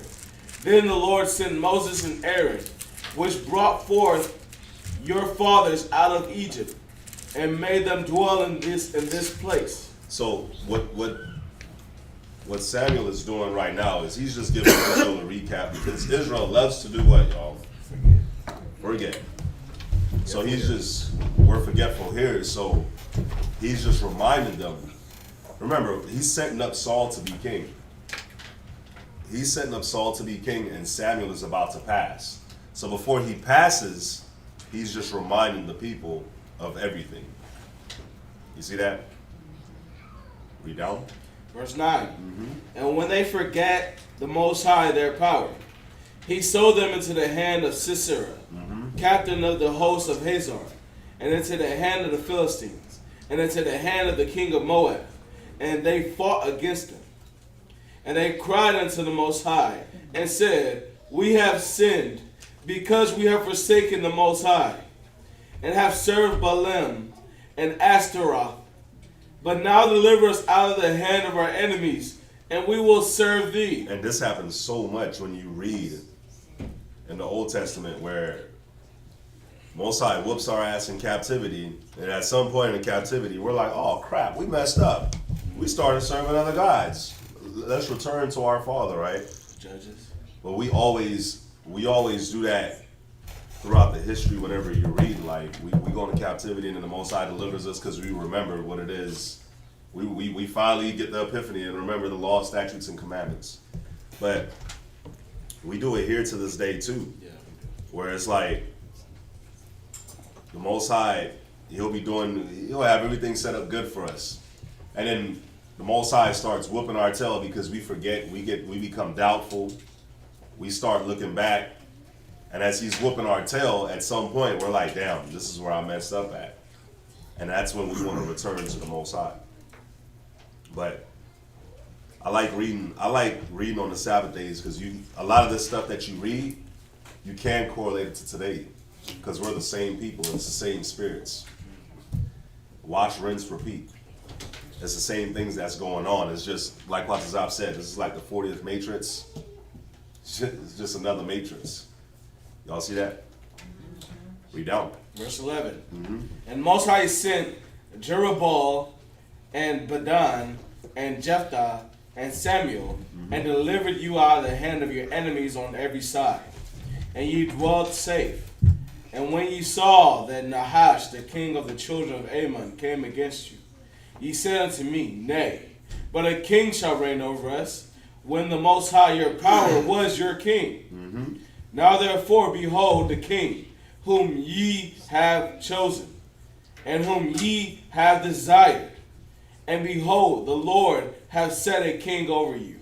So the Most High gave us Saul, a king whom we desired, and a king whom we chose. And we chose Saul completely off of carnality. Most High just gave us a king that we would have wanted. Just straight off of carnality. Saul was the tallest dude. He was one of the most handsomest dudes. And that's what we chose. He gave us the reflection of the people. Saul was the reflection of not just the carnal, but the outlook of the people, how the people operated. Spiritual sometimes, right? Sometimes. Yeah, Saul was spiritual once. It benefited him. Right, he prophesied once, and everybody was like, "Oh, that's him." The rest of the time, he was about that carnality. Yep. Go ahead. Verse 14. If you will fear the Most High, and serve him, and obey his voice, and not rebel against the commandments of the Lord, then shall both ye, and also the king that reigneth over you, continue following the Lord your power. Oh, what are we doing? It's 22. Okay. Verse 15. But if ye will not obey the voice of the Lord, but rebel against the commandment of the Lord, then shall the hand of the Lord be against you, as it was against your fathers. Now therefore stand and see this great thing, which the Lord will do before your eyes. Is it not wheat harvest today? I will call unto the Lord, and he shall send thunder and rain, that ye may perceive and see that your wickedness is great, which ye have done in the sight of the Lord, and asking you a king. So Samuel called unto the Lord, and the Lord sent thunder and rain that day, and all the people greatly feared the Lord and Samuel. So if y'all don't have this highlighted, y'all might want to highlight this. This is where we always talk about how Samuel called rain down from heaven. And the cold part is he called it down during harvest. You're not supposed to get no rain really during harvest. That's when you want to go out. That's when harvest is after spring. So, if I'm not mistaken, harvest is after spring, right? Yeah, you want to be able to go out there and gather. You want to be able to go out there, gather. Springtime is when it's raining, and whatever you planted is getting all the nutrients it needs. The fruits is growing. They're starting to get ripe. And during harvest is when they're ripe, and it's time to go get them. But he showed me that you could overrain a plant. I mean, you could overwater a plant.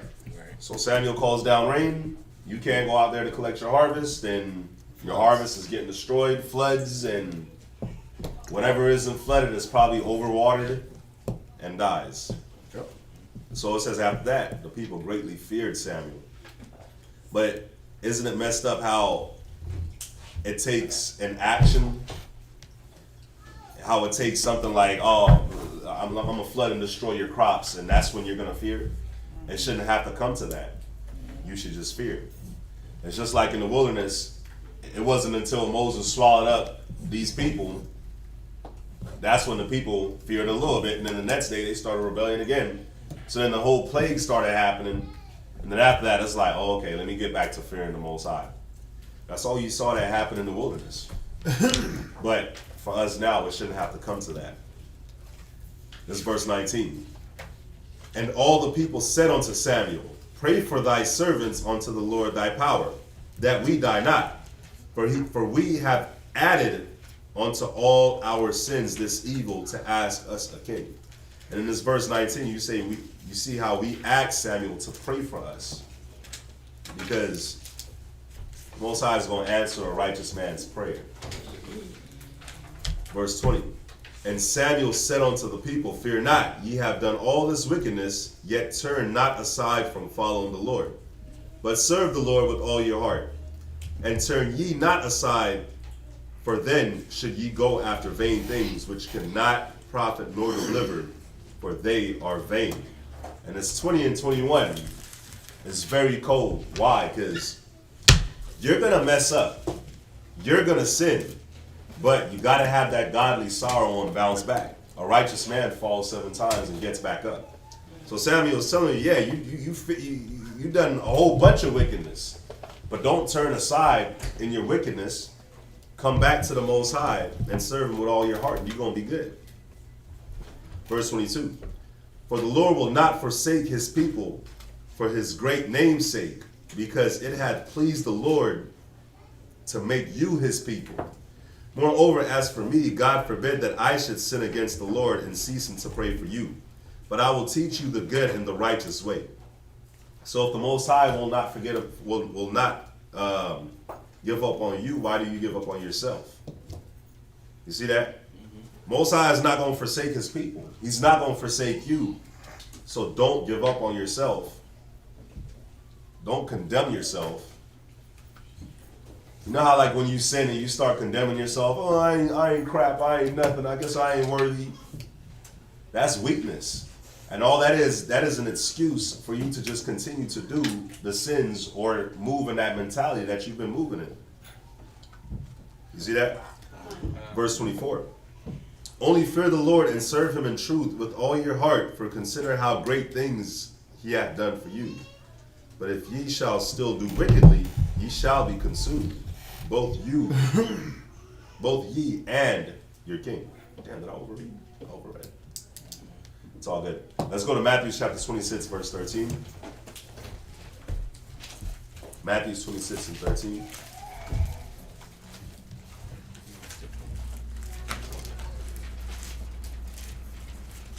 Matthew chapter 26 and verse 13. Verily I say unto you, wheresoever this gospel shall be preached in the whole world, there shall also this, that this woman hath done, be told for a memorial of her. Then one of the 12, called Judas Iscariot, went unto the chief priests, and said unto them, what will ye give me, and I will deliver him unto you? And they covenanted with him for 30 pieces of silver. And from that time he sought opportunity to betray him. Now the first day of the feast of unleavened bread, the disciples came to Yahushua, saying unto him, where wilt thou that we prepare for thee to eat the Passover? And he said, go into the city to such a man, and say unto him, the master saith, my time is at hand, I will keep the Passover at thy house with my disciples. And the disciples did as Yahushua had appointed them, and they made ready the Passover. Now when the even was come, he sat down with the 12. And as they did eat, he said, Verily I say unto you, that one of you shall betray me. And they were exceeding sorrowful, and began every one of them to say unto him, Lord, is it I? And he answered and said, He that dippeth his hand with me in the dish, the same shall betray me. The Son of Man goeth as it is written of him, but woe unto that man by whom the Son of Man is betrayed. It had been good for that man if he had not been born. Yeah.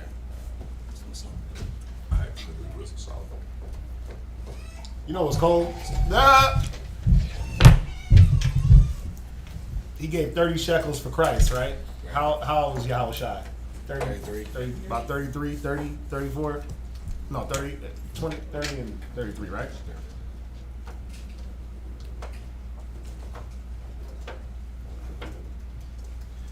And thy estimate, this is Leviticus 27 and 3. And thy estimation of the male from 20 years old, even unto 60 years old, even thy estimation shall be 50 shekels of silver. They lowballed them. Yeah, they lowballed them. Like, you pay 30 shekels for an ox. Right? Even for, you pay 30 shekels for a woman. If it be a female, then thy estimation shall be 30 shekels. Yeah. He got lowballed himself. Terrible. Yeah, bro. Pretty funny. Where we at? Solomon chapter 10. That's why he had to go hang himself afterwards, because he was like, damn. Shit. First I got lowball, I got bamboozled, and then the guilt. Or the guilt, and then he got lowball. Wisdom of Solomon 10? Yes, sir. What's 30 shekels of silver today? That's exactly what I was about to look at. I think it's like $300. Damn. Well, they put more on the cat. They put less on the cat's head in the hood. They take you out for a bag of weed. So it sounds about right. Yeah. Wisdom of Solomon 10, right? And 1. She preserved the first formed father of the world that was created alone, and brought him out of his fall, and gave him power to rule all things. But when the unrighteous went away from her in his anger, he perished also in the fury wherewith he murdered his brother.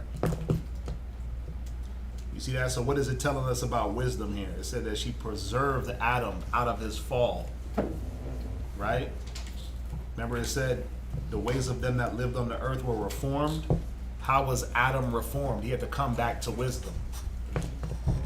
She preserved the first formed father of the world that was created alone, and brought him out of his fall, and gave him power to rule all things.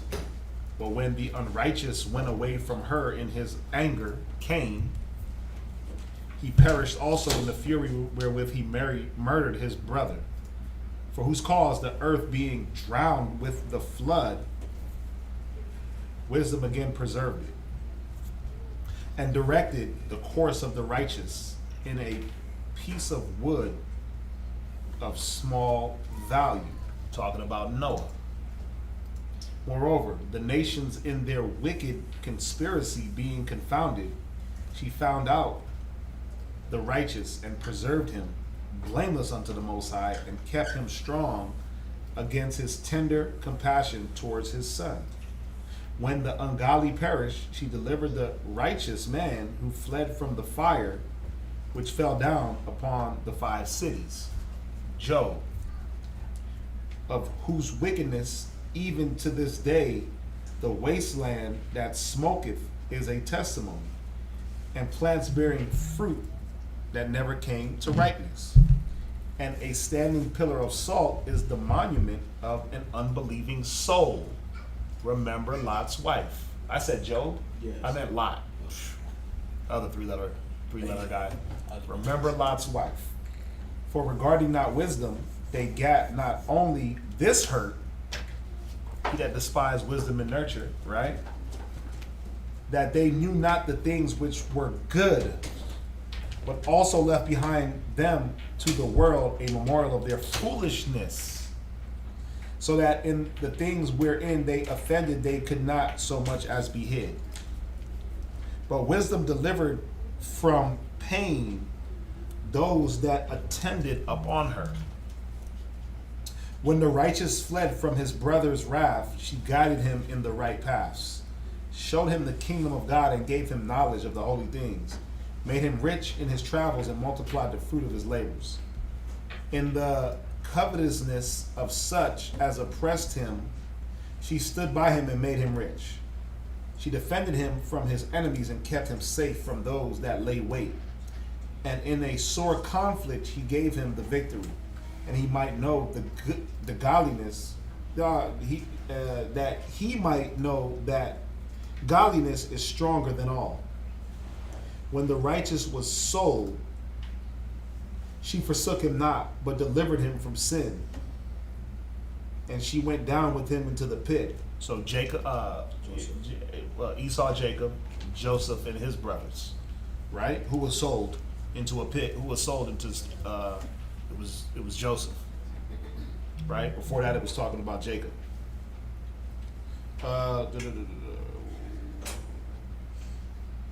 14, and left him not in bonds till she brought him the scepter of the kingdom, and power against those that oppressed him.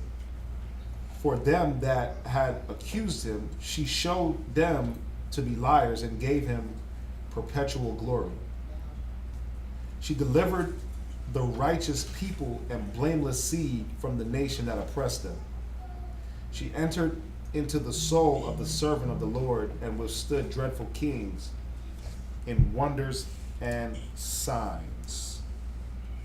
Rendered to the righteous a reward of their labors, guided them into a marvelous way, and was unto them for a cover by day, and a light of stars in the night season. It's talking about the wilderness, right? So when you go back, she delivered the righteous people and blameless seed from the nation that oppressed them. That's us in Egypt. She entered into the soul of the servant of the Lord, and withstood dreadful kings, and in wonders and signs. It's Moses. And rendered to the righteous a reward of their labors, guided them in marvelous way, and was unto them a cover by day, and a light of stars in the night season. Brought them through the Red Sea, and led them through much water. Damn, this is crazy. This is not planned, right? But she drowned their enemies, and cast them out of the bottom of the deep. Therefore the righteous spoil the ungodly, and praise thy holy name, O Lord, and magnified with one accord thine hand that fought for them. For wisdom opened the mouth of the dumb, and made the tongues of them that cannot speak eloquent. Sir, I have a question. What's that? Is number 12 talking about David? No. Remember, just think about it. He didn't go that far into he didn't go that far into history. All he's dealing with is Adam to Moses right here. Okay. So verse 12, she defended him from his enemies, and kept him safe from those that lay wait. And in a sore conflict she gave him the victory, and he might know that godliness is stronger than all. And let's see here. When the righteous fled from his brother's wrath, who's that talking about? Joseph. No. Jacob and Esau, who fled from their brother? Oh, Jacob. It was Jacob. So 10 down to 12 is talking about Jacob. So each little few verses is talking about great men in history. So from verse 1 down, verse 1 and 2 is Adam. Verse 3, 4 is talking about Cain and Abel. Verse 5 is talking about Lot, Sodom and Gomorrah, or whose wickedness even, right? smoketh. Regarding wisdom, foolishness. Wisdom delivered from pain. Righteous fled from his brother's wrath. That's Jacob and Esau. Oh, 4 is talking about Noah, the flood, right? So you can write that, you can break down the verses and see, oh, that's talking about Noah. That's talking about Jacob and Esau. It's talking about Moses, right? And then into righteous was sold. That's Joseph. And then from verse 16. She delivered the righteous people from verse 15 down. That's talking about us in Egypt. So what is he doing? He's giving a brief history lesson of those events that we read through the scriptures, those main events, showing the men that use wisdom what happened. What was it that got him through? Was it Moses' strength, or was it the wisdom that he used? Right? Yeah. And then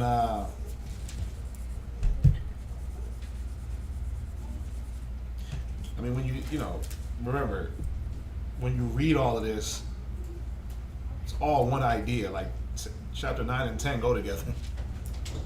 9, 10, 11, they all go together. It's all one idea. 7, 8, 9, that's all, speaking about wisdom. When you read it like in the original scroll, it's not chapter 1, chapter 2, it's one letter, all one thing. It's broken up for our edification, for our learning. Any questions on that, on the reading?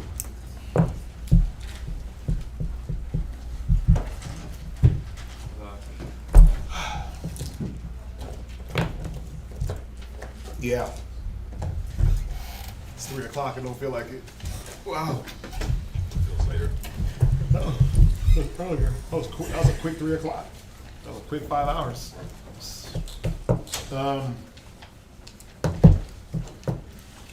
Yeah. Probably not gonna be no class next weekend because we're gonna be in the summit. Yeah. Gotta rap to you about that, matter of fact. But yeah, we're gonna be at the summit next week, so probably won't be any class. More than likely. Tomorrow, when asking for a sign from the Most High, how do we know when He sent it? How can we avoid not noticing the sign? Well, we went over this last week about the signs, right? What does it say about a generation that needs a sign? Go there real quick. Matthew 16 and 4. Matthew 16 and 4. And How'd you get that before y'all? I was already at Matthew. Go ahead. What? Wicked and adulterous, greedy generation seeketh after a sign. Right, stop. It says a wicked and adulterous generation seek after a sign. Go to Job real quick. 33. Yeah.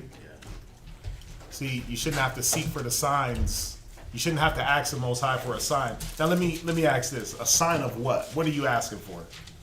What pertaining to what? Because think about it. Everything we need is in the law, right? Everything we need is in the law.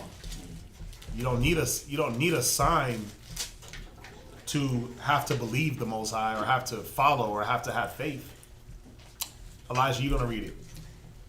Go to Job 33, right? 14, read it. Job chapter 33, verse 14.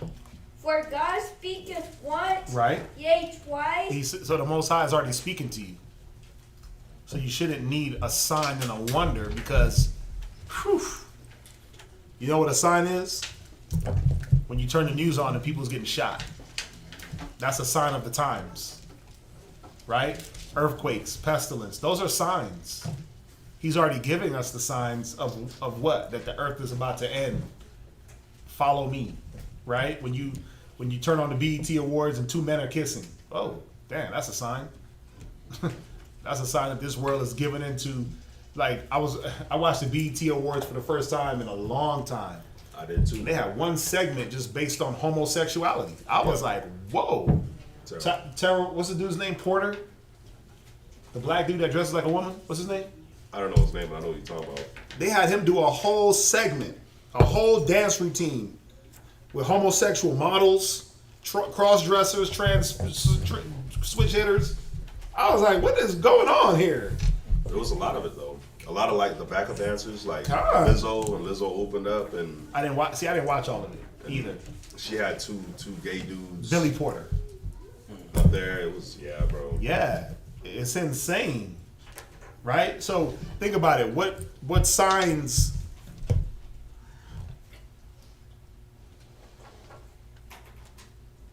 What signs do we need when the signs are already out there? The Most High he's letting the world run its course. He's telling us through His word to follow, and those that don't follow, here's the sign of not following: kidnapping, rape, murder. You don't want to follow the law? High blood pressure, gum disease, this disease, that disease, right? All these different diseases, right? So what signs do we need? If the Most High speaks once, go ahead. Yea, twice. Go ahead. Yet man perceiveth it not. Think about it. If you're not going to perceive the direct speech of the Lord through thou shalt not kill, thou shalt not this, thou shalt not that, you're not going to perceive a sign. You're going to think that that's just by accident. That's just the way life's supposed to be. People are supposed to die and get murdered and get raped and get this and get that. So let's see here. As a sign, as in if I should still be around this person or continue being around certain people. Well, again, you don't need a sign. You know why? Go to Proverbs 1:1. What did the Most High say? Go to Proverbs 1 verse 1. So a sign of who should I be around, right? Well, do I need a sign or do I just listen to what the words say? Because when the sign comes, usually it's something to inflict damage, right? Usually that sign hurts. Think about it. Watch, read Proverbs 1:1. I'm gonna show you. Proverbs chapter 1 verse 1. Right? The proverb of Solomon, the son of David. Go ahead. King of Israel. Right. To know wisdom. You want Psalms 1? Psalms 1:1. Yeah. Psalms 1:1. Blessed the man. Mm-hmm. Psalms 1:1. I'm sorry. Psalms 1:1.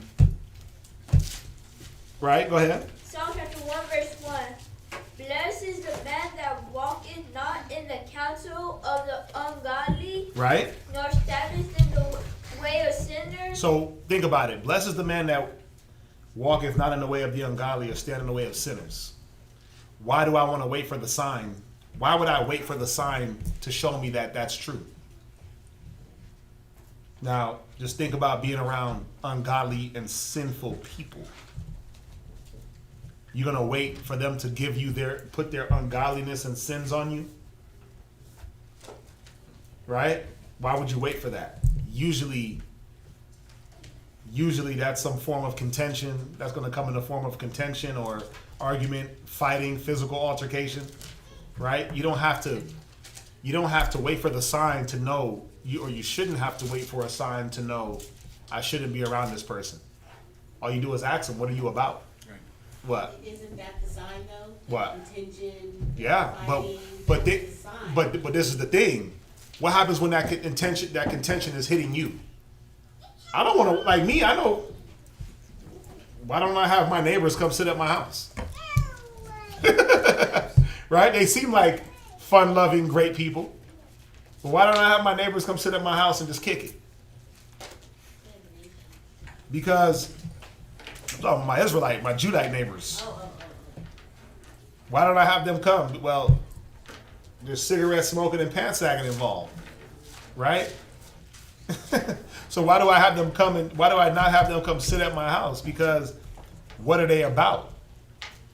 And do I have to wait for their negative to hit me to understand what they're about? No, because their negative is being broadcast across the world. And what they're about and the results of their negative is already out there. I don't have to invite them, hey, come sit with me and let's barbecue together.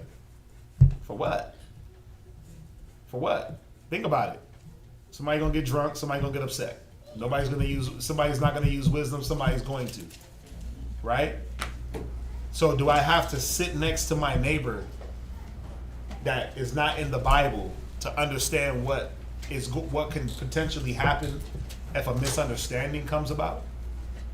Right? Why would should I be surprised? Do I need a sign? Put it like this. Do I need a sign? You might have a man. I'm there with my wife and my children. That's my wife. Another man, he's coming and he's eyeing down my wife. I should already know that that's what the world is predicated on. So do I need a sign? Do I need the sign of him laying with her to know? Oh, damn. Shouldn't have invited him over. Nah, some signs hurt. Right? Blesses the man. It's already telling us what to do. To not keep company with the ungodly, with sinners. Why? Well, just look at all the other signs that other people are getting. Right? So the signs are there. Are you seeing? Right? Dealing with ungodly people. Dealing with a lot of things. What you got? I got 2 Corinthians chapter 6, verse 14. Okay. Be ye not unequally yoked together with unbelievers. Right. See, here it goes again. The Most High speak once. Right? Go ahead. For what fellowship have righteousness, right, with unrighteousness? Most High spake twice, right? He spoke once in Psalms, twice in Corinthians. But we don't perceive it. So then what do we have to get? Yeah. Which is what? That's the sign. That's the sign. The sign is the whooping. The evidence. Like I gotta get the evidence. Yeah, it's the consequence. So the sign ain't good. The signs ain't good. We're supposed to add here. Remember, he said, if we hearken diligently unto him. To hearken diligent means to listen. Right. Not to feel. Right, to be proactive rather than reactive. Thank you. Be proactive rather than reactive. Be doers of the word and not hearers only. Right? So you'll know who you're supposed to be hanging out with. Why? Because what are they about? You know a tree by the fruit. Right? You know a man by his walk, his talk. You know a woman by her walk, her talk, her eyelids, right? Her excessive all those different things. Like, you don't need signs. You don't need those signs. Just look at what's already in front of you, right? And then ask questions. So what you about? Right? What you about? What you believe in? Oh, I believe in Buddha. Oh, okay. Well, guess what? I don't need to be around you. Simple. That's simple, right? Oh, I believe in this. I believe in that. I believe in gay rights. Whoa, red flag. Ask questions. But the sign, he says it in Matthew, a sign won't even be given. Right? But the Most High Estate throwing out signs. The problem is, think about it. What is the sign of a nation that the Most High hates? What is the one sign that the Most High ain't rocking with a nation? What does he do to that nation? He destroys it. He destroys it, right? What else? But what? Like, just give me one thing. Like, what did he say he was going to do to the nation that doesn't come up to serve the Passover? What was he going to do? He was going to give them a drought, right? Right. I mean, look at America. And he drought in this place. Even Texas. Yeah. Even Texas is in a drought right now. I don't know if y'all knew that. Even Texas is in a drought. Yeah, they begging for this little rainfall. They fiending. And I ain't gonna front. Look how hot it's been. Look how dry it's been. It's been humid, hot, hot. Like the last 2 weeks, 106 degrees last week. It's crazy hot, right? But even Texas is in a drought. A coastal city in a drought. California drought. Arizona, New Mexico. Like Most High said, I'm gonna drought you out because I hate you. Right? I hate America. And then when I do give you water, I'm gonna give you too much, too quick, to flood you, to destroy. Like, you just gotta see it. He's given the signs on a wide scale, but he gives you little signs in your life. He gives you little apparitions. But he first gives you the law, and then men, women that, hey, you shouldn't be around those people. You know that boy ain't no good. You know you shouldn't be around him. You know them girls ain't no good. Right? So you know who to be around. You know what type of people to be around based off of just their character. And if you're still unsure, then you ask. You let them tell you. What do they say? I said it the last time. When somebody tells you who they are the first time, believe them. Yeah. Well, maybe there's a sign that they're, look. Maybe there's some different signs, right? The red flags go up. Follow the red flags.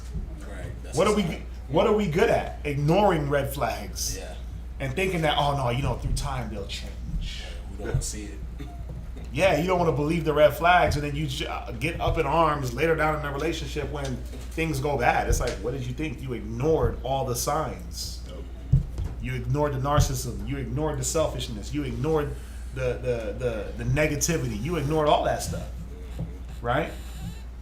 But that's what we got to stop doing, is ignoring what's already in front of us. What does it say?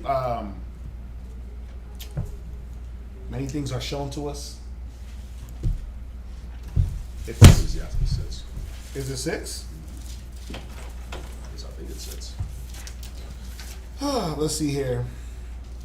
Yeah, we're real good at ignoring what's already in front of our faces. Right? Because what do we want to see what we want to see. That's 3. So like a man, right? What does he always look? Instead of looking at a woman's spirit when he's trying to get with her or deal with her, what's he looking at? Big booty and a smile. Right? Man, but she got curves. What's her spirit like? Well, I got caught up in the rump. I got caught up in the smile. I got caught up in her eyelashes, her lids. She Betty booted me.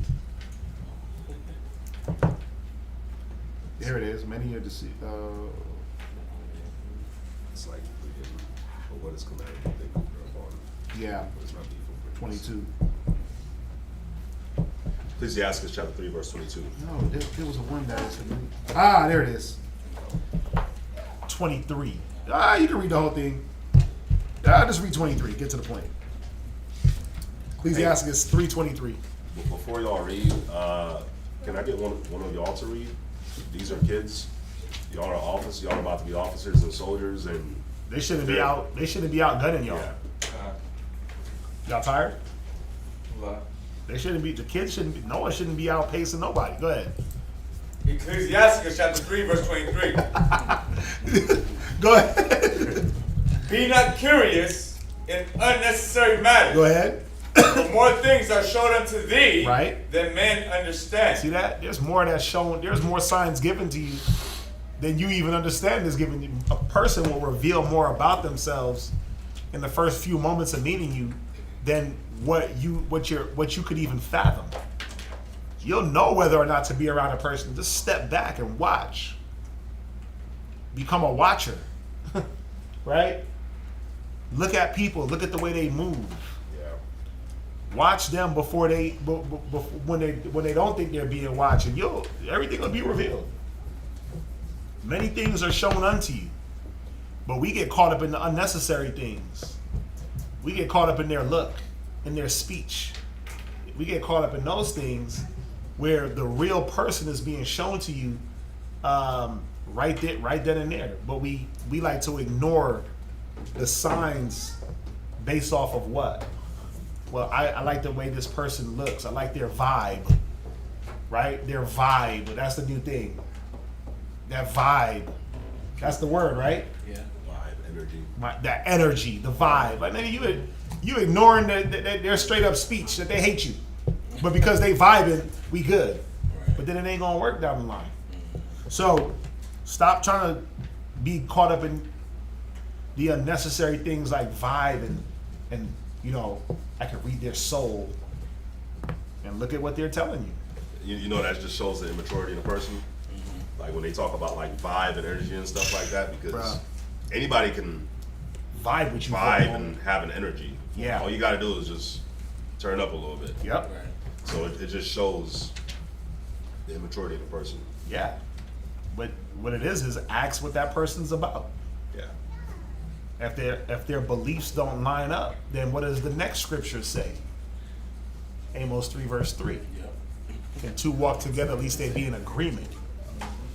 Right? So that's how you'll know whether or not you should be around a person. Do we agree in the same mind and the same judgment on things? And if not, then we're not going to be able to walk together. It just doesn't work out after a while. No matter how much we try to force it based off of the things that we want to see from a person,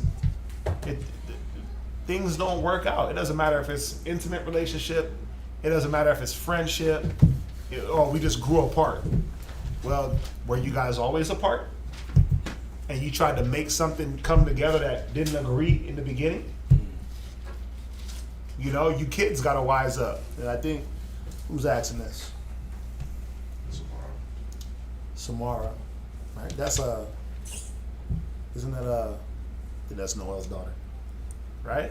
But you kids got to understand that every kid ain't supposed to be your friend. The ones that are your friends are the ones that agree, that are doing what you're doing.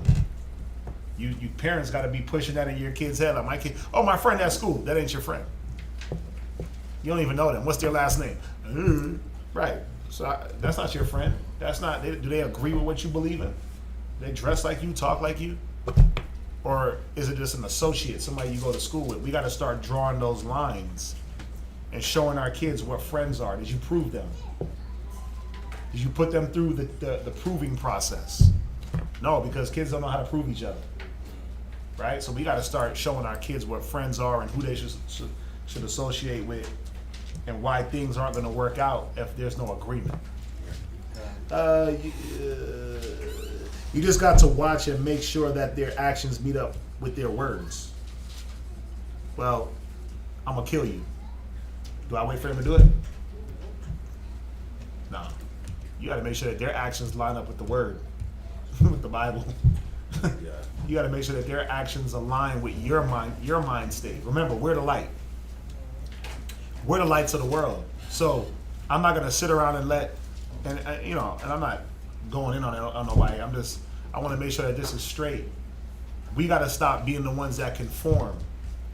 They got to start conforming to us. We got to start setting things the right way and being looked at as what the Most High intended for us. We're the leaders, not the followers. We're the light, right? You don't hide a light. We're the wisdom, right? When you were in any room, you went to a family reunion, you had 40 people there. You were the wisest person out of 40 people. Y'all went to a wedding, it was 2 of y'all. Out of 100 people, y'all were the wisest people in the room. Remember that. Wherever we go, we are the wisdom. We are the light, not them. So we can't conform to them. We've done that. Right? They're supposed to be asking you what you about. You already know what they about. Right? So you're supposed to be looking to see whose actions line up with anything righteous. And how can I add to that? Who wants to be righteous? Right? But if a person says, look, I'm about puffing weed and drinking and doing, I'm not going to wait around to see how they roll the blunt. They do smoke clouds with their tongue. No. That's what you about? Okay, cool. I'm not about that. Peace. Right? Sometimes you can actually tell when somebody is full of it when you first talk to them. Either they try to oversell themselves or they say things that don't make it. Yeah. Oh, yeah. They'll definitely oversell. They'll definitely get caught. You let a person just get caught up in their words. Right? When I meet people, I just ask questions. When I first meet them, so what you about? So this, so that, so yeah, oh yeah, where you from? There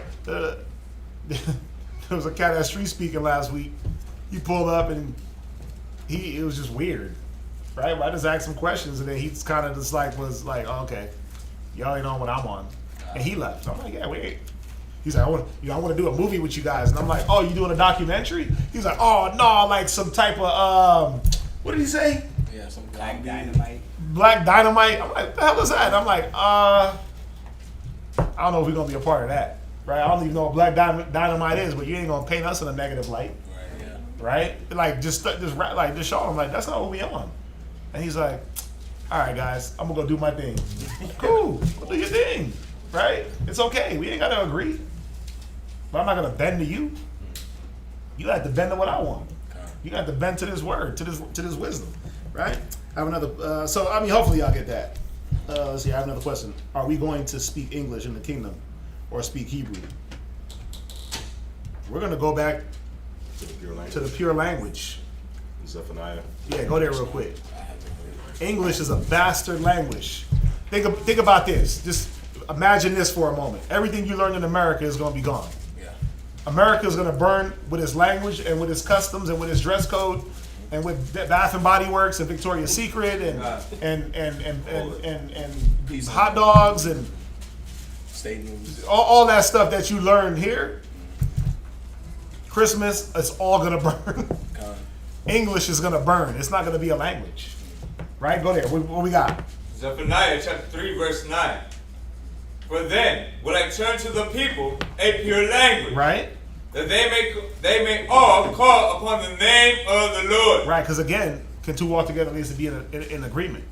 We're not going to be in the kingdom, half of us speaking Spanish, some people speaking English, the other one's speaking Cantonese, right? He's speaking Cambodian. No. Tekala, right? That's what, the Filipino language? Tekala? No, we're going to all be speaking one language, one consent, one mind.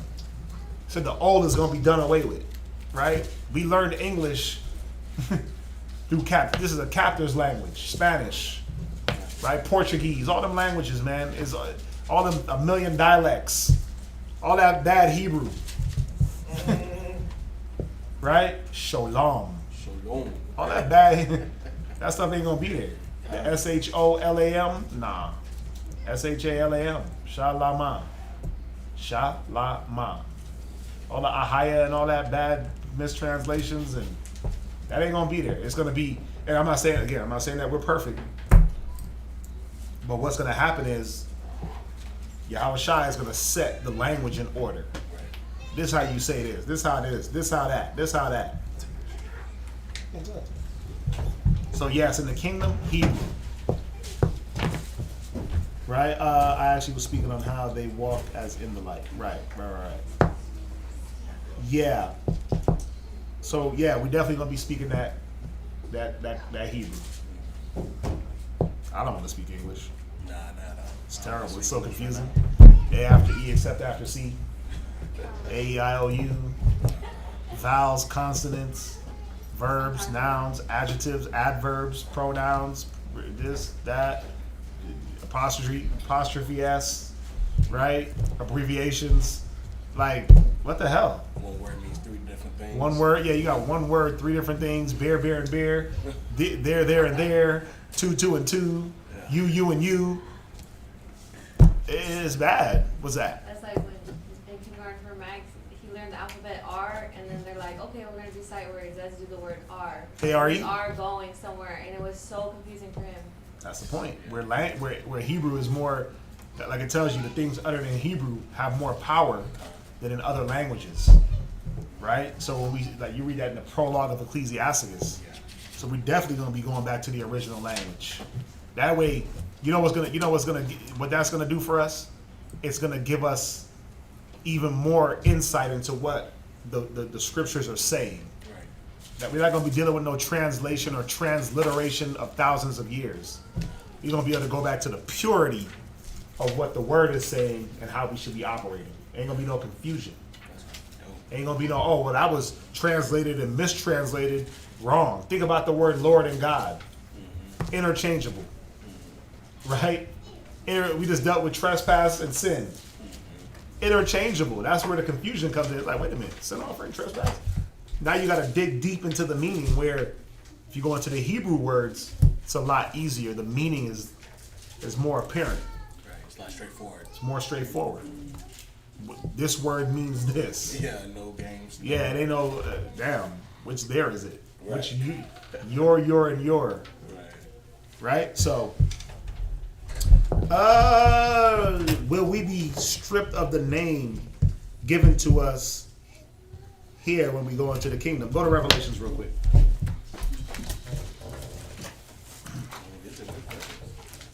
Go to Revelations. I think it's 21.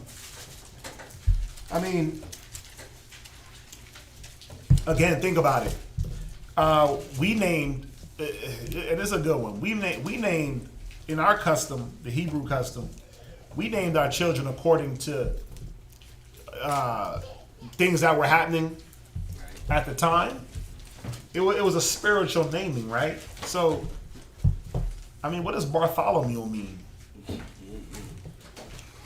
Right? What does Michael mean to the average American? It's name. Right? It's just the name of the year. You probably got named when Michael was a popular name. There was a time when Noah was the most popular name in America. And Chad. What's a Chad? What's Chad mean? What's a Chad? Right? Like these names, what do they mean? Well, people just pick names based off of ease of how it rolls off the tongue, how it goes with the last name. Like, there's no spiritual meaning behind the name. So, when we go to Revelations 21, check it out. What's going to be renewed? Well, everything. I might not be Quadazop in the kingdom. I might not be according to my true spirit. Right? Where we want to go?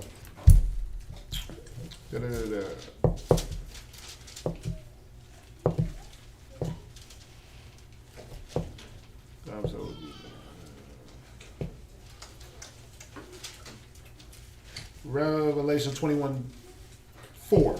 Revelations 21:4. Go ahead. And God saw weep. No, slow down. And God shall wipe And God shall wipe away all tears from their eyes, and there shall be no more death, neither sorrow nor crying, neither shall there be any more pain. pain. Pause right there. So all the hurt, all the pain, all those things that we have dealt with throughout time, crying, pain, all those things gone, right? Go ahead. For the former things are past away. Right. It says for the former things are passed away. Right? So, it doesn't get into the specifications of the former things, but I would imagine you're going to be, for the immortal to put on immortality, and if your English name is wiped away, because we're not going to be dealing in English, he might not be Ma'aka Allah in the kingdom. Right, yeah. Right? He might not be Yashakar. Right? He might be something else, according to his spirit. Right. He might get a true name. Yahweh Shai is going to have a new name. Right, yeah. Right?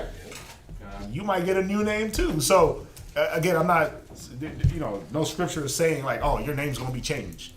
But it says the former things will be passed away. So everything that we've learned here, right?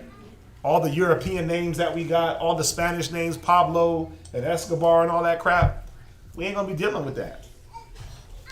All them Greek names and all that stuff, we're not going to be having those names. You're going to get you a Hebrew name. According to what? Your spirit. According to your spirit, right?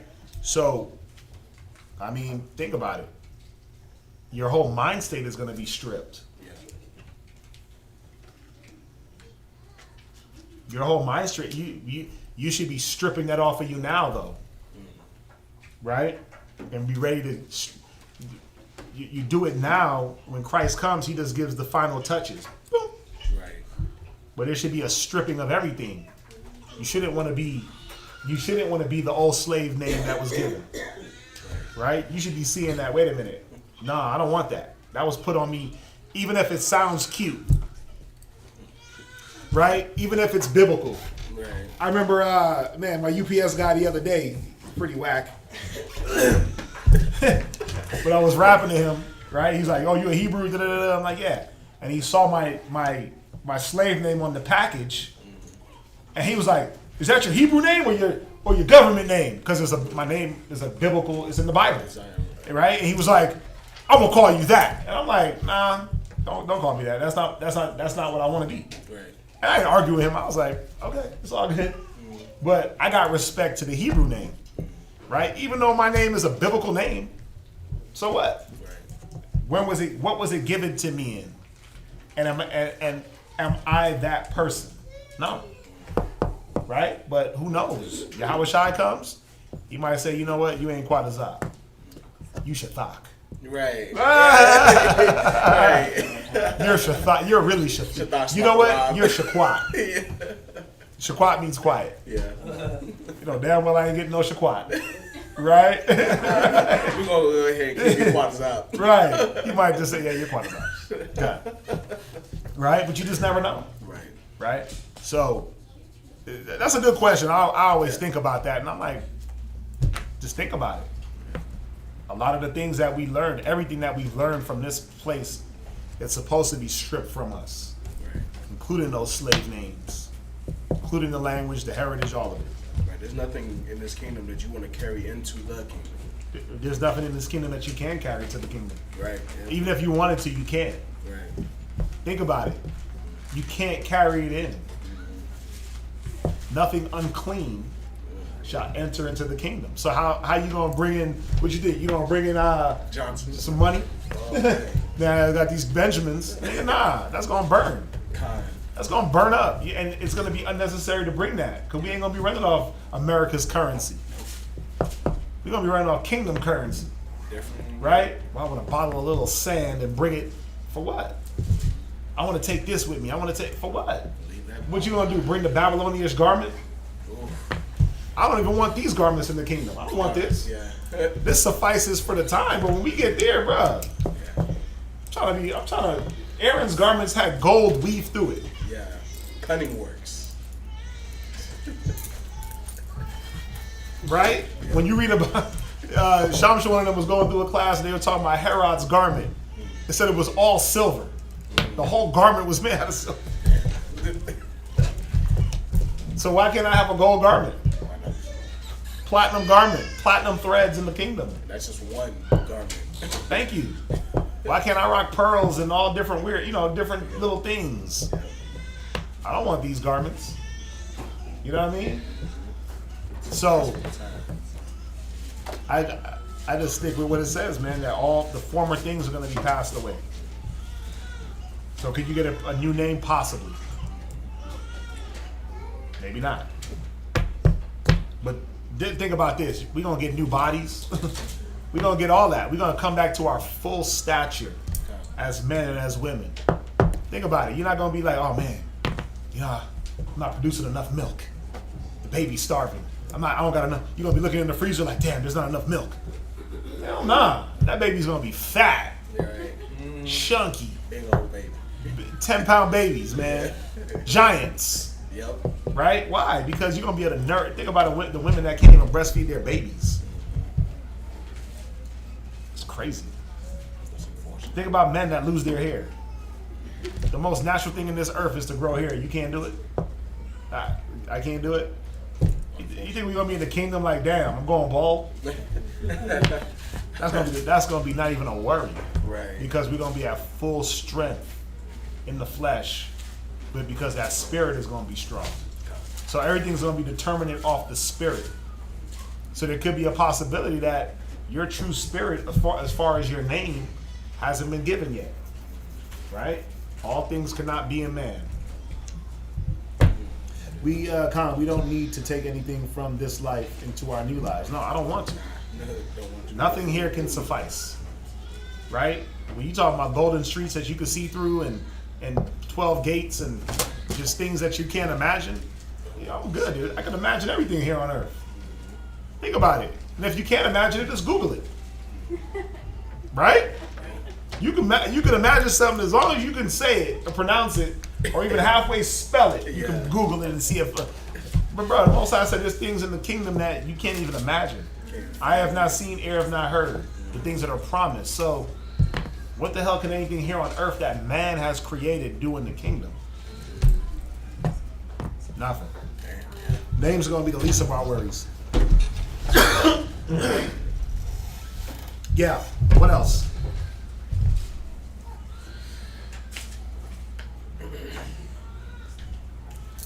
Some good questions.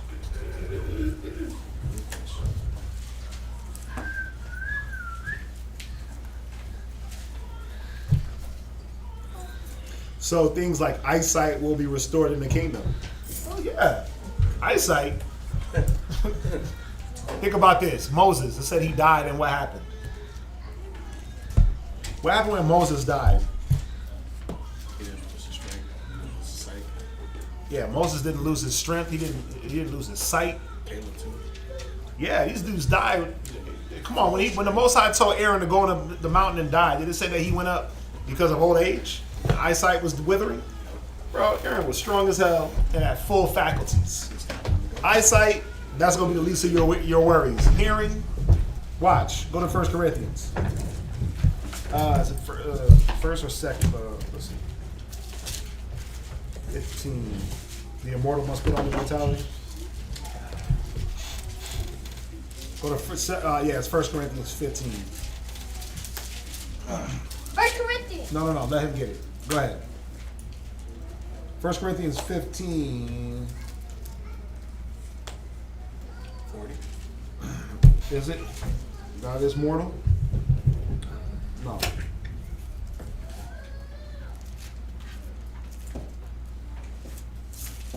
50. About the 53. Go to 50. Yeah. Go ahead. 53. 1 Corinthians chapter 15, verse 53.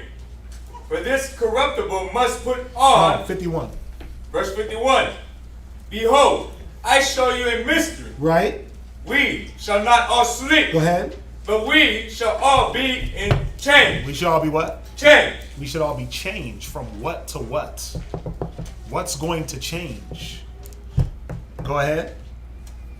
In a moment. Right. In the twinkling of an eye. As quickly as you can bat your eye. Go ahead. At the last trump. Right. For the trumpet shall sound. Go ahead. And the dead shall be raised incorruptible. Go ahead. And we shall be changed. And he keeps saying this. We shall be changed. Go ahead. For this corruptible must put on incorruption. What corrupts us? flesh. The flesh. Right? The weakness of it's not just the flesh, it's the weakness in the flesh. It's the weakness of the flesh, man. It's the ailments of the flesh. Go ahead. And this mortal right must put on immortality. Think about immortality. The last thing you care about is your eyesight because that don't fade. Right? When they give you little vampire shows and they're immortal, they live for like 1,000 years. Thousands of years, right? Wolverine living for thousands of years. You think he's worried about his sight? No. He ain't worried about that. He can rejuvenate. He can repair his body. He can do all those different things, right? Eyesight, those things go because the flesh is weak. Eyesight, hair, muscle tone, bone loss. We're not going to be dealing with bone loss and eyesight and hearing in the kingdom because you're going to be at your full physical strength. Imagine being, just go back to the height of your peak, right? Imagine being 16 to 25 for your whole life. You just got energy. You just got energy. You just got energy. You can run through walls, run through cars. You can lift a whole building. Get sore, never stretch, wake up and do it all over again. Remember that when you used to play ball and run track and you never stretched? You get out there, run a 9-second 40. That's terrible. Yeah, that's pretty bad. I mean, a 9-second 100. A 9-second 40 is garbage, right? Walking. Yeah, you might as well. You might as well jog that slow. I'm at a 9-second 100. We're at 100 and a 9-second, right? Usain Bolt. But the point is, what's going to be changed is the corruptible flesh. Go ahead. Verse 54. So when this corruptible shall have put on incorruption, Right. and this mortal shall have put on immortality, Right. then shall be brought to pass the saying that is written, Right.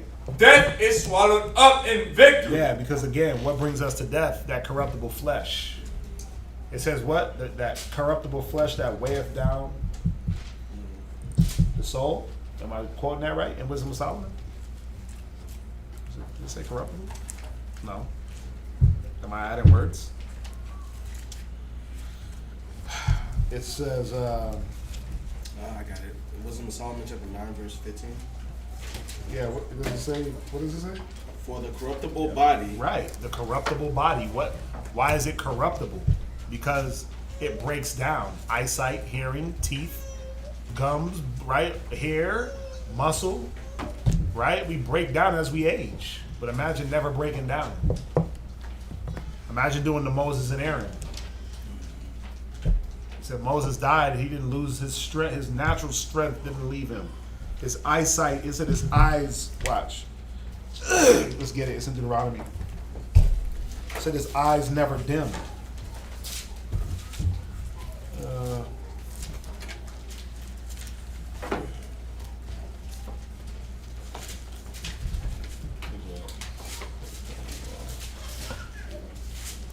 Right.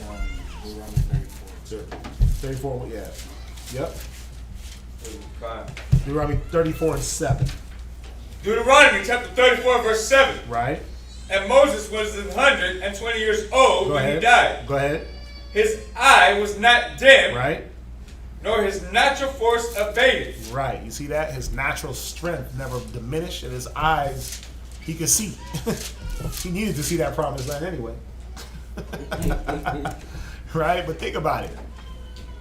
He was naturally as strong as he was at 80, at 60, that he was at 120. He saw as good, and you can do it. Like y'all see me wear glasses, right? Hell no, I don't need them. I can hear, I can see. Thank the Most High, right? I can read, I can see words from far, near sight, far sight. We went to go do an eye test, and I sat behind him and did the eye test. Close one eye, read everything off, close the other, I was good. Right? And I'm like, how do I keep that going?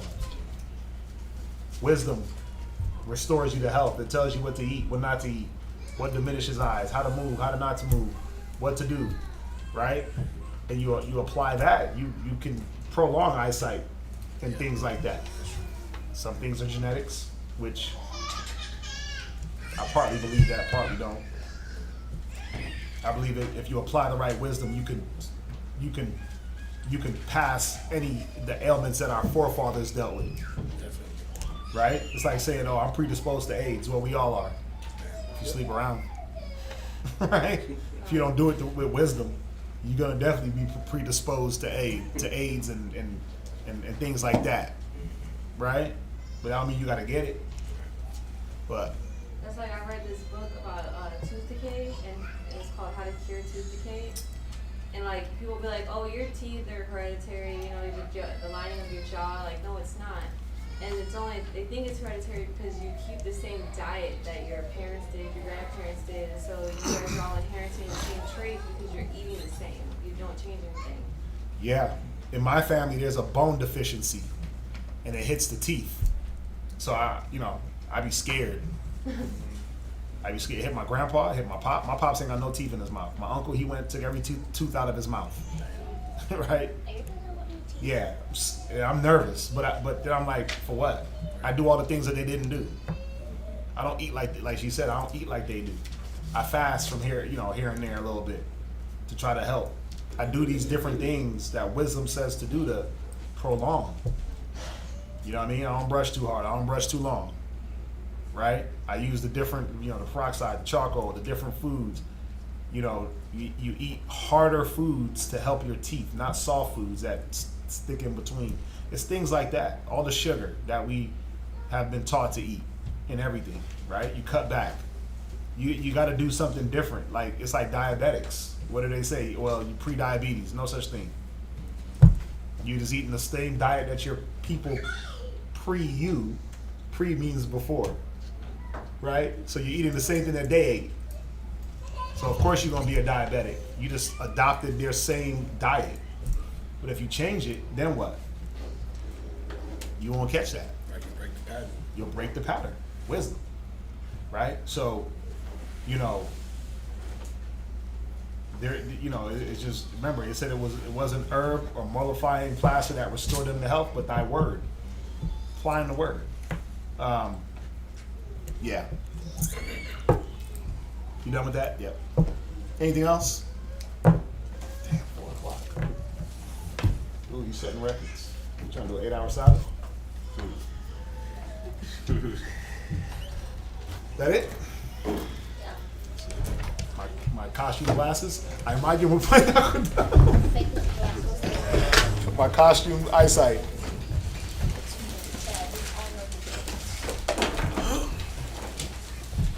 Oh. Can you have that? Where'd you get that from? Is there more back there? We'll talk about it. It's mine, right? I don't put nothing bad on it. And it's just because of the spirit. You might just sit there and read it. Bro. I'm trying to read Josephus. Alright. Yahweh Shem Yahushai. Yahweh Shem Yahushai. Shemai. Shemai. Manawa. Shalach Ma'aka Shalach Ma'aka Allah. Waha Alahayim. Lashmar Al. Barak. Rapah. Magun. Wa. Aisha. Chazak. Ha'ayin. Yashar Allah. Gum. Shalach. Lanawa. Rab. Chakamah. Rab. Da'aith. Rab. Bayana. Rab. Sabalan. Rab. Amawan. Rab. Achadwa. Wa. Rab. Ahab. Racha. Alahayim. Wa. Salak Nawa. Chatayim. Yahushai. Mahayar. Kaya. Ba'ata. Yechal Nawa. Tamyad. Wa. La'ai Walanim. Aman. Yahweh, in the name of Yahweh Shai, please listen to us now, right now. Send Michael and the righteous angels to watch over, bless, heal, protect, and make strong the people of Yasharallah. Also send unto us much wisdom, much knowledge, much understanding, much patience, much faith, much brotherhood, and much love, spiritual power, and forgive all of our sins. Yahweh Shai, come quickly, for in this is our hope, always and forever. Amen.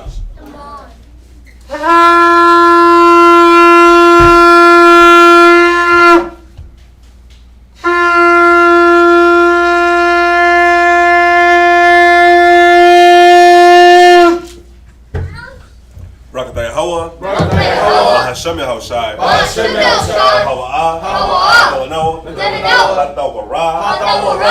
Blessed are you, Yahweh, in the name of Yahweh Shai, that gives to us the law. Barakatah Yahweh. Barakatah Yahweh. Hashem Yahushai. Hashem Yahushai. Award. Blessed are you, Yahweh, in the name of Yahweh Shai, that gives to us the light to see. Barakatah Yahweh. Barakatah Yahweh. Hashem Yahushai. Hashem Yahushai.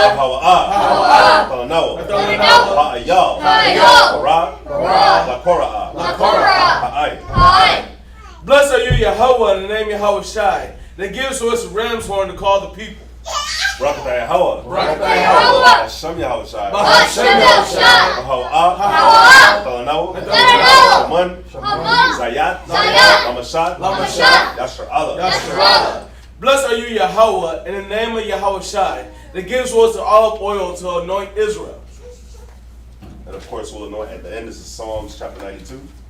It is a good thing. It is a good thing. To give thanks unto Yahweh. To give thanks unto Yahweh. And to sing praise unto thy name. And to sing praise unto thy name. O Most High. O Most High. Show forth thy loving kindness in the morning. Show forth thy loving kindness in the morning. And thy faithfulness every night. And thy faithfulness every night. Upon an instrument of 10 strings. Upon an instrument of 10 strings. And upon the psaltery. And upon the psaltery. Upon the harp with a solemn sound. Upon the harp with a solemn sound. For thou, Yahweh. For thou, Yahweh. Hast made me glad in thy works. Hast made me glad in thy works. I will triumph in the works of thy hands. I will triumph in the works of thy hands. O Yahweh. O Yahweh. How great are thy works. How great are thy works. Thy thoughts are very deep. And thy thoughts are very A deep. brutish man knoweth not. A brutish man knoweth not. Neither doth a fool understand. Neither doth a fool understand When this. the wicked spring as the grass. When the wicked spring as the grass. When all the workers of iniquity do flourish. When all the workers of iniquity do flourish. Is that they. Is that they. Shall be destroyed forever. Shall be destroyed forever. But thou, Yahweh. But thou, Yahweh. Most high forevermore. Our Most High forevermore. Below thine enemies. Below thine enemies. O Yahweh. O Yahweh.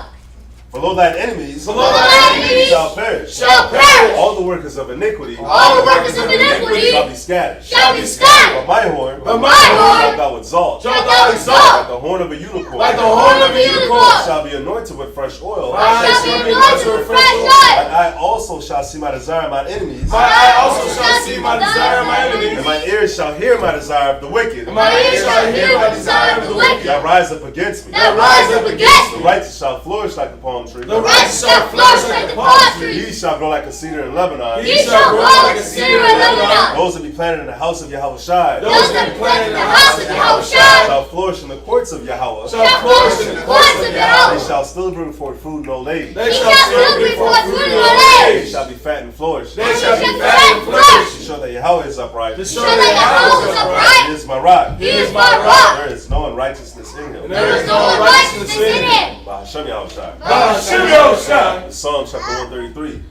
Shayar, Hamalawat, Hamalawat, Ladawat, Ladawat, Hana, Hana, Ma, Ma, Tawat, Tawat, Wama, Wama, Nayam, Nayam, Shabbat, Shabbat, Akim, Akim, Gum, Gum, Echad, Echad, Hashaman, Hashaman, Hatzawah, Hatzawah, Ayl, Ayl, Hara'ash, Hara'ash, Yerad, Ayl, Ayl, Zakwan, Zakwan, Aharon, Aharon, Shayarai, Shayarai, Playah, Madawathiwa, Katol, Kamermun, Shayarai, Ayl, Harayah, Zayawan, Hayah, Shun, Kazawa, Hawa, Ath, Habaraka, Hayayam, Aiwalan, Aman. Amen.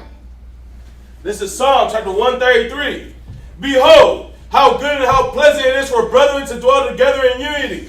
It is like the precious ointment upon the head, that ran down upon the beard, even Aaron's beard, that went down to the skirts of his garments, as the dew of Hermon, and as the dew that descended upon the mountains of Zion. For there the Most High commanded a blessing, even life forevermore. Hashem Yahweh Shai. Hashem Yahweh Shai. Water. One. Yad. Yad. Amen. So what?